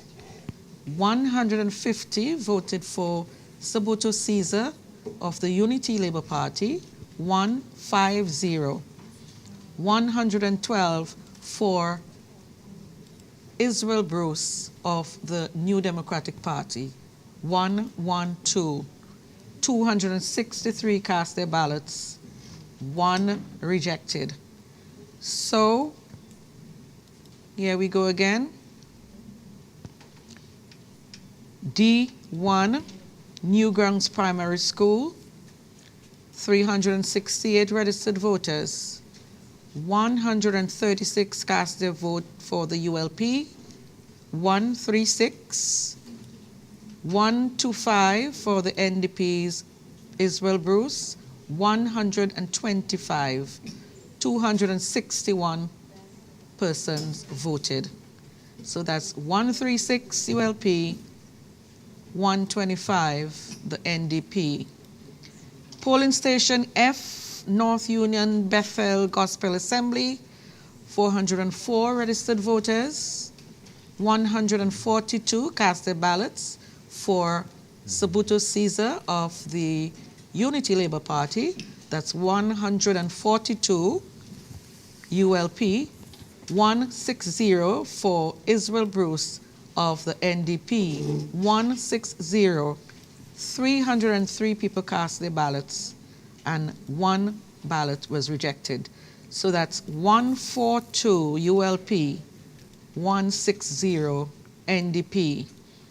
And also at the North Union Bethel Gospel Assembly, polling station F1 it is, 362 registered voters, 116 voted for Sabuto Caesar of the ULP, 116 Sabuto Caesar of the ULP, 120 for Israel Bruce of the NDP. 237 people cast their ballots and there was 1 that was rejected. So that's 116 at polling station F1 for the ULP, 116, and 120 for the NDP. South Central, we continue with South Leeward. South Leeward, some results coming in here again for South Leeward. Polling station A, located at the Rillen Hill Community Center. 437 registered voters, 437. For the ULP, Minerva Glasgow got 157 votes, 157, ULP's column. For the NDP, Mr. Stevenson, Nigel Stevenson, 125, 125. Independent candidate, 5 votes, 5. 288 votes cast, there was 1 reject. So that's polling station A, 157 ULP, 157, 125 ULP, 125 NDP, and independent, 5. Independent, 5. Polling station B1, located at the Dubois Government School, 510 registered voters, 175 cast their votes for Minerva Glasgow of the ULP, 175 ULP, 148 for Nigel Stevenson, 1 to the independent candidate, Assordo Bennett, 1. 331 votes cast, 7 rejected. So that's ULP 175 at polling station B1, 148 the NDP, 148, and 1 to the independent candidate. Polling station F, located at the Kittels Government School, where there were 523 registered voters, 158 cast their votes for the ULP, 158 to Minerva Glasgow, 189 to Nigel Stevenson, 189 NDP Nigel Stevenson, and 1 to the independent Asordo Bennett. 1 independent. 349 votes cast with 1 rejected. So 158 ULP, 158, and 189 NDP, 1 to the independent candidate. F1 is also in, F1 located at the Kittels Government School as well, 437 registered voters, 115 cast their votes for the ULP, 115, 169 for the NDP, 169, and 1 for the independent candidate, Bennett. 286 cast their vote, 1 was rejected. So that's 115, 115 ULP, 169 NDP, 169 independent, 1 independent candidate, 1. Still in South Leeward we are, polling station G. Polling station G, located at the Methodist Church Hall at Chauncey. 372 registered voters, 372. ULP 157, ULP 157. NDP 94, 94, 94. Independent candidate 1, 1. 253 ballots cast, 1 was rejected. So that's the ULP's Minerva Glasgow 157, 157, and the NDP's Nigel Stevenson 94, 94, and independent A. Bennett 1 vote, 1 vote. Well, off the bat, I can say something which stands out there is that the independent actually been getting some votes. He's been getting 1 here, 1 there, 1, 5 somewhere else. So it means that persons who nominated him voted him. We have seen strange things in the past where a person comes in independent and he can't get as much persons voting for as who nominated him. But I wonder if we can get some historical document and information on this, Dr. Scott. Well, we could look at South Leeward and see that the trend where ULP in the last election controlled Redden Hill, Dubois, Vermont, Retreat, Clay Valley. And of those, we see in three boxes that the ULP showing some control there. But what's interesting is Camden Park. Stevenson has increased his conks in the ULP areas. Then when we go now to Kittels, Chauncey, Camden Park, Renwick, of the we see the NDP still showing some control there. Some control. Yes. And anything changed from the last election? Is it the same thing? Well, minor. 2, 3, 4 votes here. Okay. But still, there are a lot more to come in. And that was a close constituency. Yes. Yes. So, but there are lots of more boxes to come in. Of course. Back in other results? We actually have a box from South Leeward, and in this case, it's the G1 polling station at the Methodist Church Hall, G1, where there are some 369 registered voters. 101 voted for the ULP's Minerva Glasgow, 101.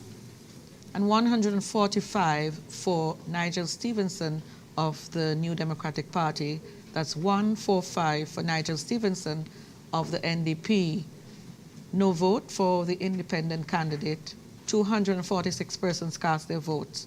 So the ULP column, 101, 101, and NDP, 145. 145 at polling station G1 in the South Leeward constituency. So we see Minerva Glasgow continuing to show up in this last one.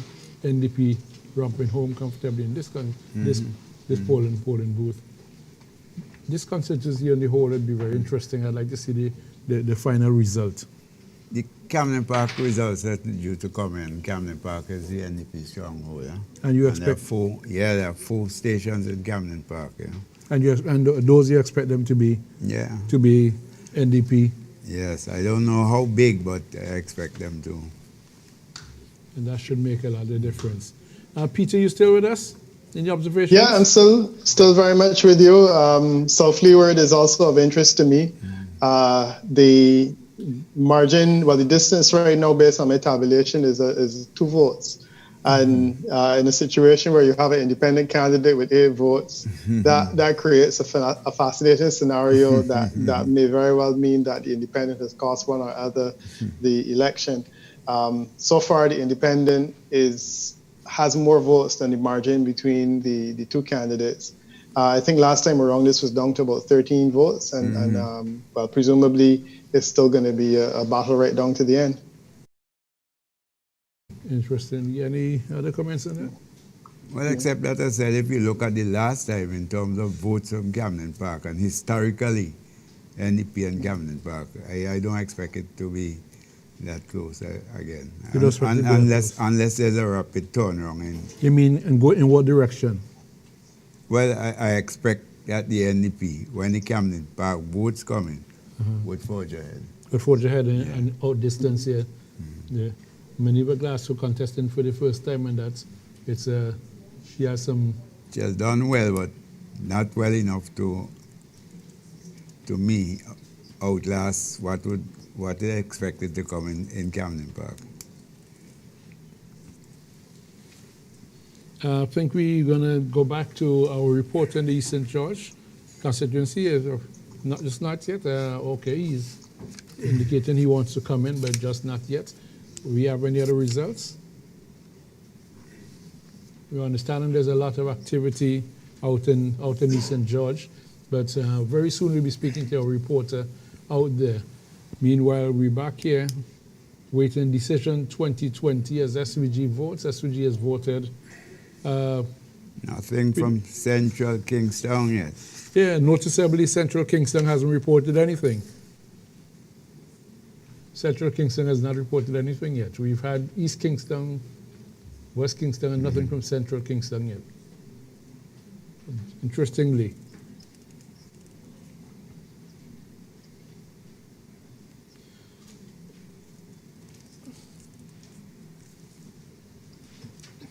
Yes, and we also, one of the things, if we want to go back to a discussion we started early on the fact that we're conducting this election in a COVID environment. We had things like, I was surprised this morning that don't they ask people to wear a mask. I was kind of impressed that so many persons, we do have something from East St. George. We have somebody online. We have Camila Gonzalez online from East St. George.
from our command center, and we'd always find candidates making declarations ahead of time. We do not yet have official results for that, so we cannot project as the candidate if who somebody has done. We're going to wait on the information here as we continue. And let's take a break and come back with more information just after this. Let's take a commercial break, please.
sit there seeing television too far behind.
Welcome back.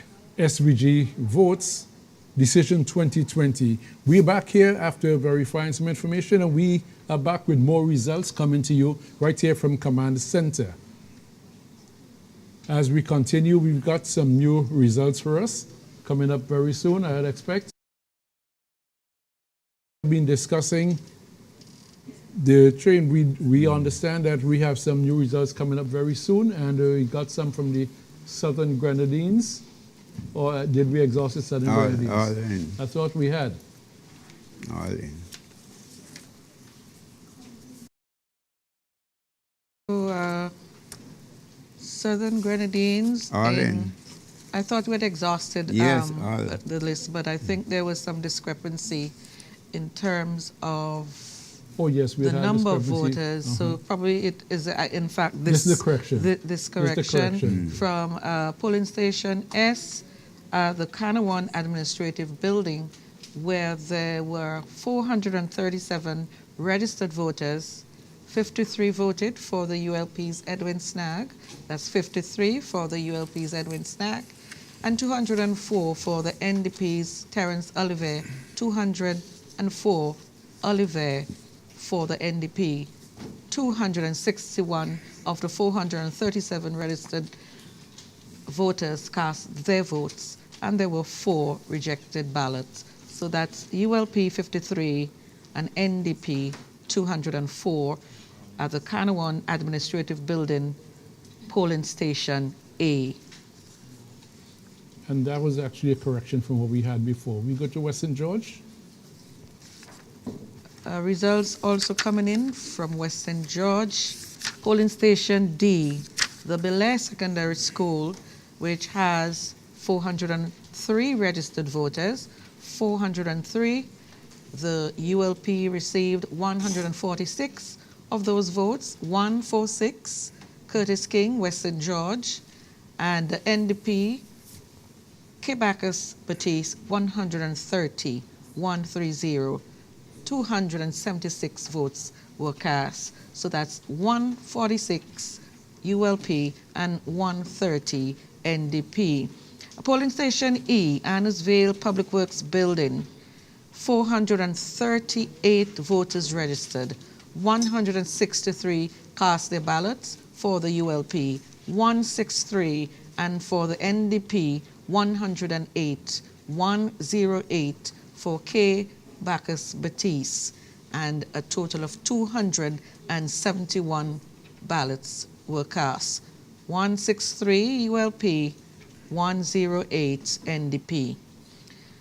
Polling station E2, also at the Annisvale Public Works Building, 472 registered voters, 472, ULP 154, 154 for the ULP's Curtis King, and 143, 143 for K. Bacchus Batiste.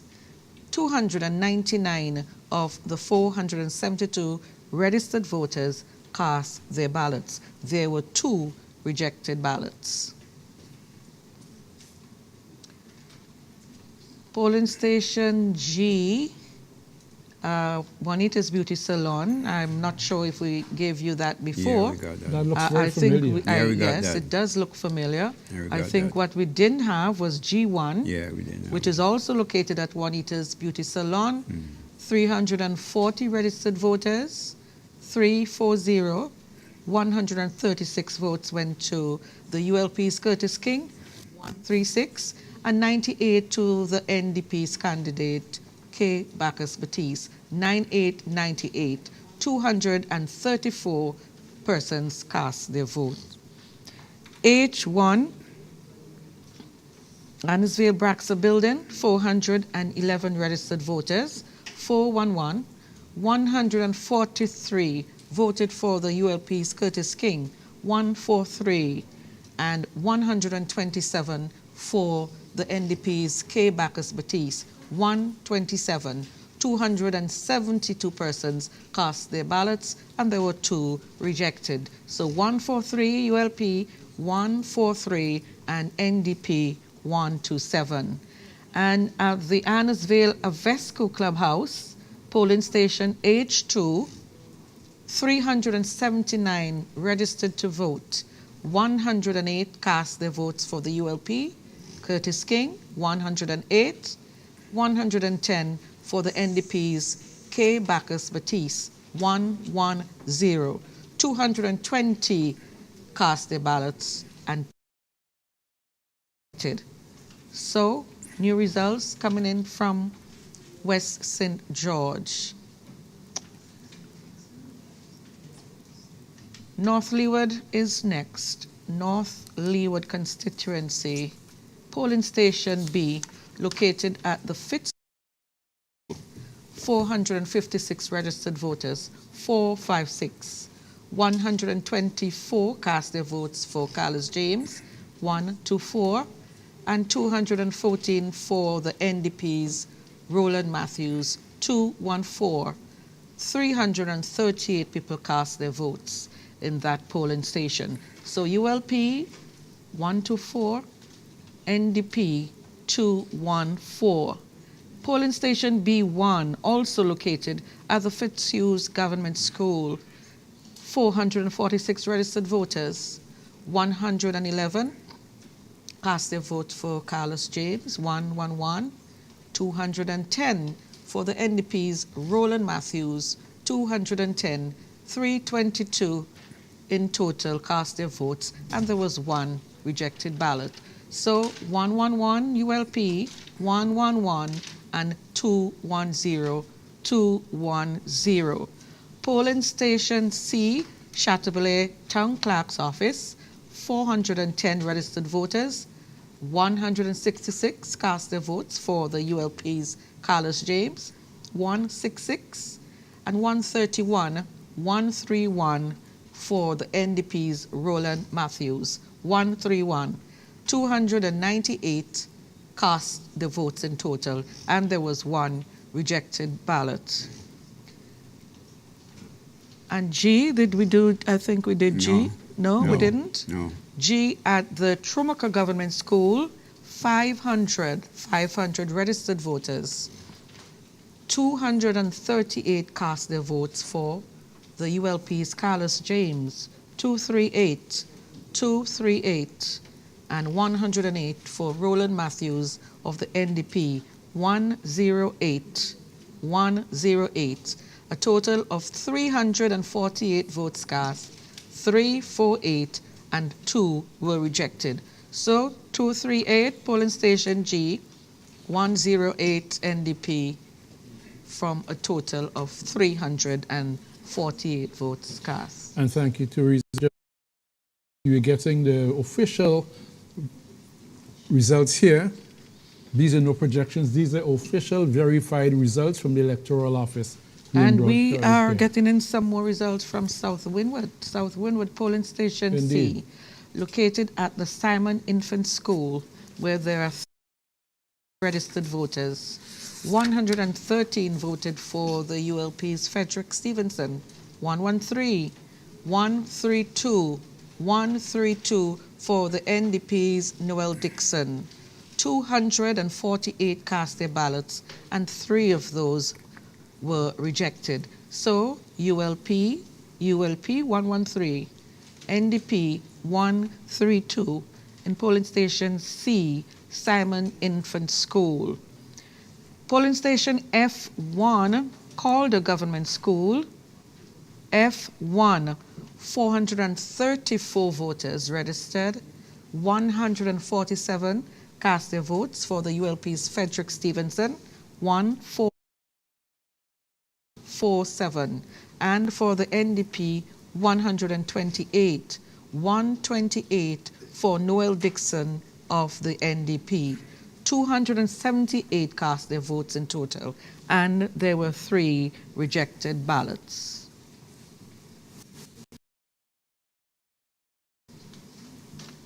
More results from South Windward. This time, polling station I, located at the Stubbs Government School. 499 registered voters, 499. 131 cast their votes for the ULP's Frederick Stevenson, 131. 176 for the NDP's Noel Dixon, 176. A total of 311 cast their votes and 4 were rejected. So that's at the Stubbs Government School, polling station I, 131, ULP 131, and NDP 176.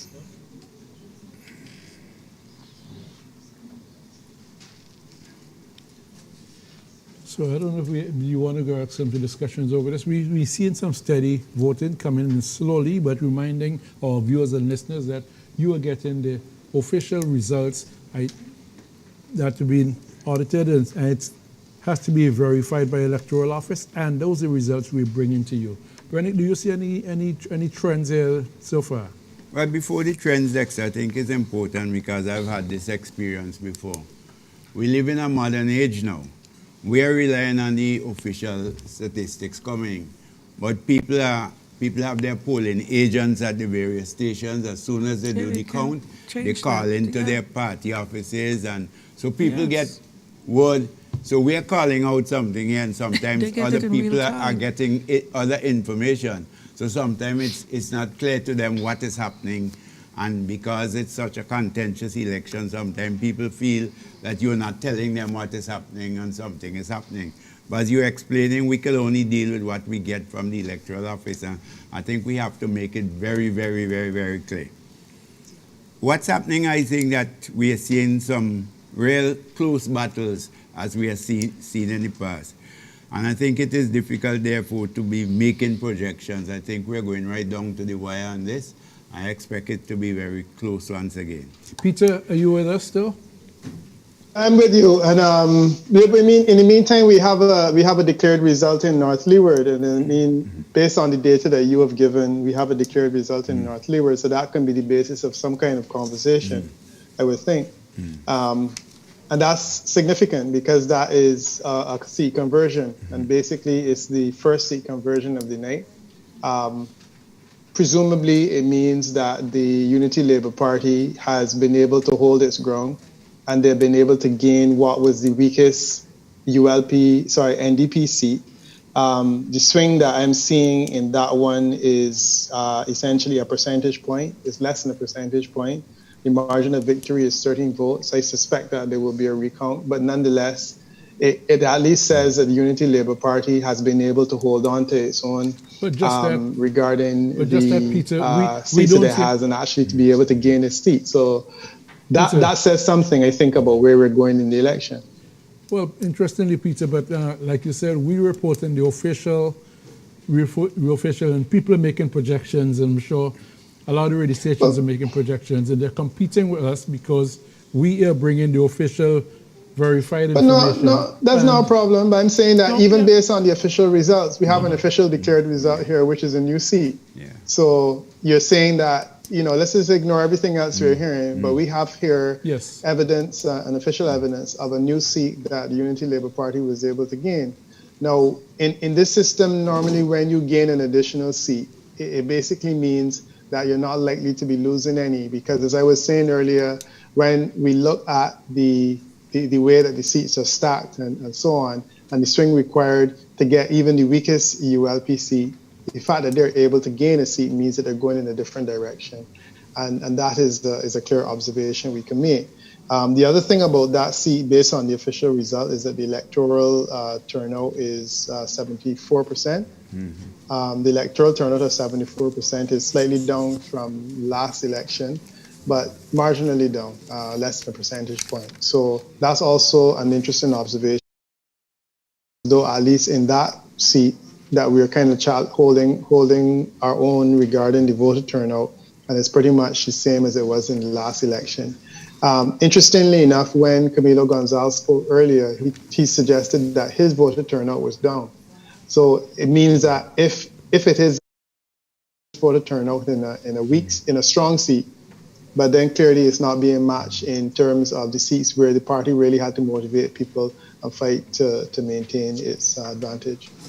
Well, I hear you. And meanwhile, I think we can report the Southern Grenadines that we got confirmed with after the corrections and everything, we can call the Southern Grenadines in the What are the totals? with the totals. The totals for the Southern Grenadines. Do we have the totals up there?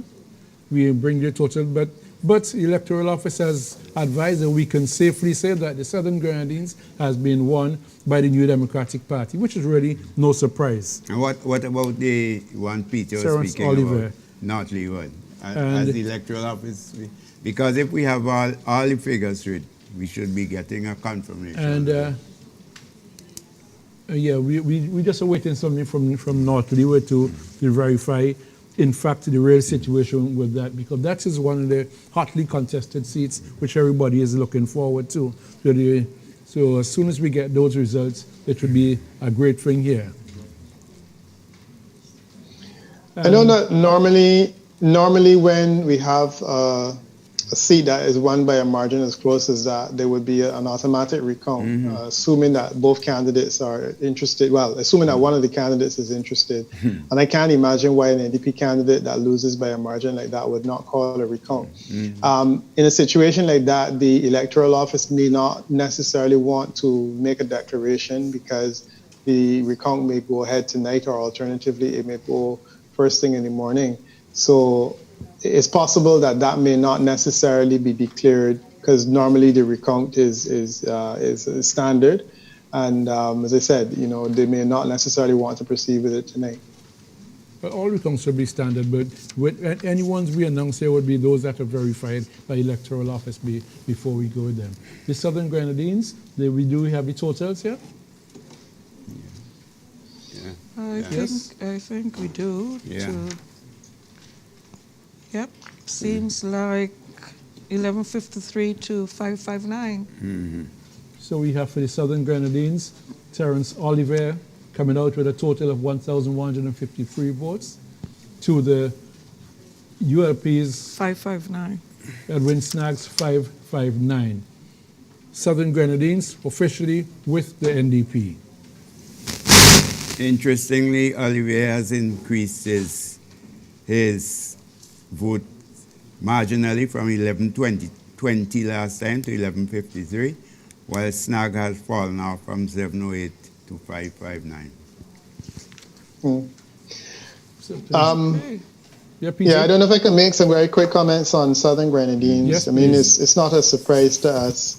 The voter turnout in that constituency was like 58%, which is down. Sorry, it was an increase on the 2015 number, about 3% increase on the 2015 number.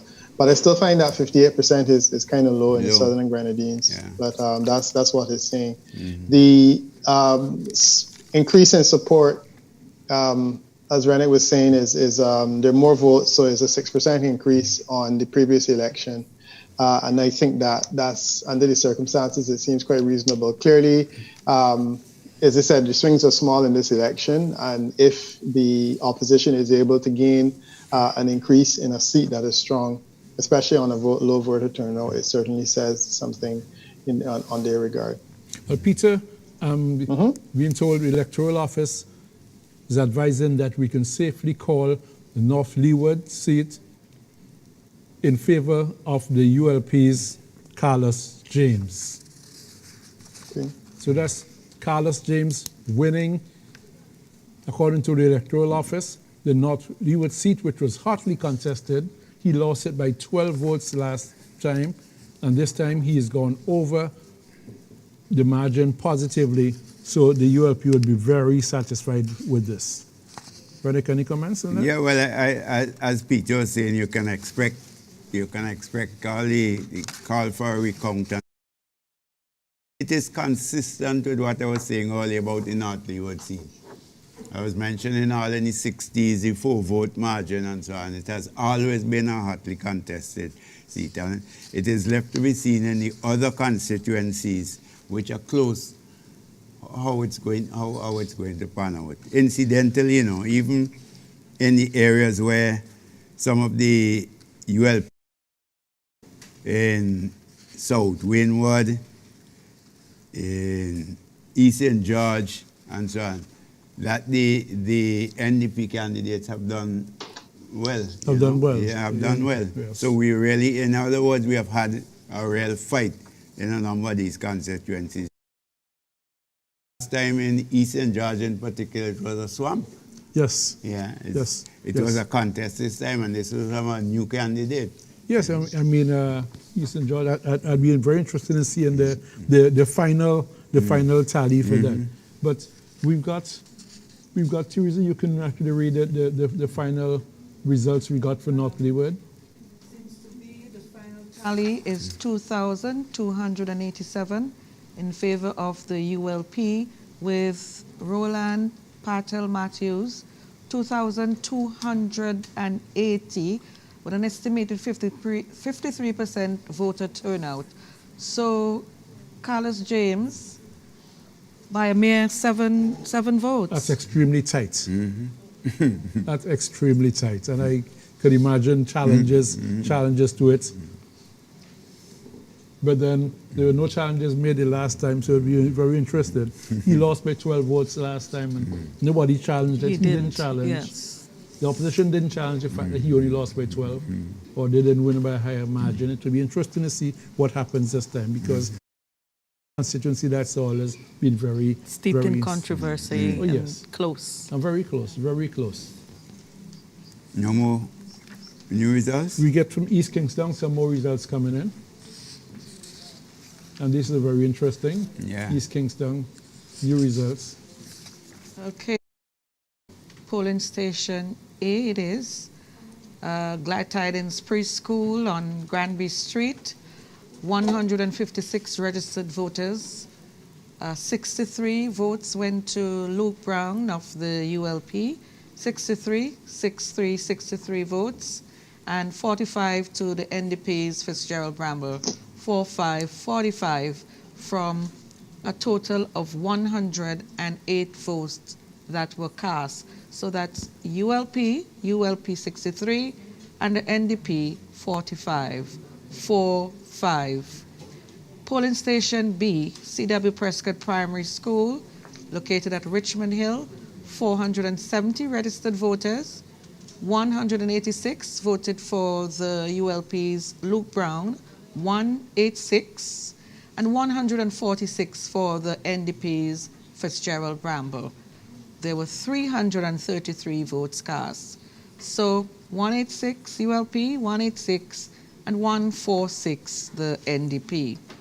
Polling station G1, Church of the Ascension at Sign Hill, G1, 418 registered voters, 137 cast their votes for the ULP's Luke Brown, 137, and 131 for the NDP's Fitzgerald Bramble, 131. 269 votes in total were cast. So 137 ULP, 137, and 147 the NDP. What? You want to No, repeat that? No, 131. 137 and 131. Correct. And H, polling station H, Rose of Faith Word Ministries. 503 registered voters. 142 voted for Luke Brown of the ULP, 142. 211 for the NDP's Fitzgerald Bramble, 211. 354 cast their ballots. There was one reject. So that's 142 ULP, 142, and 211 NDP. Polling station H1, also at the same location, 492 registered voters, 492, ULP 126, 126, the NDP 243, 243. 369 persons cast their vote. So once again, 126 to Luke Brown of the ULP, 126, and 243 Fitzgerald Bramble of the NDP, 243. And polling station I at the wheel at Sion Hill, 492 voters registered, 148 give their vote to Luke Brown of the ULP, 148, and 189 to the NDP's Fitzgerald Bramble, 189. 340 cast their ballots, and there were 3 rejects. So that's 148 Brown ULP and 189 Bramble NDP. Once again, Sanil, continue, the whole East Kingston continue to be very tight. Do we have any other results coming We in? have Fast and from Furious? polling station J, also from East Kingstown, and this was located at the Curriculum Development Unit at Richmond Hill, with a total of 440 registered voters, 440 registered voters, 149 votes to the ULP's Luke Brown, 149, and 148 to the NDP's Fitzgerald Bramble, 148. 298 persons cast their ballots, with 1 being rejected. So that's the ULP Brown 149, NDP Bramble 148. That's from East Kingston and continue to Fitz Bramble there mounting a valiant Again, new candidate. challenge. And new candidate. Well, more than the challenge, I think he's defending the seat for the NDP. Yes, Yeah. because the NDP, it would, from a NDP perspective, it would be very. A seat that they've been holding has been in the column for the longest while, and Fitz Bramble has been, like I said before, has been an exciting new candidate, and that contest was always one we look forward to. We got some more. Okay, more results from East Kingstown polling station K, Magistrate's House at Cane Garden. 536 registered voters, 536.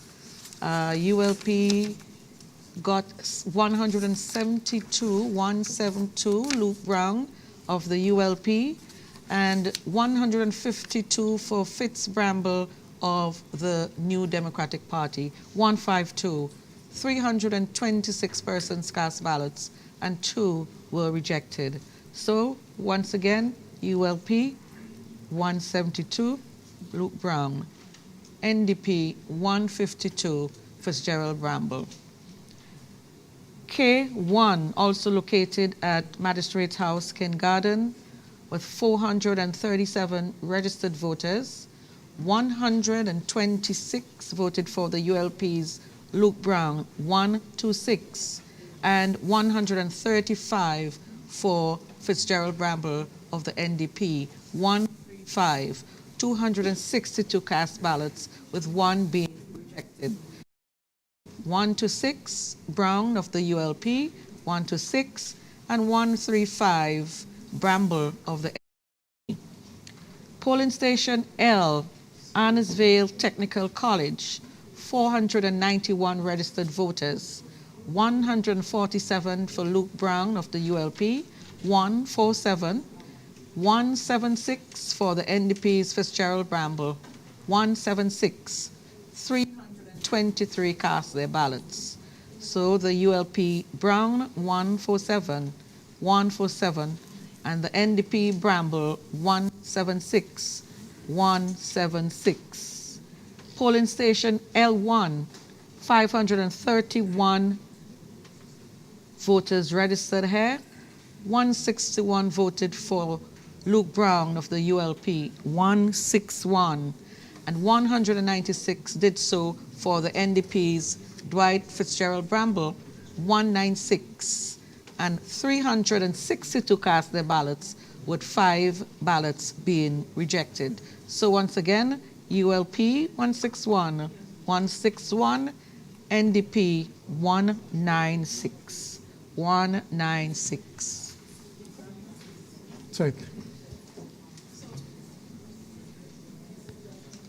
A tightly contested race there. I think we got East Kingston, the full totals, because I realized that she's called all of them. You've called all of them. we want to call announced that the Northern Grenadines, of course, which is no surprise either, has gone to the New Democratic Party's leader, Dr. Godwin Friday. That's Dr. Godwin Friday returning with a very comfortable margin, overly comfortable margin, and 2,123 votes to the ULP's Carlos Williams' 458. The voter turnout there was some 62%. No surprise winning there. A comfortable margin for NDP leader Dr. Godwin Friday, 2,123 votes to the ULP's Carlos Williams' 458. Peter, you want to come back in? You were saying something. Yeah, can you just give me the Northern Grenadines numbers again? Northern Grenadines, that's 2,123 for Godwin Friday. Versus 458, yes, for Carlos Williams. Okay. We didn't get some of the polling divisions, so we can get them later. Yeah, some of the polling divisions didn't come in, but that's kind of academic. So we what was 82%? 82% and a 8% swing on the previous election. So that's a fairly decent way for him to start his life as opposition leader. So that's a decent turnout. The voter turnout again is low, consistent with what we've been seeing in other places. But certainly he's benefited from a positive swing. So both of the Grenadines seats would have experienced a positive swing. One of the challenges always in seats that are that strong is that they tend to lose support rapidly as well. But in both instances, both the Northern and Southern Grenadines, they were able to gain a healthy 8 and 9% swing. So that is saying something about their performance in those ridings, that they were able to hold on to them, especially hold on to that level of improvement, I should say, especially in light of what's going on with COVID. The other question I was asking is if we could get the totals for East Kingston, because I noticed that you called all of the polling divisions. So if we could get the totals, it would be useful. I didn't get all. I don't know if we have all the I didn't East get Kingston. Can we those are the Rockies and one East Kingston, do we have the totals? We didn't get the polling divisions E, E1, and G. No, East we Kingston. wanted the totals by polling station. No, just that. That's fine. That's fine. Okay. That's the overall. So you're seeing this? Yeah, I've seen this. So this is fine. Yeah. So is this considered final? And there's the electoral office, eh? Electoral office, we've gotten some figures here on screen we're looking at. So we can fairly say that East Kingston has remained in the column of the New Democratic Party. And congratulate Dwight Fitzgerald Bramble. First time at the polls, mounting a serious challenge, and more than a challenge, defending territory that has belonged to the NDP for a while and winning in that. Right. So that's the first one. That's the third seat for the New Democratic Party. East Kingston. Well, if I could just say a bit about that one. Yes. Yeah. East Kingston, 2,547 votes to Dwight Fitzgerald Bramble. Congratulations to him. And Luke Brown, third time, not a charm, 2,306. Yeah. Yeah. Go ahead, Peter. Right. No, that one has come in. One could say that was the third strongest or the third weakest seat. Third weakest seat for the NDP. I remember earlier I was saying that we're looking at three seats. Basically, we're looking at North Leeward, South Leeward, and we're looking at East Kingston. East Kingston would be the hardest of the three, requiring almost a 5% swing. What has happened in reality is that the NDP has actually improved. So they were on a 1% swing from the previous election, while the ULP is on a 1% swing away from them. So Luke Brown has actually done less well this time around than on the previous occasion. I mean, marginally so, but nonetheless, in order to gain that seat, he would have needed to improve by a fairly significant margin, as I said, around 3 percentage points. But if he is unable to defend that seat, then it basically means that we're looking at an election in which the swing was in the vicinity of 1 or 2 percentage points, which is more or less consistent with what I expected. So they've been able to take a new seat, which is good, but clearly the swing was not significant enough to be able to pick up what would have been one of the harder ones for the Unity Labour Party to pick up. The voter turnout here, it looks as though it is about 67, 68%, which is certainly low, lower than it was on the previous occasion. So that too is saying a continuing conversation about what's going on in this election in terms of voter turnout. The voter turnout appears to be in the 60s, 70s, which is not necessarily a good thing. Peter, hold a while. I think we got some more results. A lot of results coming in there. West St. George, we go back to West St. George. Okay, so we are in West St. George, polling station A, located at the Belmont Government School, where there are some 504 registered voters.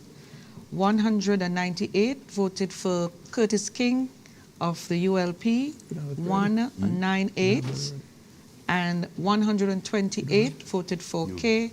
Bacchus Batiste of the NDP, 128.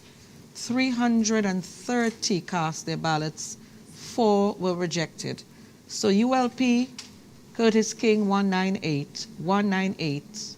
NDP, K. Bacchus Batiste, 128, 128.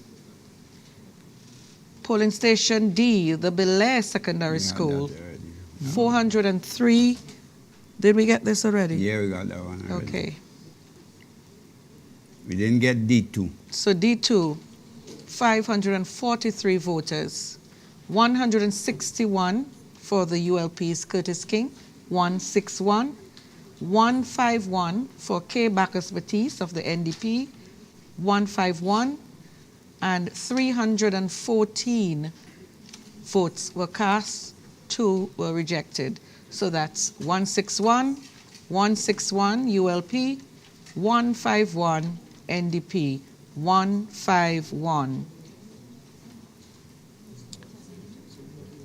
E1 now. E1, Annisvale Public Works Building, E1, 447 registered voters, 139 voted for the ULP, 139, 134 for K.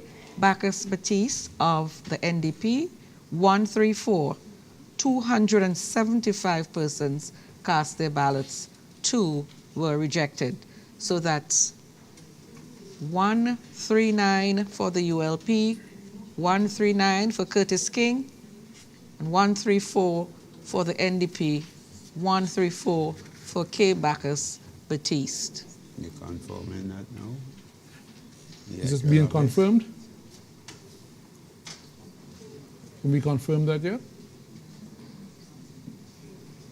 Okay, we're still waiting the final results in that. South Central. We go back to South Central Windward. Okay, so South Central Windward, polling station A, the Christopher Bernard Preschool at Mount Brennan, 400 registered voters, 400, 166 for Sabuto Caesar of the ULP, 166 for the NDP's Israel Bruce, 116, 116, 283 votes cast with 1 reject. So that's 166 ULP, 166, 116 NDP. A1 also at the Christopher Bernard Preschool at Mount Brennan, 294 registered voters, 163 for Sabuto Caesar of the ULP, 163, 53 for the NDP's Israel Bruce, 53, 218 ballots cast, 2 were rejected. So ULP column 163, 163, NDP column 53, 53. Polling station C, the Newgrounds Methodist Church, 534 registered voters. 210 cast their ballots for Caesar of the ULP. 210. 137 for the NDP's Israel Bruce. 137. 347 cast their ballots. So that's ULP 210, 210, NDP 137, 137. And polling station E1, located at the High Lomans Primary School, 387 registered voters. 116 votes for the ULP's Sabuto Caesar, 116. For the NDP, 137. For Israel Bruce, 137. 253 voted. ULP 116, 116. NDP 137, 137. Results from North Central Windward. I think we did this already. No, I think. Did we? No, we only had a few. Okay. It starts from A. So, polling station A. The Georgetown Secondary School, registered voters 486. ULP 127. ULP's Dr. Ralph E. Gonzalez 127. Chieftain Neptune 173. Chieftain Neptune 173. SVG Green Party 3. Green Party 3. 304 votes were cast. 1 was rejected. So ULP 127, 127, NDP 173, 173. Polling station B, also at the Georgetown Government School, 342 registered voters, 342 registered voters. The ULP 131, ULP Dr. Ralph E. Gonzalez 131, NDP's Chieftain Neptune 68, 68, Green Party 0, 201 votes cast, 2 were rejected. So ULP 131. And you got more. Screen was removed. 131 ULP and NDP 68, 68. Well, change. Yes, I won. Aye. Aye. Can we safely call, you said, we can safely call for the second seat for the Unity Labour Party, West St. George, Curtis King. But can we get the totals up on screen?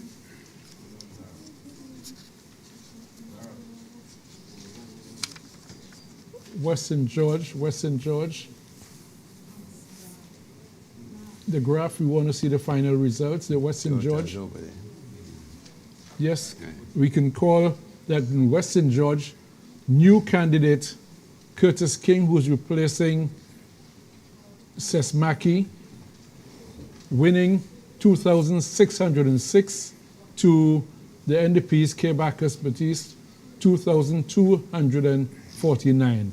Voter turnout in that constituency, 65%. Peter, any comments from you on that? Does anybody have the comparison for this seat? Yes. You got a comparison?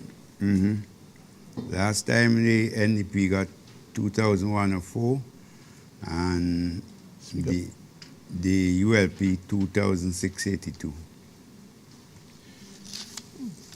You want to repeat that comparison again, Andrew? 2,104 votes for the NDP last time and 2,682 for the ULP. Okay, so just a few votes less for Curtis King, who appealed to persons to do the right thing to vote Curtis King. But K. Bacchus Batiste making a decent, putting up a decent fight there, her first time on the polls. So that's the second seat for Peter. Let's hear you.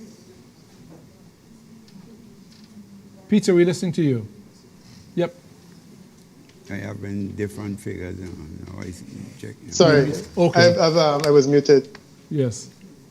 Yeah, no, I was saying that there's in that seat there was actually a swing in favor of the NDP, a fairly significant swing in favor of the NDP, but it wasn't enough for them to take it. I mean, West St. George was not a seat that we expected to go anywhere anyhow, and there was a reduced voter turnout. We're looking at 65%. There was a reduced voter turnout, which was the 65%, and a negative swing in favor of a negative swing away from the Unity Labour Party. That will often happen in a seat that is relatively strong. So the party lost support in those places. But it was clearly not an election in which it was evenly distributed across the board, because you can see that they lost support, but they won that seat. And in the other seat, North Leeward, the swing was marginally better than it was in the last election. So that's how that one is looking. But still, a win is a win. And I think that it's, for the new candidate, it's a good start. And he just has to work on building it. Perhaps when the environment is different in terms of COVID, he will be able to work towards building up the kind of majority that his predecessor would have had. Yeah, Randall, any comments on that? Just to offer my congratulations both to Curtis King and to Fitzbramble for their first outings, being able to retain seats at their party as well, even though they were in difficult conditions. And also, I think it's something we must, the two female candidates of the NDP, K. Bacchus Batiste and Gibson Velox, both of them again new candidates. And it is good to see women taking up that challenge and being formidable competitors. I think we really must congratulate them as well for the fight they put up. Indeed, I think it's for the politics in St. Vincent, it is something positive that we see in more females. So maybe next time we see you in the ring, Teresa? Never. I have a friend say never say never.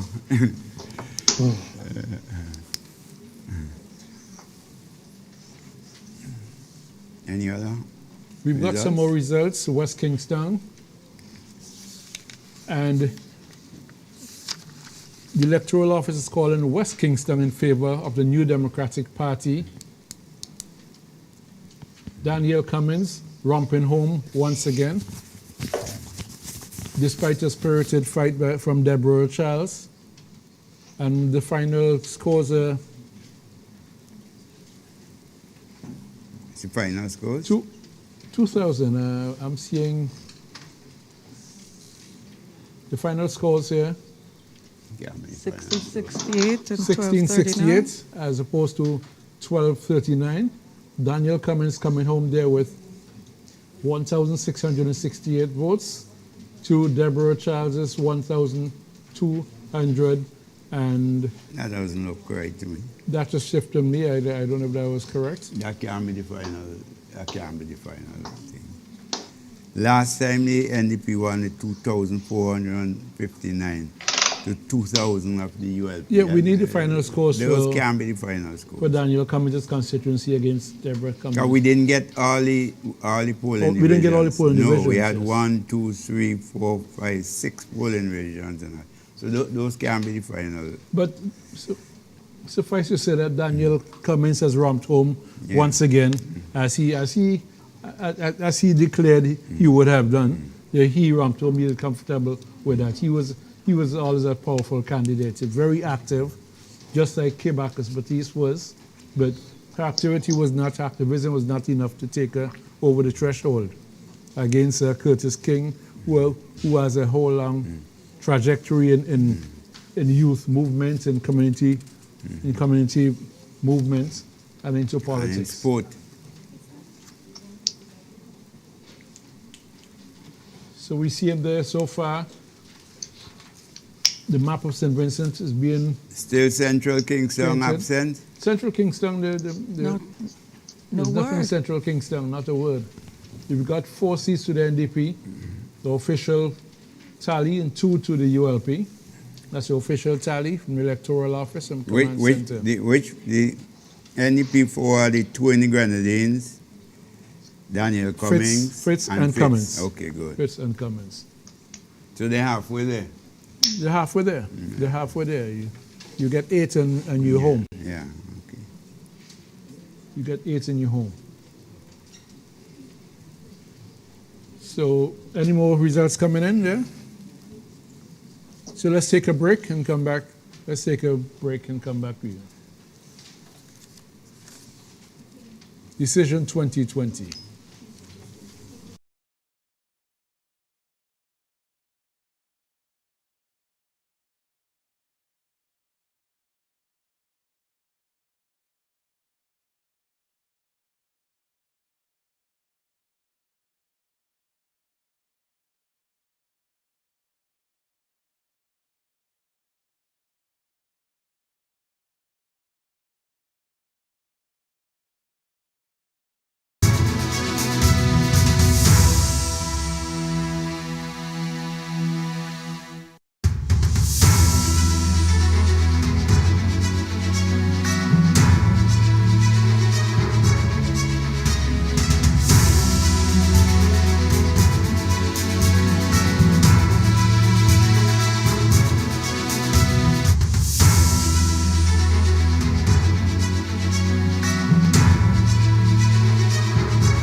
Decision 2020, St. Vincent and the Grenadines has voted, and we've got some results, official results from West Kingstown in terms of the numbers.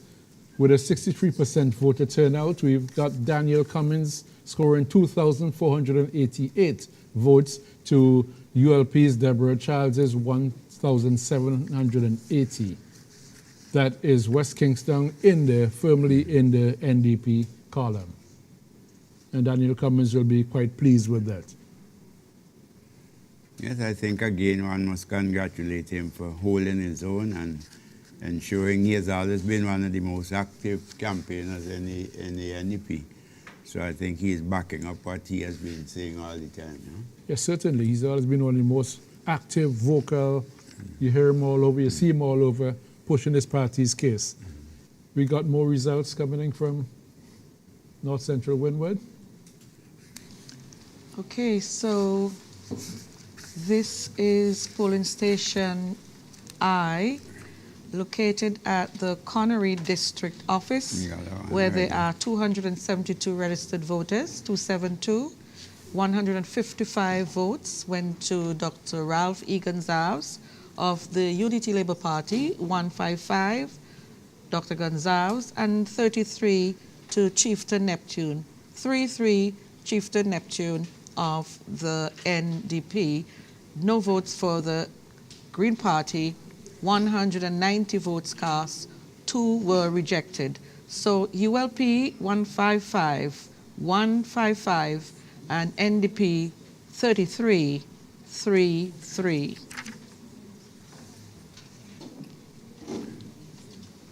More results, I gather, from the Valley, Maria Kwa. Yes. Yeah. Results from polling station B1, located at the Richland Park Government School, where there are 408 registered voters. 155 voted for St. Clair Jimmy Prince of the ULP, 155, and 96 voted for Bernard Wiley of the NDP. Returning candidate Bernard Wiley of the NDP, 96 votes. 252 people cast their votes. 1 vote was rejected. 1 ballot rejected. So that's 155 ULP column, 155, and 96 the NDP's column, 96. Also at the Richland Park Government School, polling station B, the ULP 172 votes, 172 to St. Clair Prince of the ULP, and 130 to the NDP's Bernard Wiley, 130. 303 persons voted, 1 vote was rejected. So 172 ULP, 172, and 130 for the NDP, 130. More results from Mariquo? More results from the Valley. This time, polling station H, located at the Evesham Health Center, 489 registered voters, 185 voted for St. Clair Jimmy Prince, 185 St. Clair Prince of the ULP, and 144 for Bernard Wiley, 144 Bernard Wiley of the NDP, 331 votes cast, 2 were rejected. That's 185 ULP, 185, 144 the NDP. I now, polling station I, also located at the Evesham Government School, 384 registered voters, 124 gave their vote to the ULP's St. Clair Prince, 124. 143 votes went to Bernard Wiley of the NDP, 143. 268 votes were cast, 1 was rejected. So that's 124 ULP, 124, 143, 143 NDP. Polling station I1, also at the Evesham Government School, 278 registered voters, 278, 89 voted for St. Clair Prince, 89, and 98 voted for Bernard Wiley of the NDP, 98. 188 cast their ballots, 1 ballot was rejected. So 89 ULP, 89, and 98 NDP, 98. Polling station G1, Career Gospel Hall, 450 registered voters. 115 voted for St. Clair Prince, 115. 163 for the NDP's Bernard Wiley, 163. 279 voted, 1 ballot was rejected. So St. Clair Prince ULP 115, 115, and the NDP's Bernard Wiley 163, polling station G1 in Mariaquah.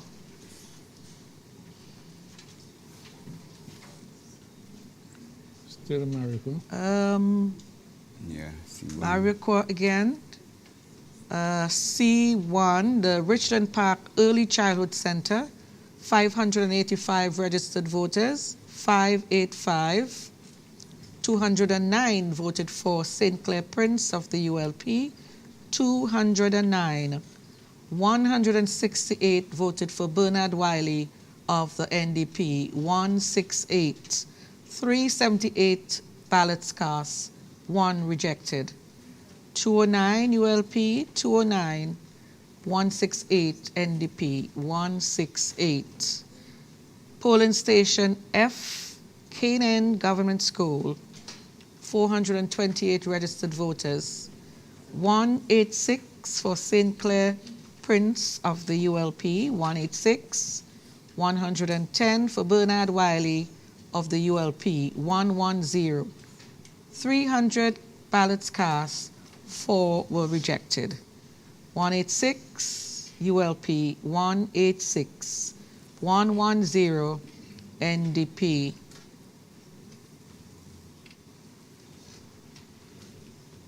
Which is the next one? G, Carrere Gospel Hall, polling station G with 412 registered voters. 115 voted for St. Clair Prince of the ULP, 115. 163 voted for Bernard Wiley of the NDP, 163. 279 votes cast, 1 rejected ballot. So that's 115 ULP, 115, and 163 the NDP. That's results from Marico. We continue with North Windward. North Windward, we're looking forward to North Windward, North Windward. And we are at polling station F, Langley Park Government School. Registered voters, 479. 180 voted for Montgomery Daniel of the ULP. 180 Montgomery Daniel, the ULP, and 172 for Siobhan John of the NDP, 172. 357 votes were cast and 5 were rejected. 180 Montgomery Daniel, 180, 172 Siobhan John. F1, also at the Langley Park Government School, 520 registered voters. 208 voted for the ULP's Montgomery Daniel. That's 208. 177 for the NDP's Siobhan John. 177. 386 cast their ballots. 1 ballot was rejected. So that's 208. 208 Daniel, ULP. 177. 177 John, NDP. Polling station G, Montbentic Bethel Gospel Assembly, 389 registered voters. 158 votes, Montgomery Daniel of the ULP. 158 Montgomery Daniel, ULP. 124 Siobhan John, NDP. 124 Siobhan John, NDP. 282 ballots were cast. 158 Daniel, ULP. 158. 124 Siobhan John, NDP. 124. We are at polling station D now, Sandy Bay Government School. 468 registered voters, 253 voted for the ULP, 253, 115 for Chevron John of the NDP, 115. 371 voted, 3 ballots were rejected. 253 ULP, Daniel, 253 ULP, 115 John, NDP. John, NDP, 115. Polling Station B, Owia Government School. Owia Government School, 419 registered voters. ULP 118, ULP 118, Montgomery Daniel. Chevron John 235, 235, New Democratic Party, 353 votes cast, 353. ULP 118, Daniel. NDP 235, 235, John. B1, Owia Government School as well, 569 registered voters, 569 registered voters. ULP 128, 128, ULP Montgomery Daniel. NDP 362, 362, Chevron John. 490 votes cast, no rejected ballots. So ULP 128, Daniel, 128, and 362, 362, John, NDP.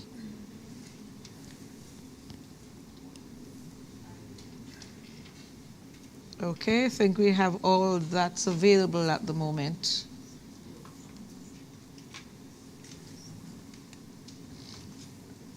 Yeah, and some new ones. G1. North Windward? Yeah. North some new G1, ones. Monbentic Bethel Gospel Assembly, 345 registered voters. 345, Montgomery Daniel, 127 for the ULP. Daniel, 127 ULP. NDP Chevron John, 115. 115 Chevron John. 243 votes cast, 1 rejected ballot. Daniel, ULP, 127.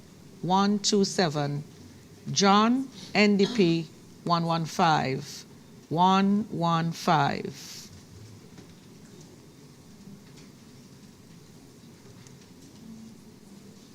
We are back in South Windward, and we are at polling station E, located at the Calder New Testament Church, where there are 451 registered voters. 125 voted for the ULP's Frederick Stevenson. 125. Frederick Stevenson, ULP. 135 voted for Noel Dixon of the NDP. 135, Dixon, NDP. 262 cast their ballots, 2 were rejected. 125 ULP, 125, 135 NDP. E1, also at the Calder New Testament Church, 494 registered voters, 494.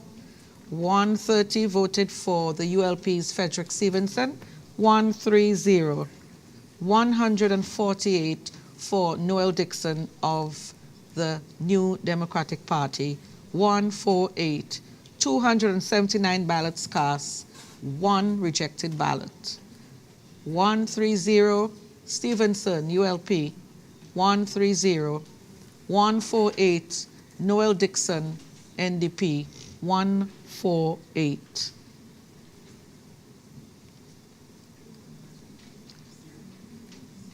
Still in South Windward, polling station I, Stubbs Government School, 499 registered voters. 131 ULP's Frederick Stevenson, 131 Stevenson, ULP. 176. Noel Dixon, NDP, 176. 311 votes cast. 4 were rejected. 4 rejects. ULP 131, Stevenson 131. NDP 176, Dixon 176. I1, also at the Stubbs Government School, 598 registered voters, 598. 176 voted for Frederick Stevenson of the ULP, 176. Stevenson, ULP, 170. 170. Noel Dixon, NDP, 170. 349 voted, 3 ballots rejected. 176 Stevenson, 176 Stevenson, ULP, 170 NDP, Noel Dixon, 170. South Leeward, and we are at A, Brillion Hill Community Center, 437 registered voters, 437. 157 for the ULP's Minerva Glasgow, 157. 125 to Nigel Stevenson, 125 Stevenson, NDP. 5 for independent candidate, Asardo Bennett, 5 independent candidate, 288 cast their ballots, 1 rejected. A1, same location, Brillion Hill Community Center, 458 registered voters, 177 Minerva Glasgow, ULP, 177. 130 Nigel Stevenson, NDP, 130. 4 for the independent Bennett, 4. 311 votes cast. Polling station B, B1,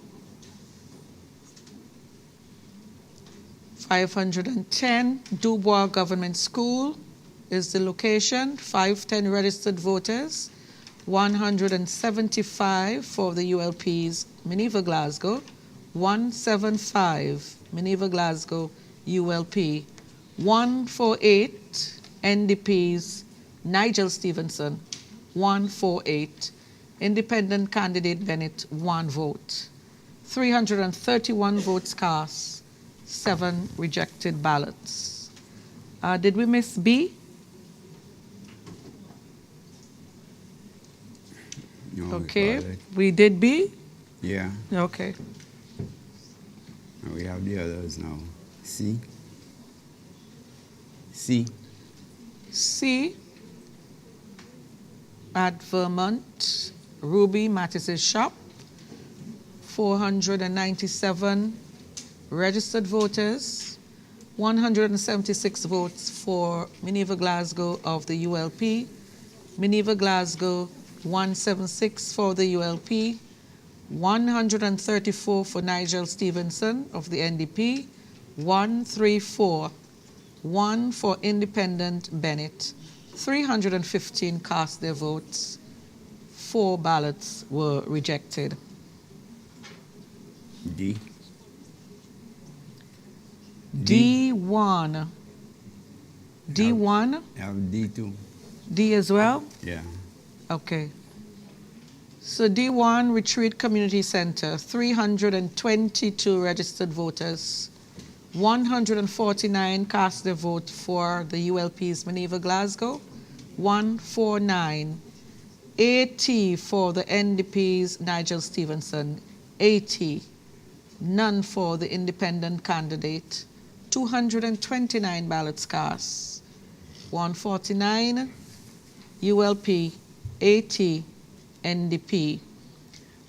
Polling station D, also at the Retreat Community Center, 344 registered voters, 132 votes to the ULP Minerva Glasgow, 132 Glasgow ULP, 101 NDP's Nigel Stevenson, 101 NDP Nigel Stevenson, 233 votes cast.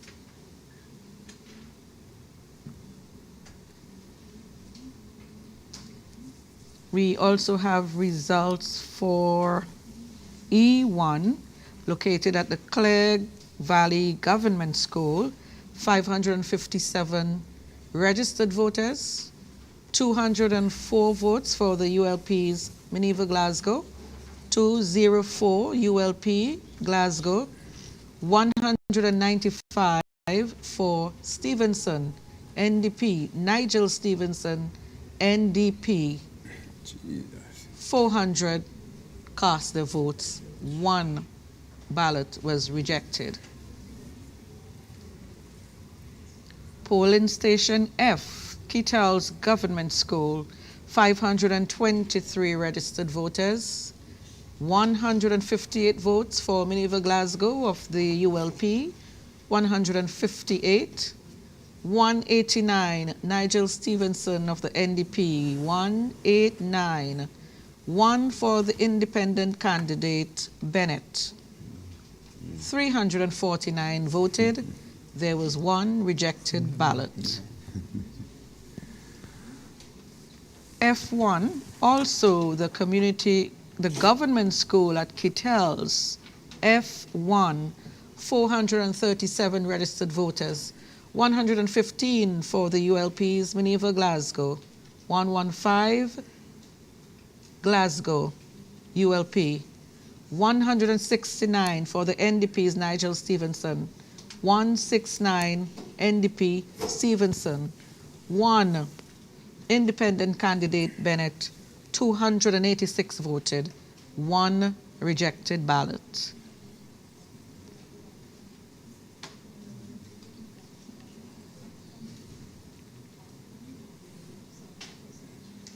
South Leeward. Still in South Leeward, polling station H, located at the Camden Park Secondary School, 474 registered voters, 76 voted for the ULP's Minerva Glasgow, 76 Glasgow, 247 Nigel Stevenson, NDP, 247 NDP Stevenson, 324 voted, 1 ballot was rejected. Age 1, Camden Park Secondary School, 384 registered voters, 67 for the ULP, Glasgow, 67, 164 Nigel Stevenson, NDP, 164 NDP Stevenson, 231 voted. There were no rejects.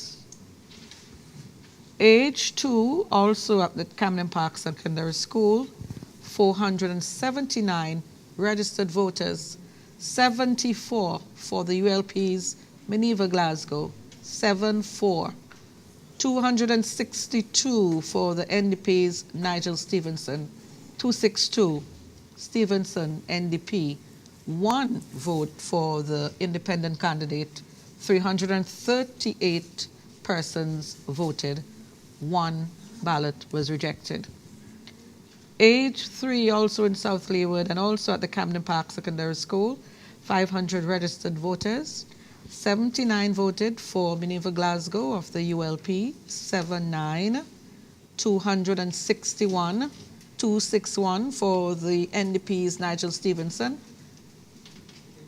no vote for the independent candidate, 342 voted, 2 ballots were rejected.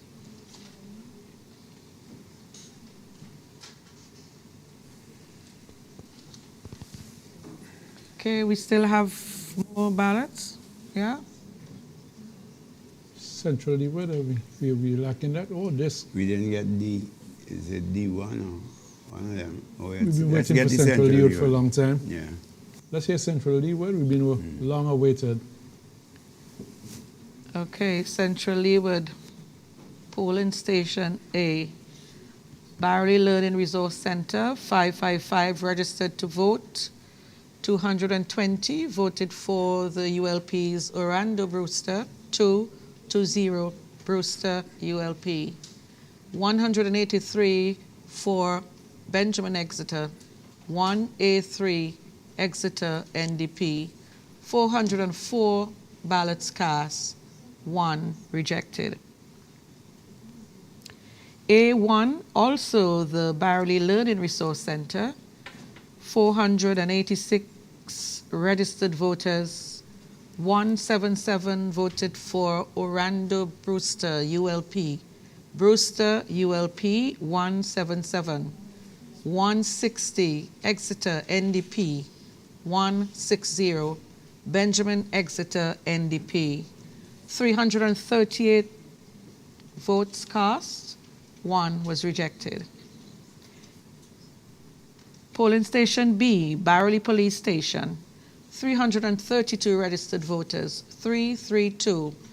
117 to the ULP's Orlando Brewster. Brewster ULP 117. 128 Benjamin Exeter NDP 128. 245 persons voted. There were no rejects. B1, also the Barley Police Station, 284 registered voters.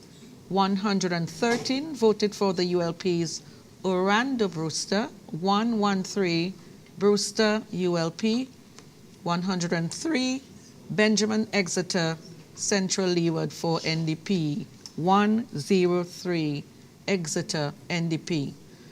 217 votes cast, 1 was rejected.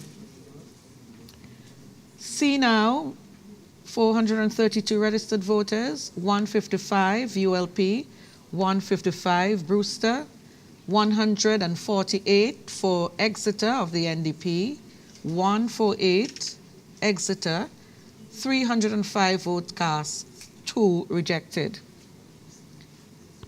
And that was, of course, C, the Barley Society Hall. Yeah? Yes, Teresa, you're probably dying. I am. You could imagine. There's been a lot coming in at one time. Yeah, that's what happens. Yeah. Peter, you there then? What are you seeing there? Yeah, I mean, I think that the picture is coming together now. And I think it's fairly clear based on what we're hearing that, you're looking at an additional, you're looking at a 5th term for the Unity Labour Party with an additional seat. And I mean, my remarks now are, I'm afraid, are going to have to be concluding remarks because I need to sign off. Mm-hmm.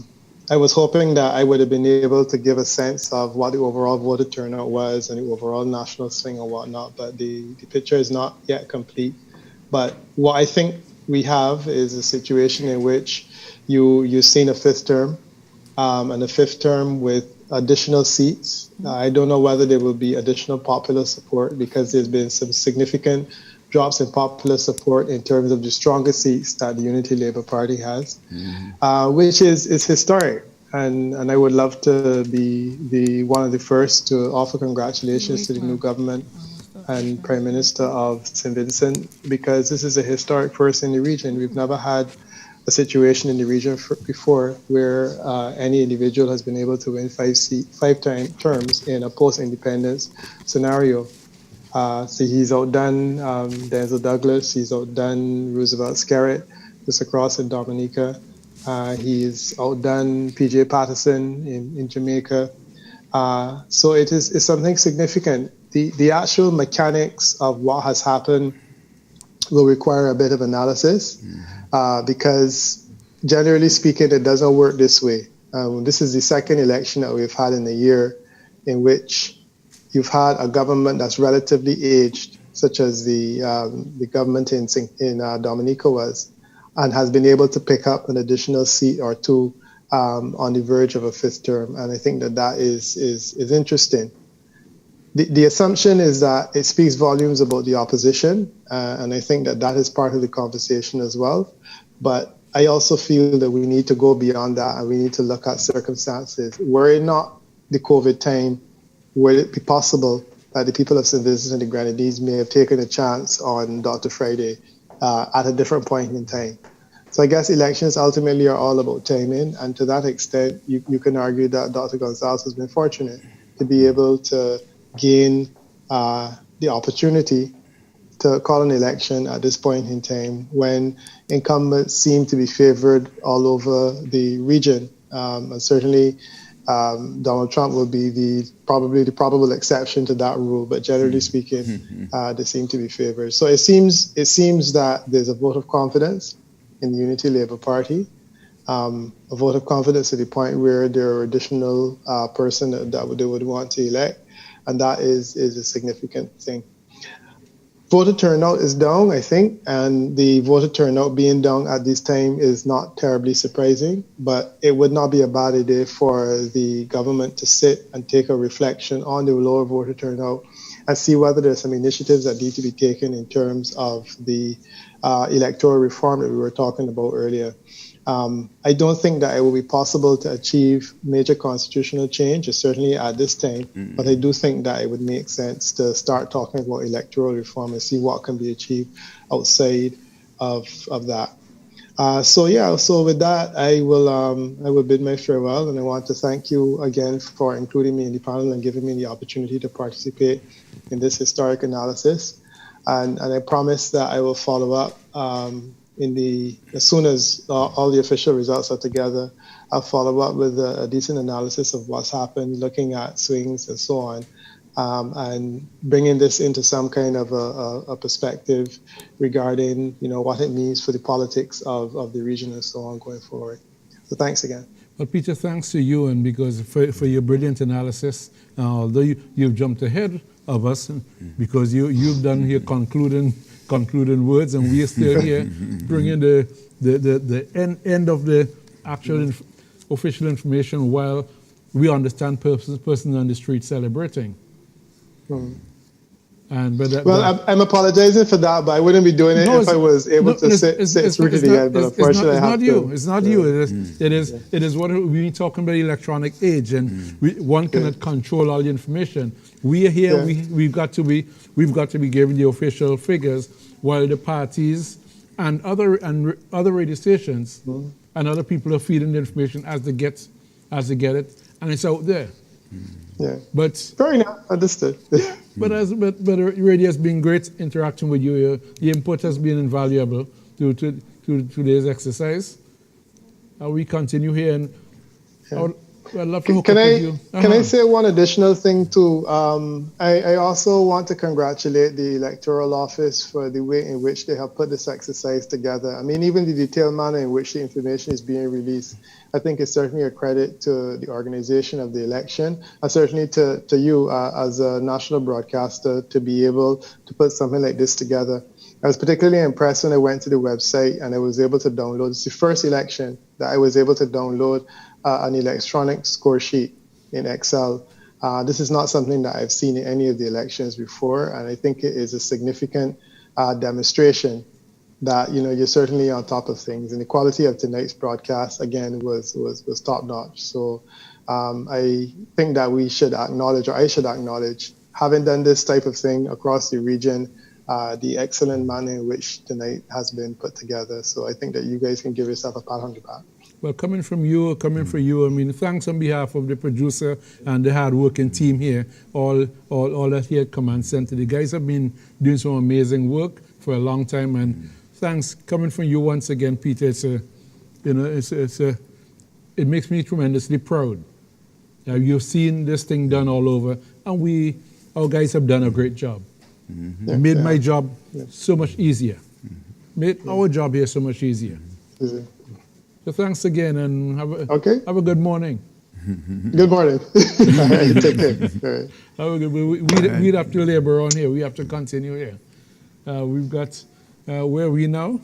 We are at the difficult stage. I've gone through this several elections. When you get to this point, and people outside already know what are the results, and you sit down here waiting for results as though it's suspense. We must be the only people sitting down in St. Vincent waiting for results. Everybody else must be. I just don't understand There's no absolute nothing from Central Kingston. I mean, this is Kingston. I mean, what's happening? And interestingly, as we talk, I'm looking at a website here with supposedly with all the results, and it's online and it's being shared all over the world. And our inevitable task here is to go through the motions and bring the details, all of which is good because we have to give out correct information. But as we give out this correct information, the public already has the results online from an official site, and it leaves us in a very difficult position. Very, very difficult. Very difficult position. So, because, like I said, Central Kingston isn't there. Should I just use this website and read off the rest of the information I have?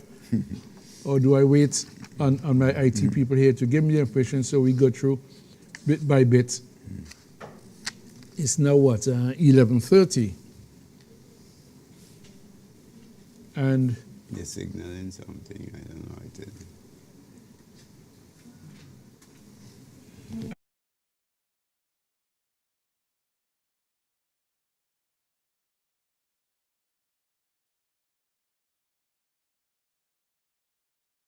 Central Leeward, polling station D1, H2Z, Barley Government School, 495 persons registered, 204 voting for the ULP, 164 for the NDP, total votes cast 368.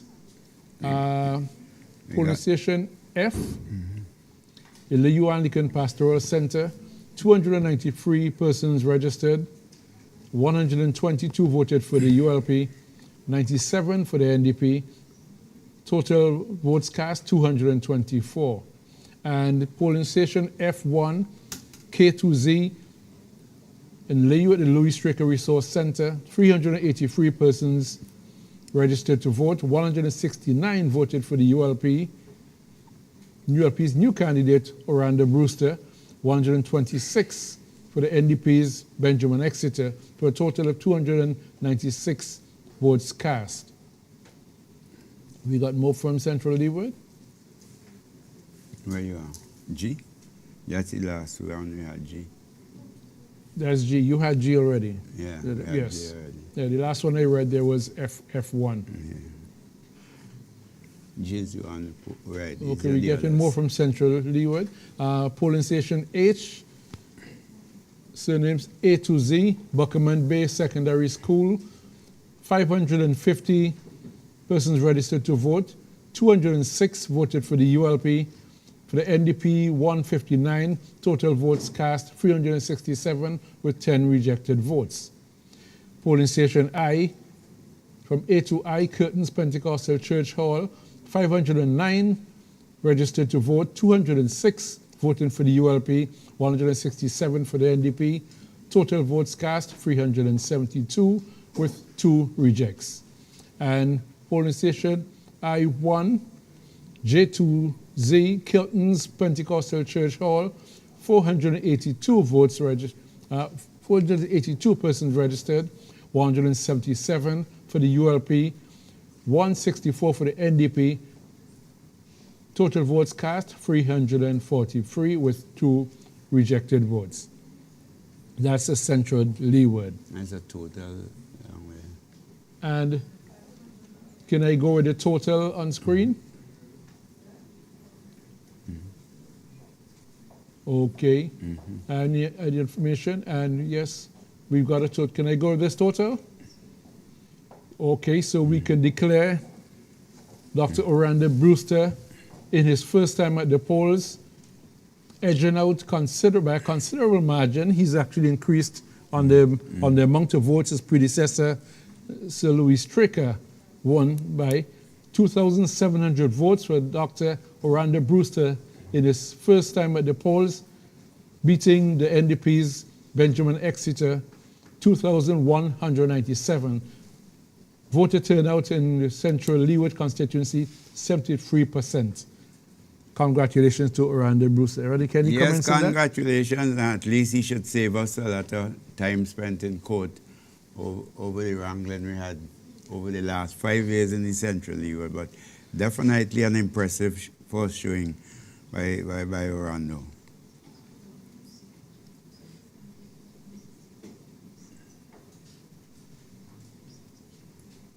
You see, it still has seats 3 and 4. According to this, the Electoral Office, the official, we got 3 seats declared for the ULP and the NDP 4 seats. It's really, like we've been discussing, the difficulty because persons are all about with other results, and we've got official results there. And here we go. Do we have any other? There's nothing for Central Kingston as yet, I noticed. Nothing at all. We'd expect we'd have the results of Central Kingston in a bit. Yes, finally Central Kingston. Fighters. Finally Central Kingston. Finally Central Kingston. And do we have actual results? Oh, we got everything. Yeah, well, they should have by now. So where do we start? A. Go back from A, please. You're giving us a result. Total.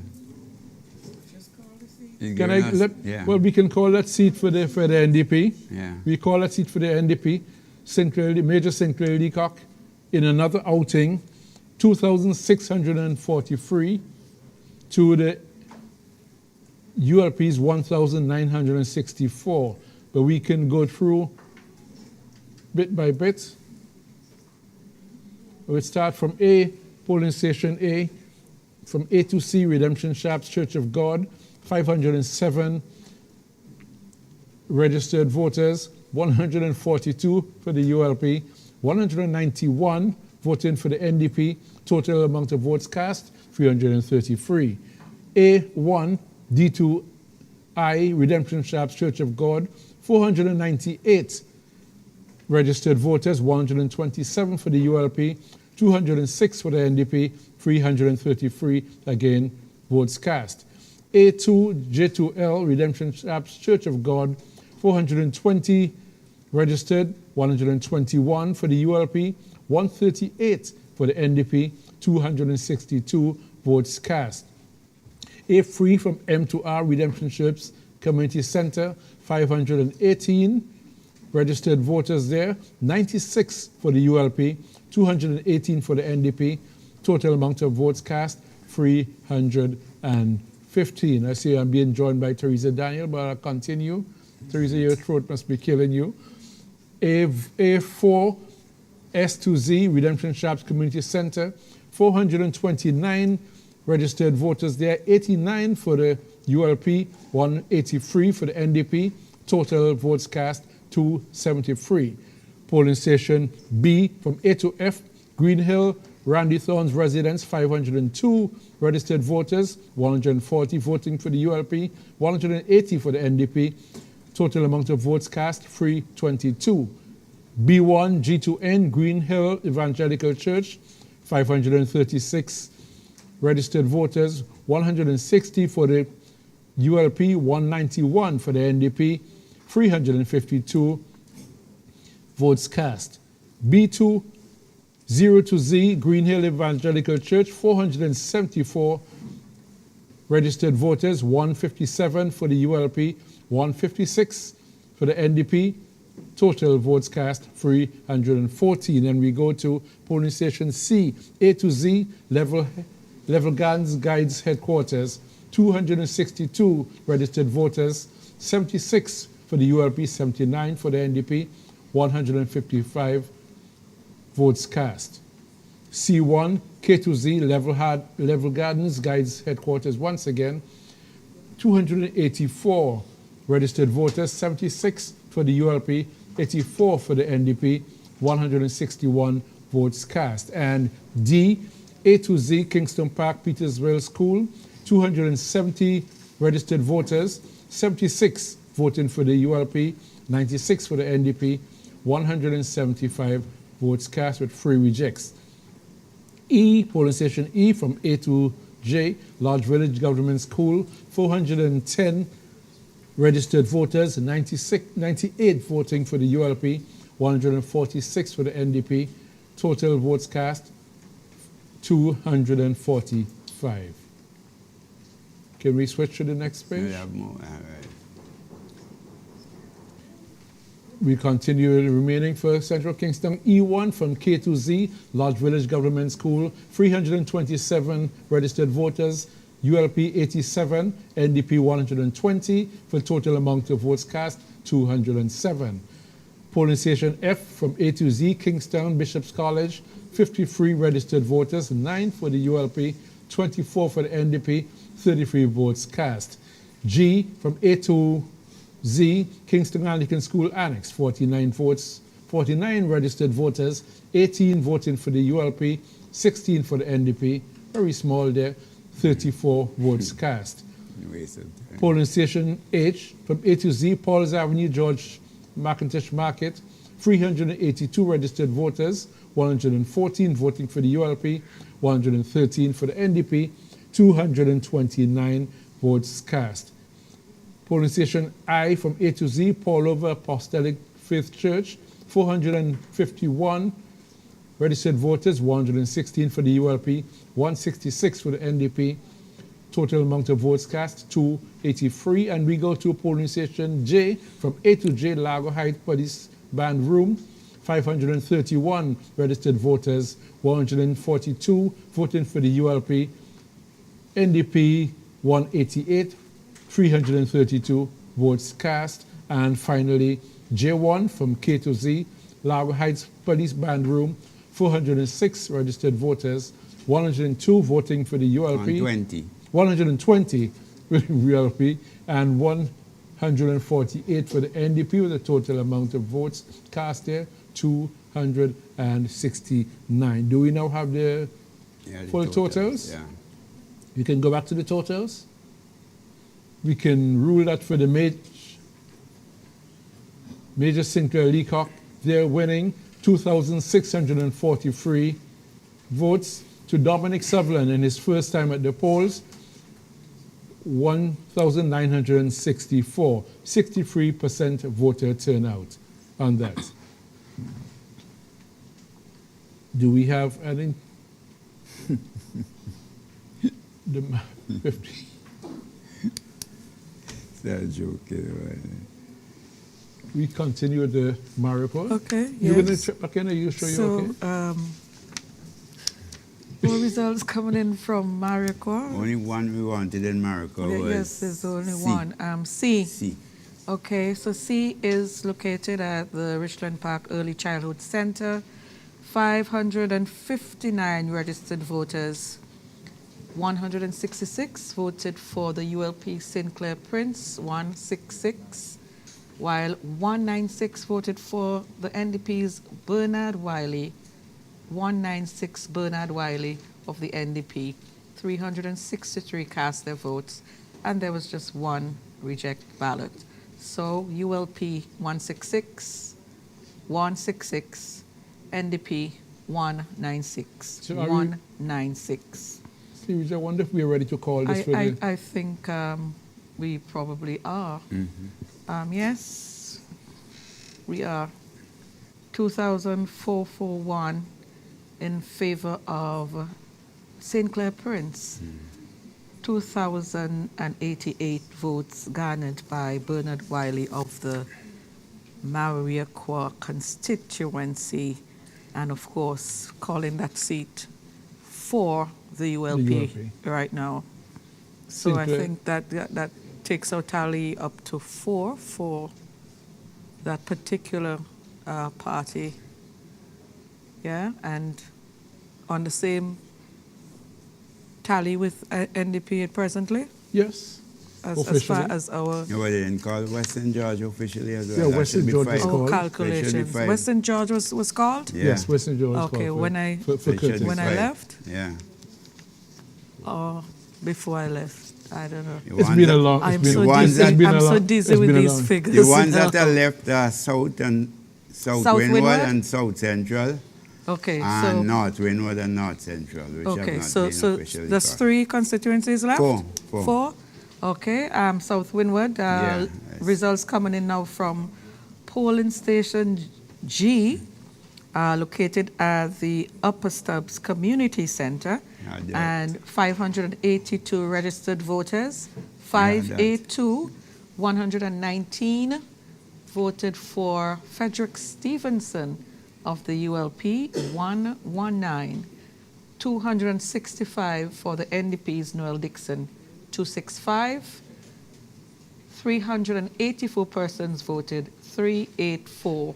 So 119 ULP, Stevenson, 119, 265 Noel Dixon, South Windward NDP. So I'll be ready So to give. I think Yes. we can declare that one as well. 2,138 ULP, 1,921 Dixon NDP. So the And- incumbent has been returned. Yes, yeah, definitely. Congrats to Frederick Stevenson there. 2,138 to 1,921. It'd be interesting to see. Brennan, do you have a comparison with the last election? Yes, was ULP had 2,507 to 1,748 for the NDP. The NDP has gone up by 150 plus, and the ULP vote has gone down by. Yep. Yeah. 61.3% voter turnout, according the to. voter turnout has been low. It's been low. Yes. It's been low. For an election that people keep calling, that's why And I it was question so- it, the such a- mother, yeah, mother the of mother all of all election. elections. People stayed at home. Yeah. So another analysis would have to be done Yeah. at some stage in terms of what were the people telling you. So we're That's really what- waiting on South Central, North Central, So and we, North so we Windward. declared the East Kingston already. Yeah, we declared. East Kingston Yeah, has been declared. It's been yes. declared.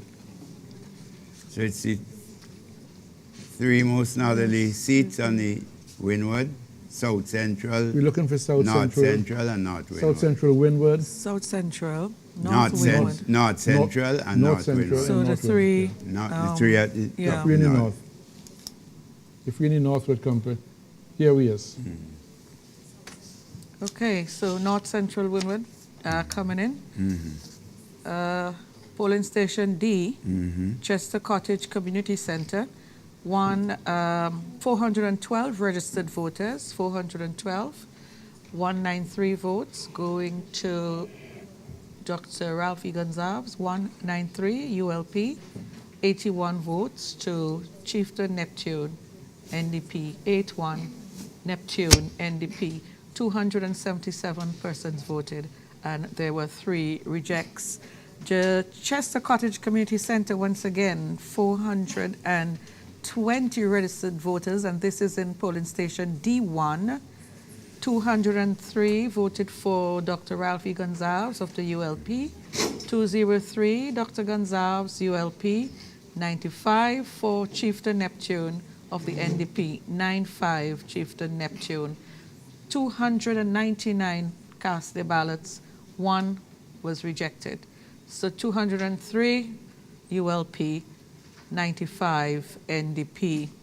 Polling station E, Byra, Pamela Burke Government School in Byra, 342 persons registered to vote, 176 voted for Ralphie Gonzalez of the ULP, 52 for the NDP, Chieftain Neptune, and 1 for the Green Party. 230 persons voted and 1 ballot was rejected. Polling station F, South Rivers Methodist School, 452 registered to vote, 272 voted for Dr. Ralph E. Gonzalez, 272, 25 for Chieftain Neptune of the NDP, 25 for Neptune NDP, 298 ballots cast, 1 rejected.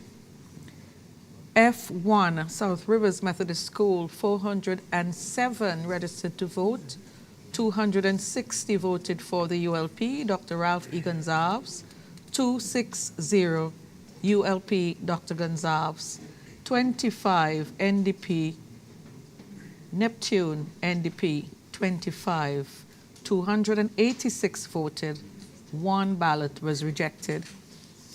F2, polling station F2, also at the South Rivers Methodist School, 383 registered voters, 243 voted for Dr. Gonzalez, Dr. Ralph E. Gonzalez, ULP, 243, 13 to Chieftain Neptune, 1313 NDP, Chieftain Neptune, 1 for the SVG Green Party, Cadmiel McPhee. 257 votes were cast at this particular polling station. So we are still awaiting results from at least two more polling stations? Yeah. Okay. On to North Windward and polling station C, Sandy Bay Old Clinic, 532 registered voters.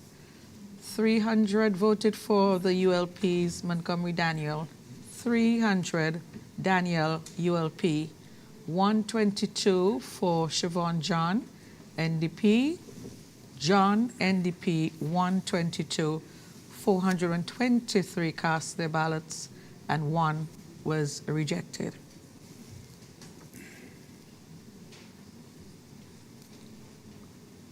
Any more So are results we from that? ready to call North Windward? South Central Windward. Yeah, 2 other stations in yeah, we haven't called In North Age, Central. North Windward. Age and I, We're in South Central Wind now. So we are back South Central. South Central, polling station B, Diamonds Government School, where 463 people are registered to vote. 286 voted for Sabuto Caesar of the ULP, Caesar ULP 286, NDP 44 for Israel Bruce, 44 Israel Bruce NDP. 332 cast their ballots. 2 of those ballots were rejected, 2 ballots rejected.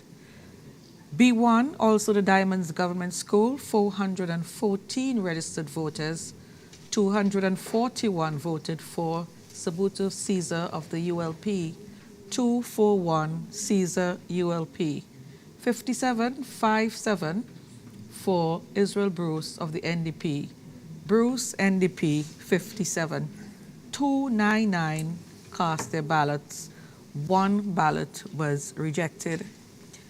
Polling station E1, located at the Higher Lomans Primary School, 387 registered voters, 387. 116 voted the ULP's Sabuto Caesar, Sabuto Caesar ULP 116. 137 Israel Bruce NDP, 137 Bruce NDP. 253 persons voted.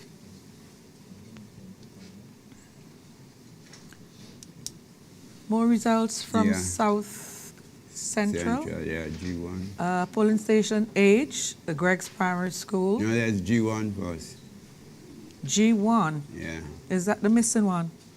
No, it's more than one. All of those. So all of Start these. from G1. Okay, so G1, Lomans Woodward Healthcare Center. My technical person has abandoned me, so I'm not seeing my line anymore. Okay, so G1, Lomans Winwood Health Center, 288 registered voters, 77 voted for the ULP's Sabuto Caesar, that's Sabuto Caesar ULP, 77. NDP's Israel Bruce, 112. Bruce NDP, 112.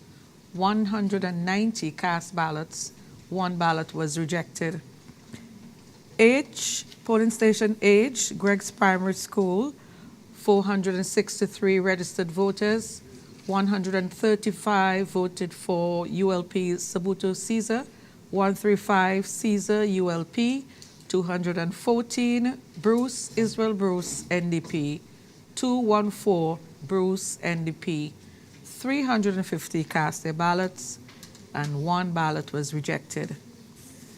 H1 now, also the Greg's Primary School location, 479 registered voters, 71 voted for the ULP's Sabuto Caesar, 71 Caesar, 281 voted for Israel Bruce of the NDP, Bruce, NDP, 281, 351 cast ballots, 2 ballots were rejected.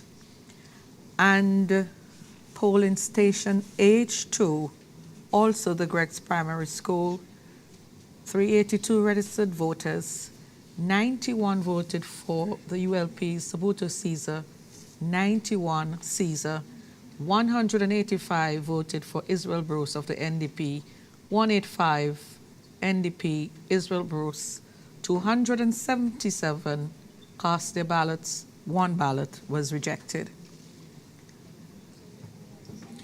Okay, it's very interesting that Renee, can you have any comments on what's happening here? Well, certainly in terms of a very good showing first time out by Israel Bruce, I think he has increased his party's vote in the South Central Winwood constituency and given the incumbent Sabuto Caesar, who is touted as one of the possible successors to Dr. Gonzalez, has given him a fight, so I think he can be very encouraged by his first showing.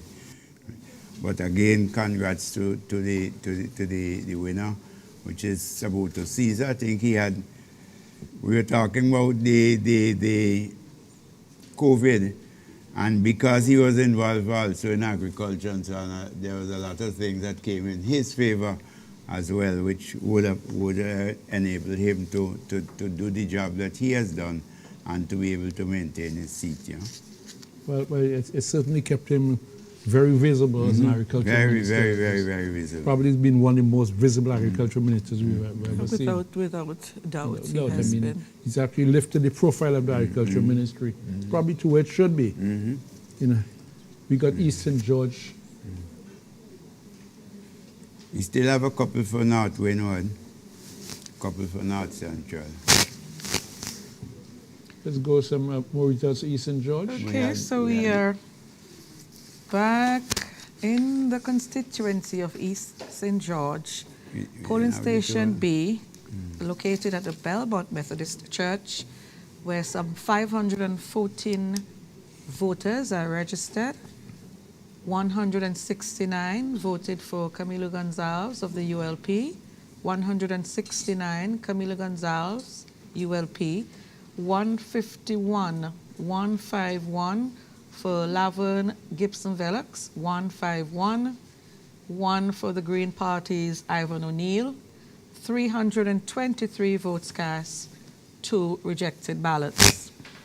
B1, where 496 are registered, 174 voted for Camilo Gonzalez, 174 Gonzalez ULP, 150 voted for Laverne Gibson Velox, 150 NDP Gibson Velox, 3 to Ivan O'Neill, Green Party, 328 cast their ballots, and there was 1 rejected ballot.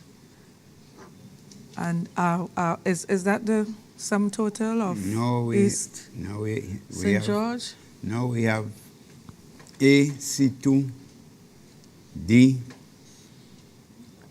H, we got H now. And here is D1, H. and D1. Okay, here's H, And, Fairhall Primary School, we also have G missing too.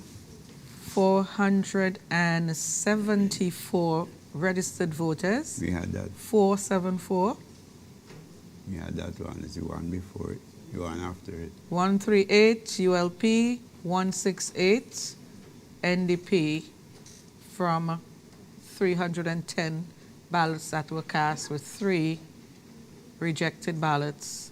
But I think we had that one. Which one is the missing one? G? The ones that missing are A, I don't think you gave A, C2, D, D1, and G. Okay. Yeah, we find we're getting almost down to the end. We're down to the wire, and it is safe to say, I mean, you know, like I said, we've been competing against information. In an information age, you cannot control how information hits the ground. Our job here, Ridiculous. though, is to give the officially verified results, and that's what we're obliged to do, and that's what, in fact, we're doing. And as we go along, I mean, we've seen, because I'm looking at an official Vincentian website here with all the results, but I cannot read them yet because we got to go through the process, you know. An official Vincentian website.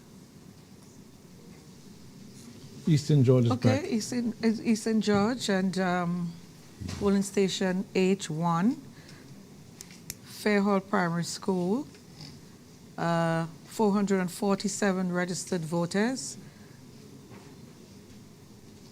130 for the ULP. Didn't we just get that? Which one is that? H1? Fairhall Primary School, which I think is the last one that showed up prior. Yeah, but we didn't get C2, D, and D1. I would like to know how my vote is counted. Why if it's been C2 and D1. Yes. And Okay, D. so C2, Brighton, Huffers Ranch, 488 registered voters. ULP 136, Gonzales, ULP 136, and 150, Gibson Velux, NDP, 150. Green Party, O'Neill, 1. Green Party, 1. 288 ballots cast, 1 rejected ballot. The next two after that. C2. No, that's C2. So you have now D and D1.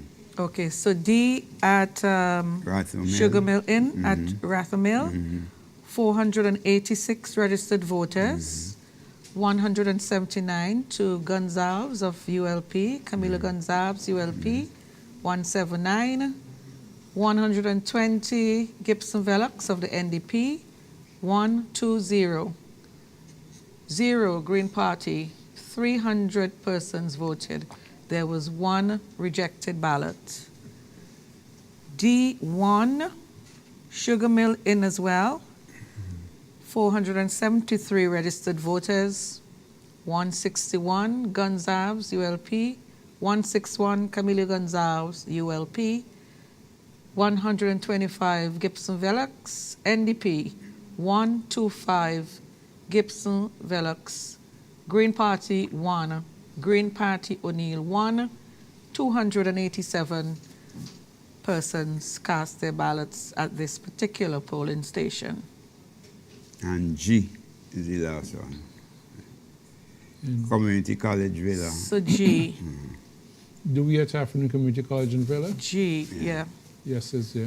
Yeah. So G, A to J, 382 registered,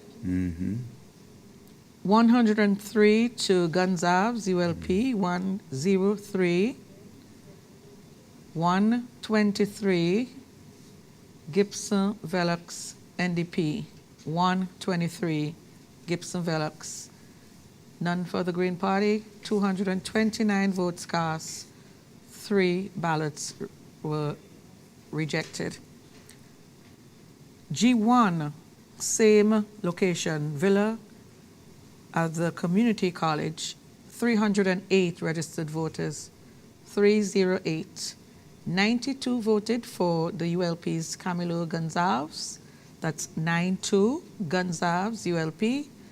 109 voted for Gibson Velux of the NDP, Gibson Velux 109. 2 for O'Neill, Green Party, O'Neill 2, Green Party, and there were 203 ballots cast. So we can declare. Yes. We can We can safely declare. officially declare. Go ahead, So Teresa. Gonzalez by 2,845. Velox amassed a total of 2,659. And Ivan O'Neill of the Green Party, 25. What I commend there, that Laverne Gibson Velox should be proud of herself. Oh, she Her should. The first time around, she put up a She very should. spirited fight of her, and she did pretty well. But in politics, it's all about winning. And Camila Gonzalez comes out on top once again, 2,845 to 2,659 for Laverne Gibson Velox, with a 65% voter turnout. I would hope that he would get a message, because he was one of the stars of the last election. I think he got, the most votes, or second to the most votes. He got the most votes. 3,135. And a newcomer has challenged him. The last time it was Linton Lewis, who was there before, who had competed before. And this is a newcomer, not only a newcomer, she was really a newcomer, and that she came in late in the race. Greenhorn. Right? And Yeah. somebody unknown to politics and so on. And it must be a message to him, I think, that he has a lot of thinking to do in the constituency, because I live in the constituency and I know there are many complaints that people recognize him as a good minister, but as a parliamentary representative, they're not seeing him or feeling him in the constituency, And there are areas in the communities. I live in Prospect. Prospect doesn't have one single community amenity, not a playing field, not a library, not a community center, not a school, nothing at all. I mean, these are things that people, so sometimes some people may not actually express it by voting against, but by not voting, they're also giving you a message that you need to look in the mirror at what you're doing. Yeah, because Peter was saying it before, that there's been a low voter turnout. And that should be a message for, there should be a message for the parties, for the incumbents, certainly. Incidentally, when we were reading out the North Central Windward, I don't know if it missed us, but for the second time in the last two elections, the Prime Minister lost in one of the Georgetown polling divisions. Well, I noticed that. Well, it didn't miss me, because I almost was going to comment that Chieftain should be proud. He actually beat the Prime Minister in a polling station. Exactly. And that might be a cause of celebration for him. Is he from that area? Is he from Georgetown? I don't know him. Could be. He must be from Georgetown. Could be. South Windward. Okay, we're going now with South Windward, polling station D1, located at the Peruvian Vale Government School. 247 registered voters. 100 voted for Frederick Stevenson of the ULP. 100 Stevenson ULP. And 38. Again, same. 38 Looks suspicious. for Noel Dixon of the NDP. These figures, the similarities in the two, in D and D1. Can we please recheck Are we those? sure? Yeah. Can we please recheck that? Yeah, they need to be Okay. verified. It should be too uncanny. Yeah. Yes. So we move now to G, community center at Upper Stubbs, where 582 people were in fact registered to vote. 119 did so for Stevenson of the ULP. That's Stevenson 119 ULP, and 265 for Noel Dixon of the NDP. Dixon NDP 265. 384 persons cast their votes in that polling station G at the community center at Stubbs. So do we have... Yes. Are we calling South Windward? Yes, we need to call South Windward, definitely. Again, a fall off for the ULP, almost 400 votes, and increase by the NDP. more than 160 votes. So we can comfortably call South Windward for the NDP's Frederick Stevenson, The 2000. ULPs. For the UL, I said NDP. You sure It's, did. it's been a long evening. Yeah, Has been. Yes, long day. 2,138 for the ULP's Frederick Stevenson, to 1,921 for Noel Dixon. He should be pretty pleased with himself. He is put up a spirited fight. 61%, 61.3% turnout there. ULP once again carrying the South Windward constituency, and the map is quite the map is quite red. We go to North Windward now. Can we call North Windward, or we have more polling stations, more results? Yeah, there? yeah. The last Okay. age and I. Polling station age, the government school at Dixon, 559 registered voters. 134 voted for the ULP's Montgomery Daniel. That's 134 votes for the ULP's Montgomery Daniel, and 229 for the NDP's Chevron John. That's 229, Chevron John NDP. 364 votes cast and 1 rejected ballot. Polling station I, the CWSA Waterworks at Mount Pentic, 509 registered voters, 509. 196 for the ULP's Montgomery Daniel, ULP 196, and Chevron John NDP 157. John NDP 157, 355 votes cast, 2 rejected. So that's North Windward. We're calling it for North Windward as well. Yes, it's the highest turnout. It is North Windward, in fact, has the highest turnout, and we can call it for Montgomery Daniel, 2,625 votes for the ULP's Montgomery Daniel, the veteran, coming up against a newcomer, Mrs. Chevron John, 2,556. She did very well also. Exceptionally well. Exceptionally well. She was very close to Montgomery Daniel. Let me repeat that. Montgomery Daniel, the incumbent for the ULP, 2,625 votes. The newcomer, Chevron John, 2,556.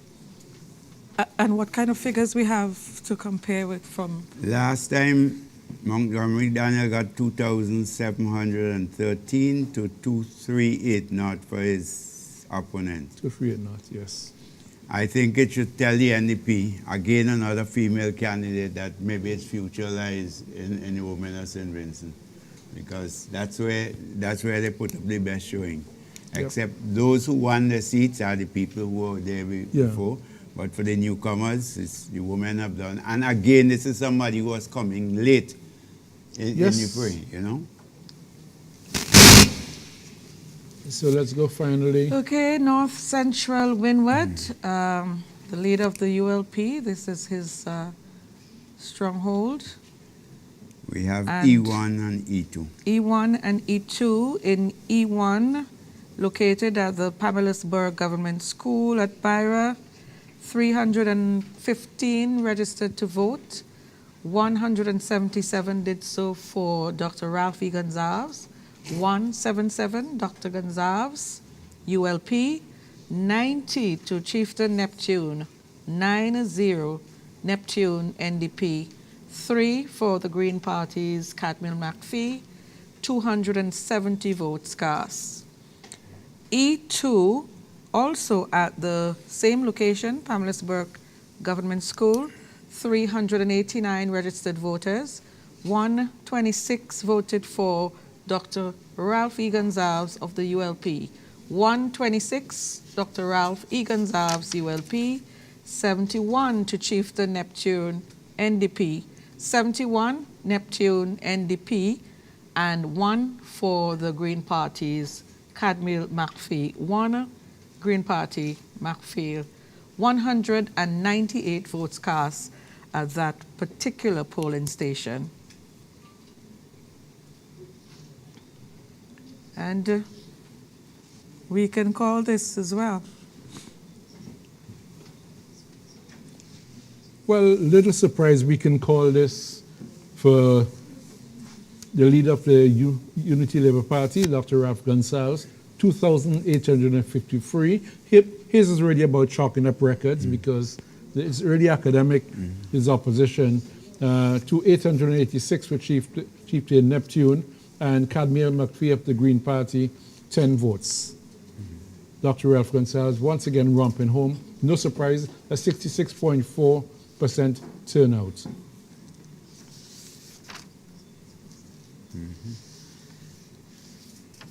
So we can begin to get our final totals. We didn't get the final totals of West Kingston. West Kingston, we don't have for West Kingston? Yeah, Didn't yeah, we? yeah, Yes, we did. Yes, we have them. So what next? Yes, well, it's been quite an election. As we were saying, Renwick, this election was being considered the mother of all elections by some people, most decisive. But I think when further analysis is done, we would have to look at what message the people of St. Vincent have been sending to both political parties, to both political parties. Yeah, and both the people who actually turned up at the polls and those who didn't, Yeah. because those who didn't are also sending a message. Yeah. Yes, because, I mean, when we were hearing how important this election is to the parties, I expected a massive turnout. Yeah. And I really thought that was the case, even when I showed up at my polling station this morning. Yes. Me too. And those that were immediately in my environment. Yep. I'm really shocked that, I don't know, maybe just the first couple of hours. Yeah, that it looked people, like the afternoon. after vote that, it fell just out. went, Yeah, yes. Yeah, so, So, maybe the persons who were going to vote just went early and the rest of them never bothered. And nobody else bothered. I think the message, though, is that clearly people are disaffected, or as some say fed up, but not convinced yet that the opposition is such that they could go and vote for them. So a lot of people didn't bother to go. And it would be interesting because there's a lot of talk of the youths and so on. Certainly when I went to vote, most of the people I saw at the polling station were older people, mature people. I didn't Yes. see. Yes, In the line, the time I spent in the line, I Yes. spent 2.5 hours. I didn't see many young the people young there people at all. did not. And we well, were talking certainly all the time that the young people are going to be the Make the influential difference, people in yeah. this election. I didn't see. I don't know if after I left, but certainly when I was so there. it makes one wonder, Renwick, if all the young people we saw jumping up in the T-shirts and, Exactly. and responding to all these soca artists were just doing that. Skinny. But they always do. But they go and vote. Or they move to vote. Because one of the things I've learned very early in politics, this question of crowds and so on. People love to talk. There was a massive crowd they had last night. It doesn't mean anything when it comes to the polls. Huh? Doesn't mean anything at all.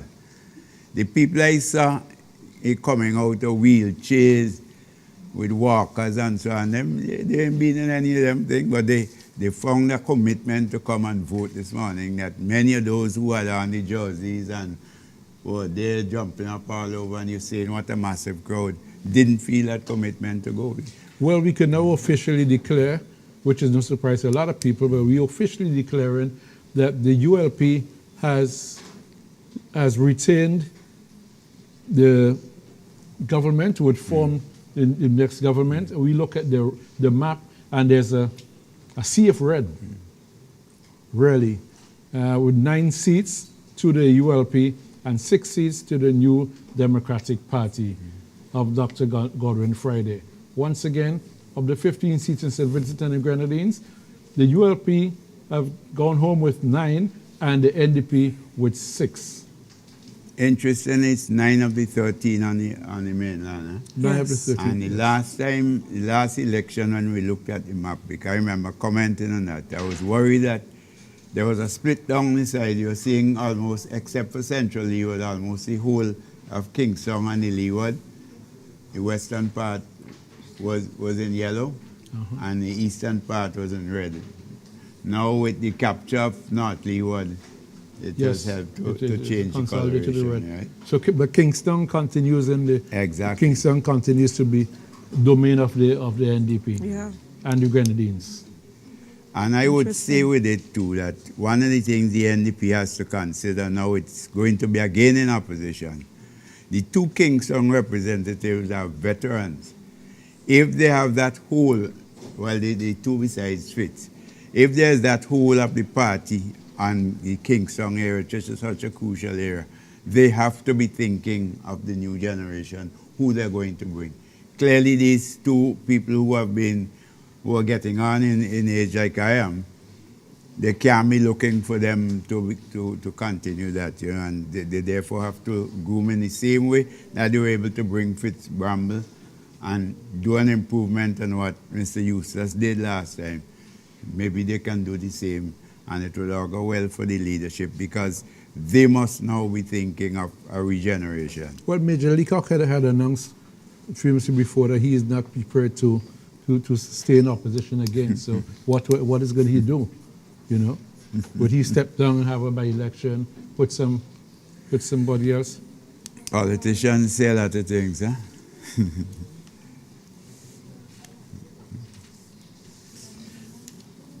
You can have options. You can So, Renwick, it's left for us to congratulate Prime Minister-designate Dr. Ralph Gonsalves, and we understand he's not available. We'd have loved to have a chat with him here, and we're still hoping that he can drop in, but maybe that isn't possible tonight.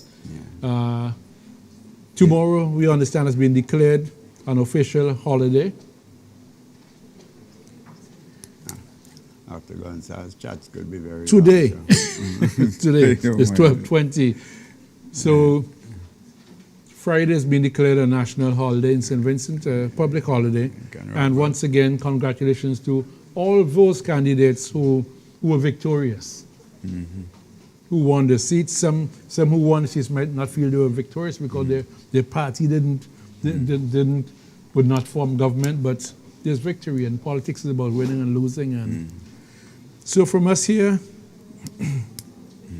Teresa, Renwick, Dr. Scott, who had to leave earlier, is just to say thanks to the amazing team we had working with us here. Yes. You guys did an amazing job. I'd like you to know that. And I've been here doing what my producer told me not to do, to go onto my cell phone, but persons have been contacting me from all over the world and congratulating that St. Vincent was able to put together this kind of broadcast. And I think you should be very proud of yourselves, guys. So, from me, congratulations. And once again, the fact that St. Vincent could have gone through this sort of election, peaceful, largely a peaceful election. There were minor incidents, but really, all in all, we had a very peaceful election. It shows that our democracy is still strong, and we can go forward together as one nation. So with that, I'm Dexter Rose. SVD has voted. SVD has made a decision. We'll go forward with that decision. I'm Dexter Rose on behalf of the rest of my panel, Teresa Daniel, Renwick Rose, Cleve Scott. Good night. And of course, Peter And Wickham. Peter Wickham, of course. yeah. Peter Wickham did a wrapping up. I don't know if you missed it, but he did a brilliant wrapping up Yeah. that we should play. Once again, good night. Thanks to all.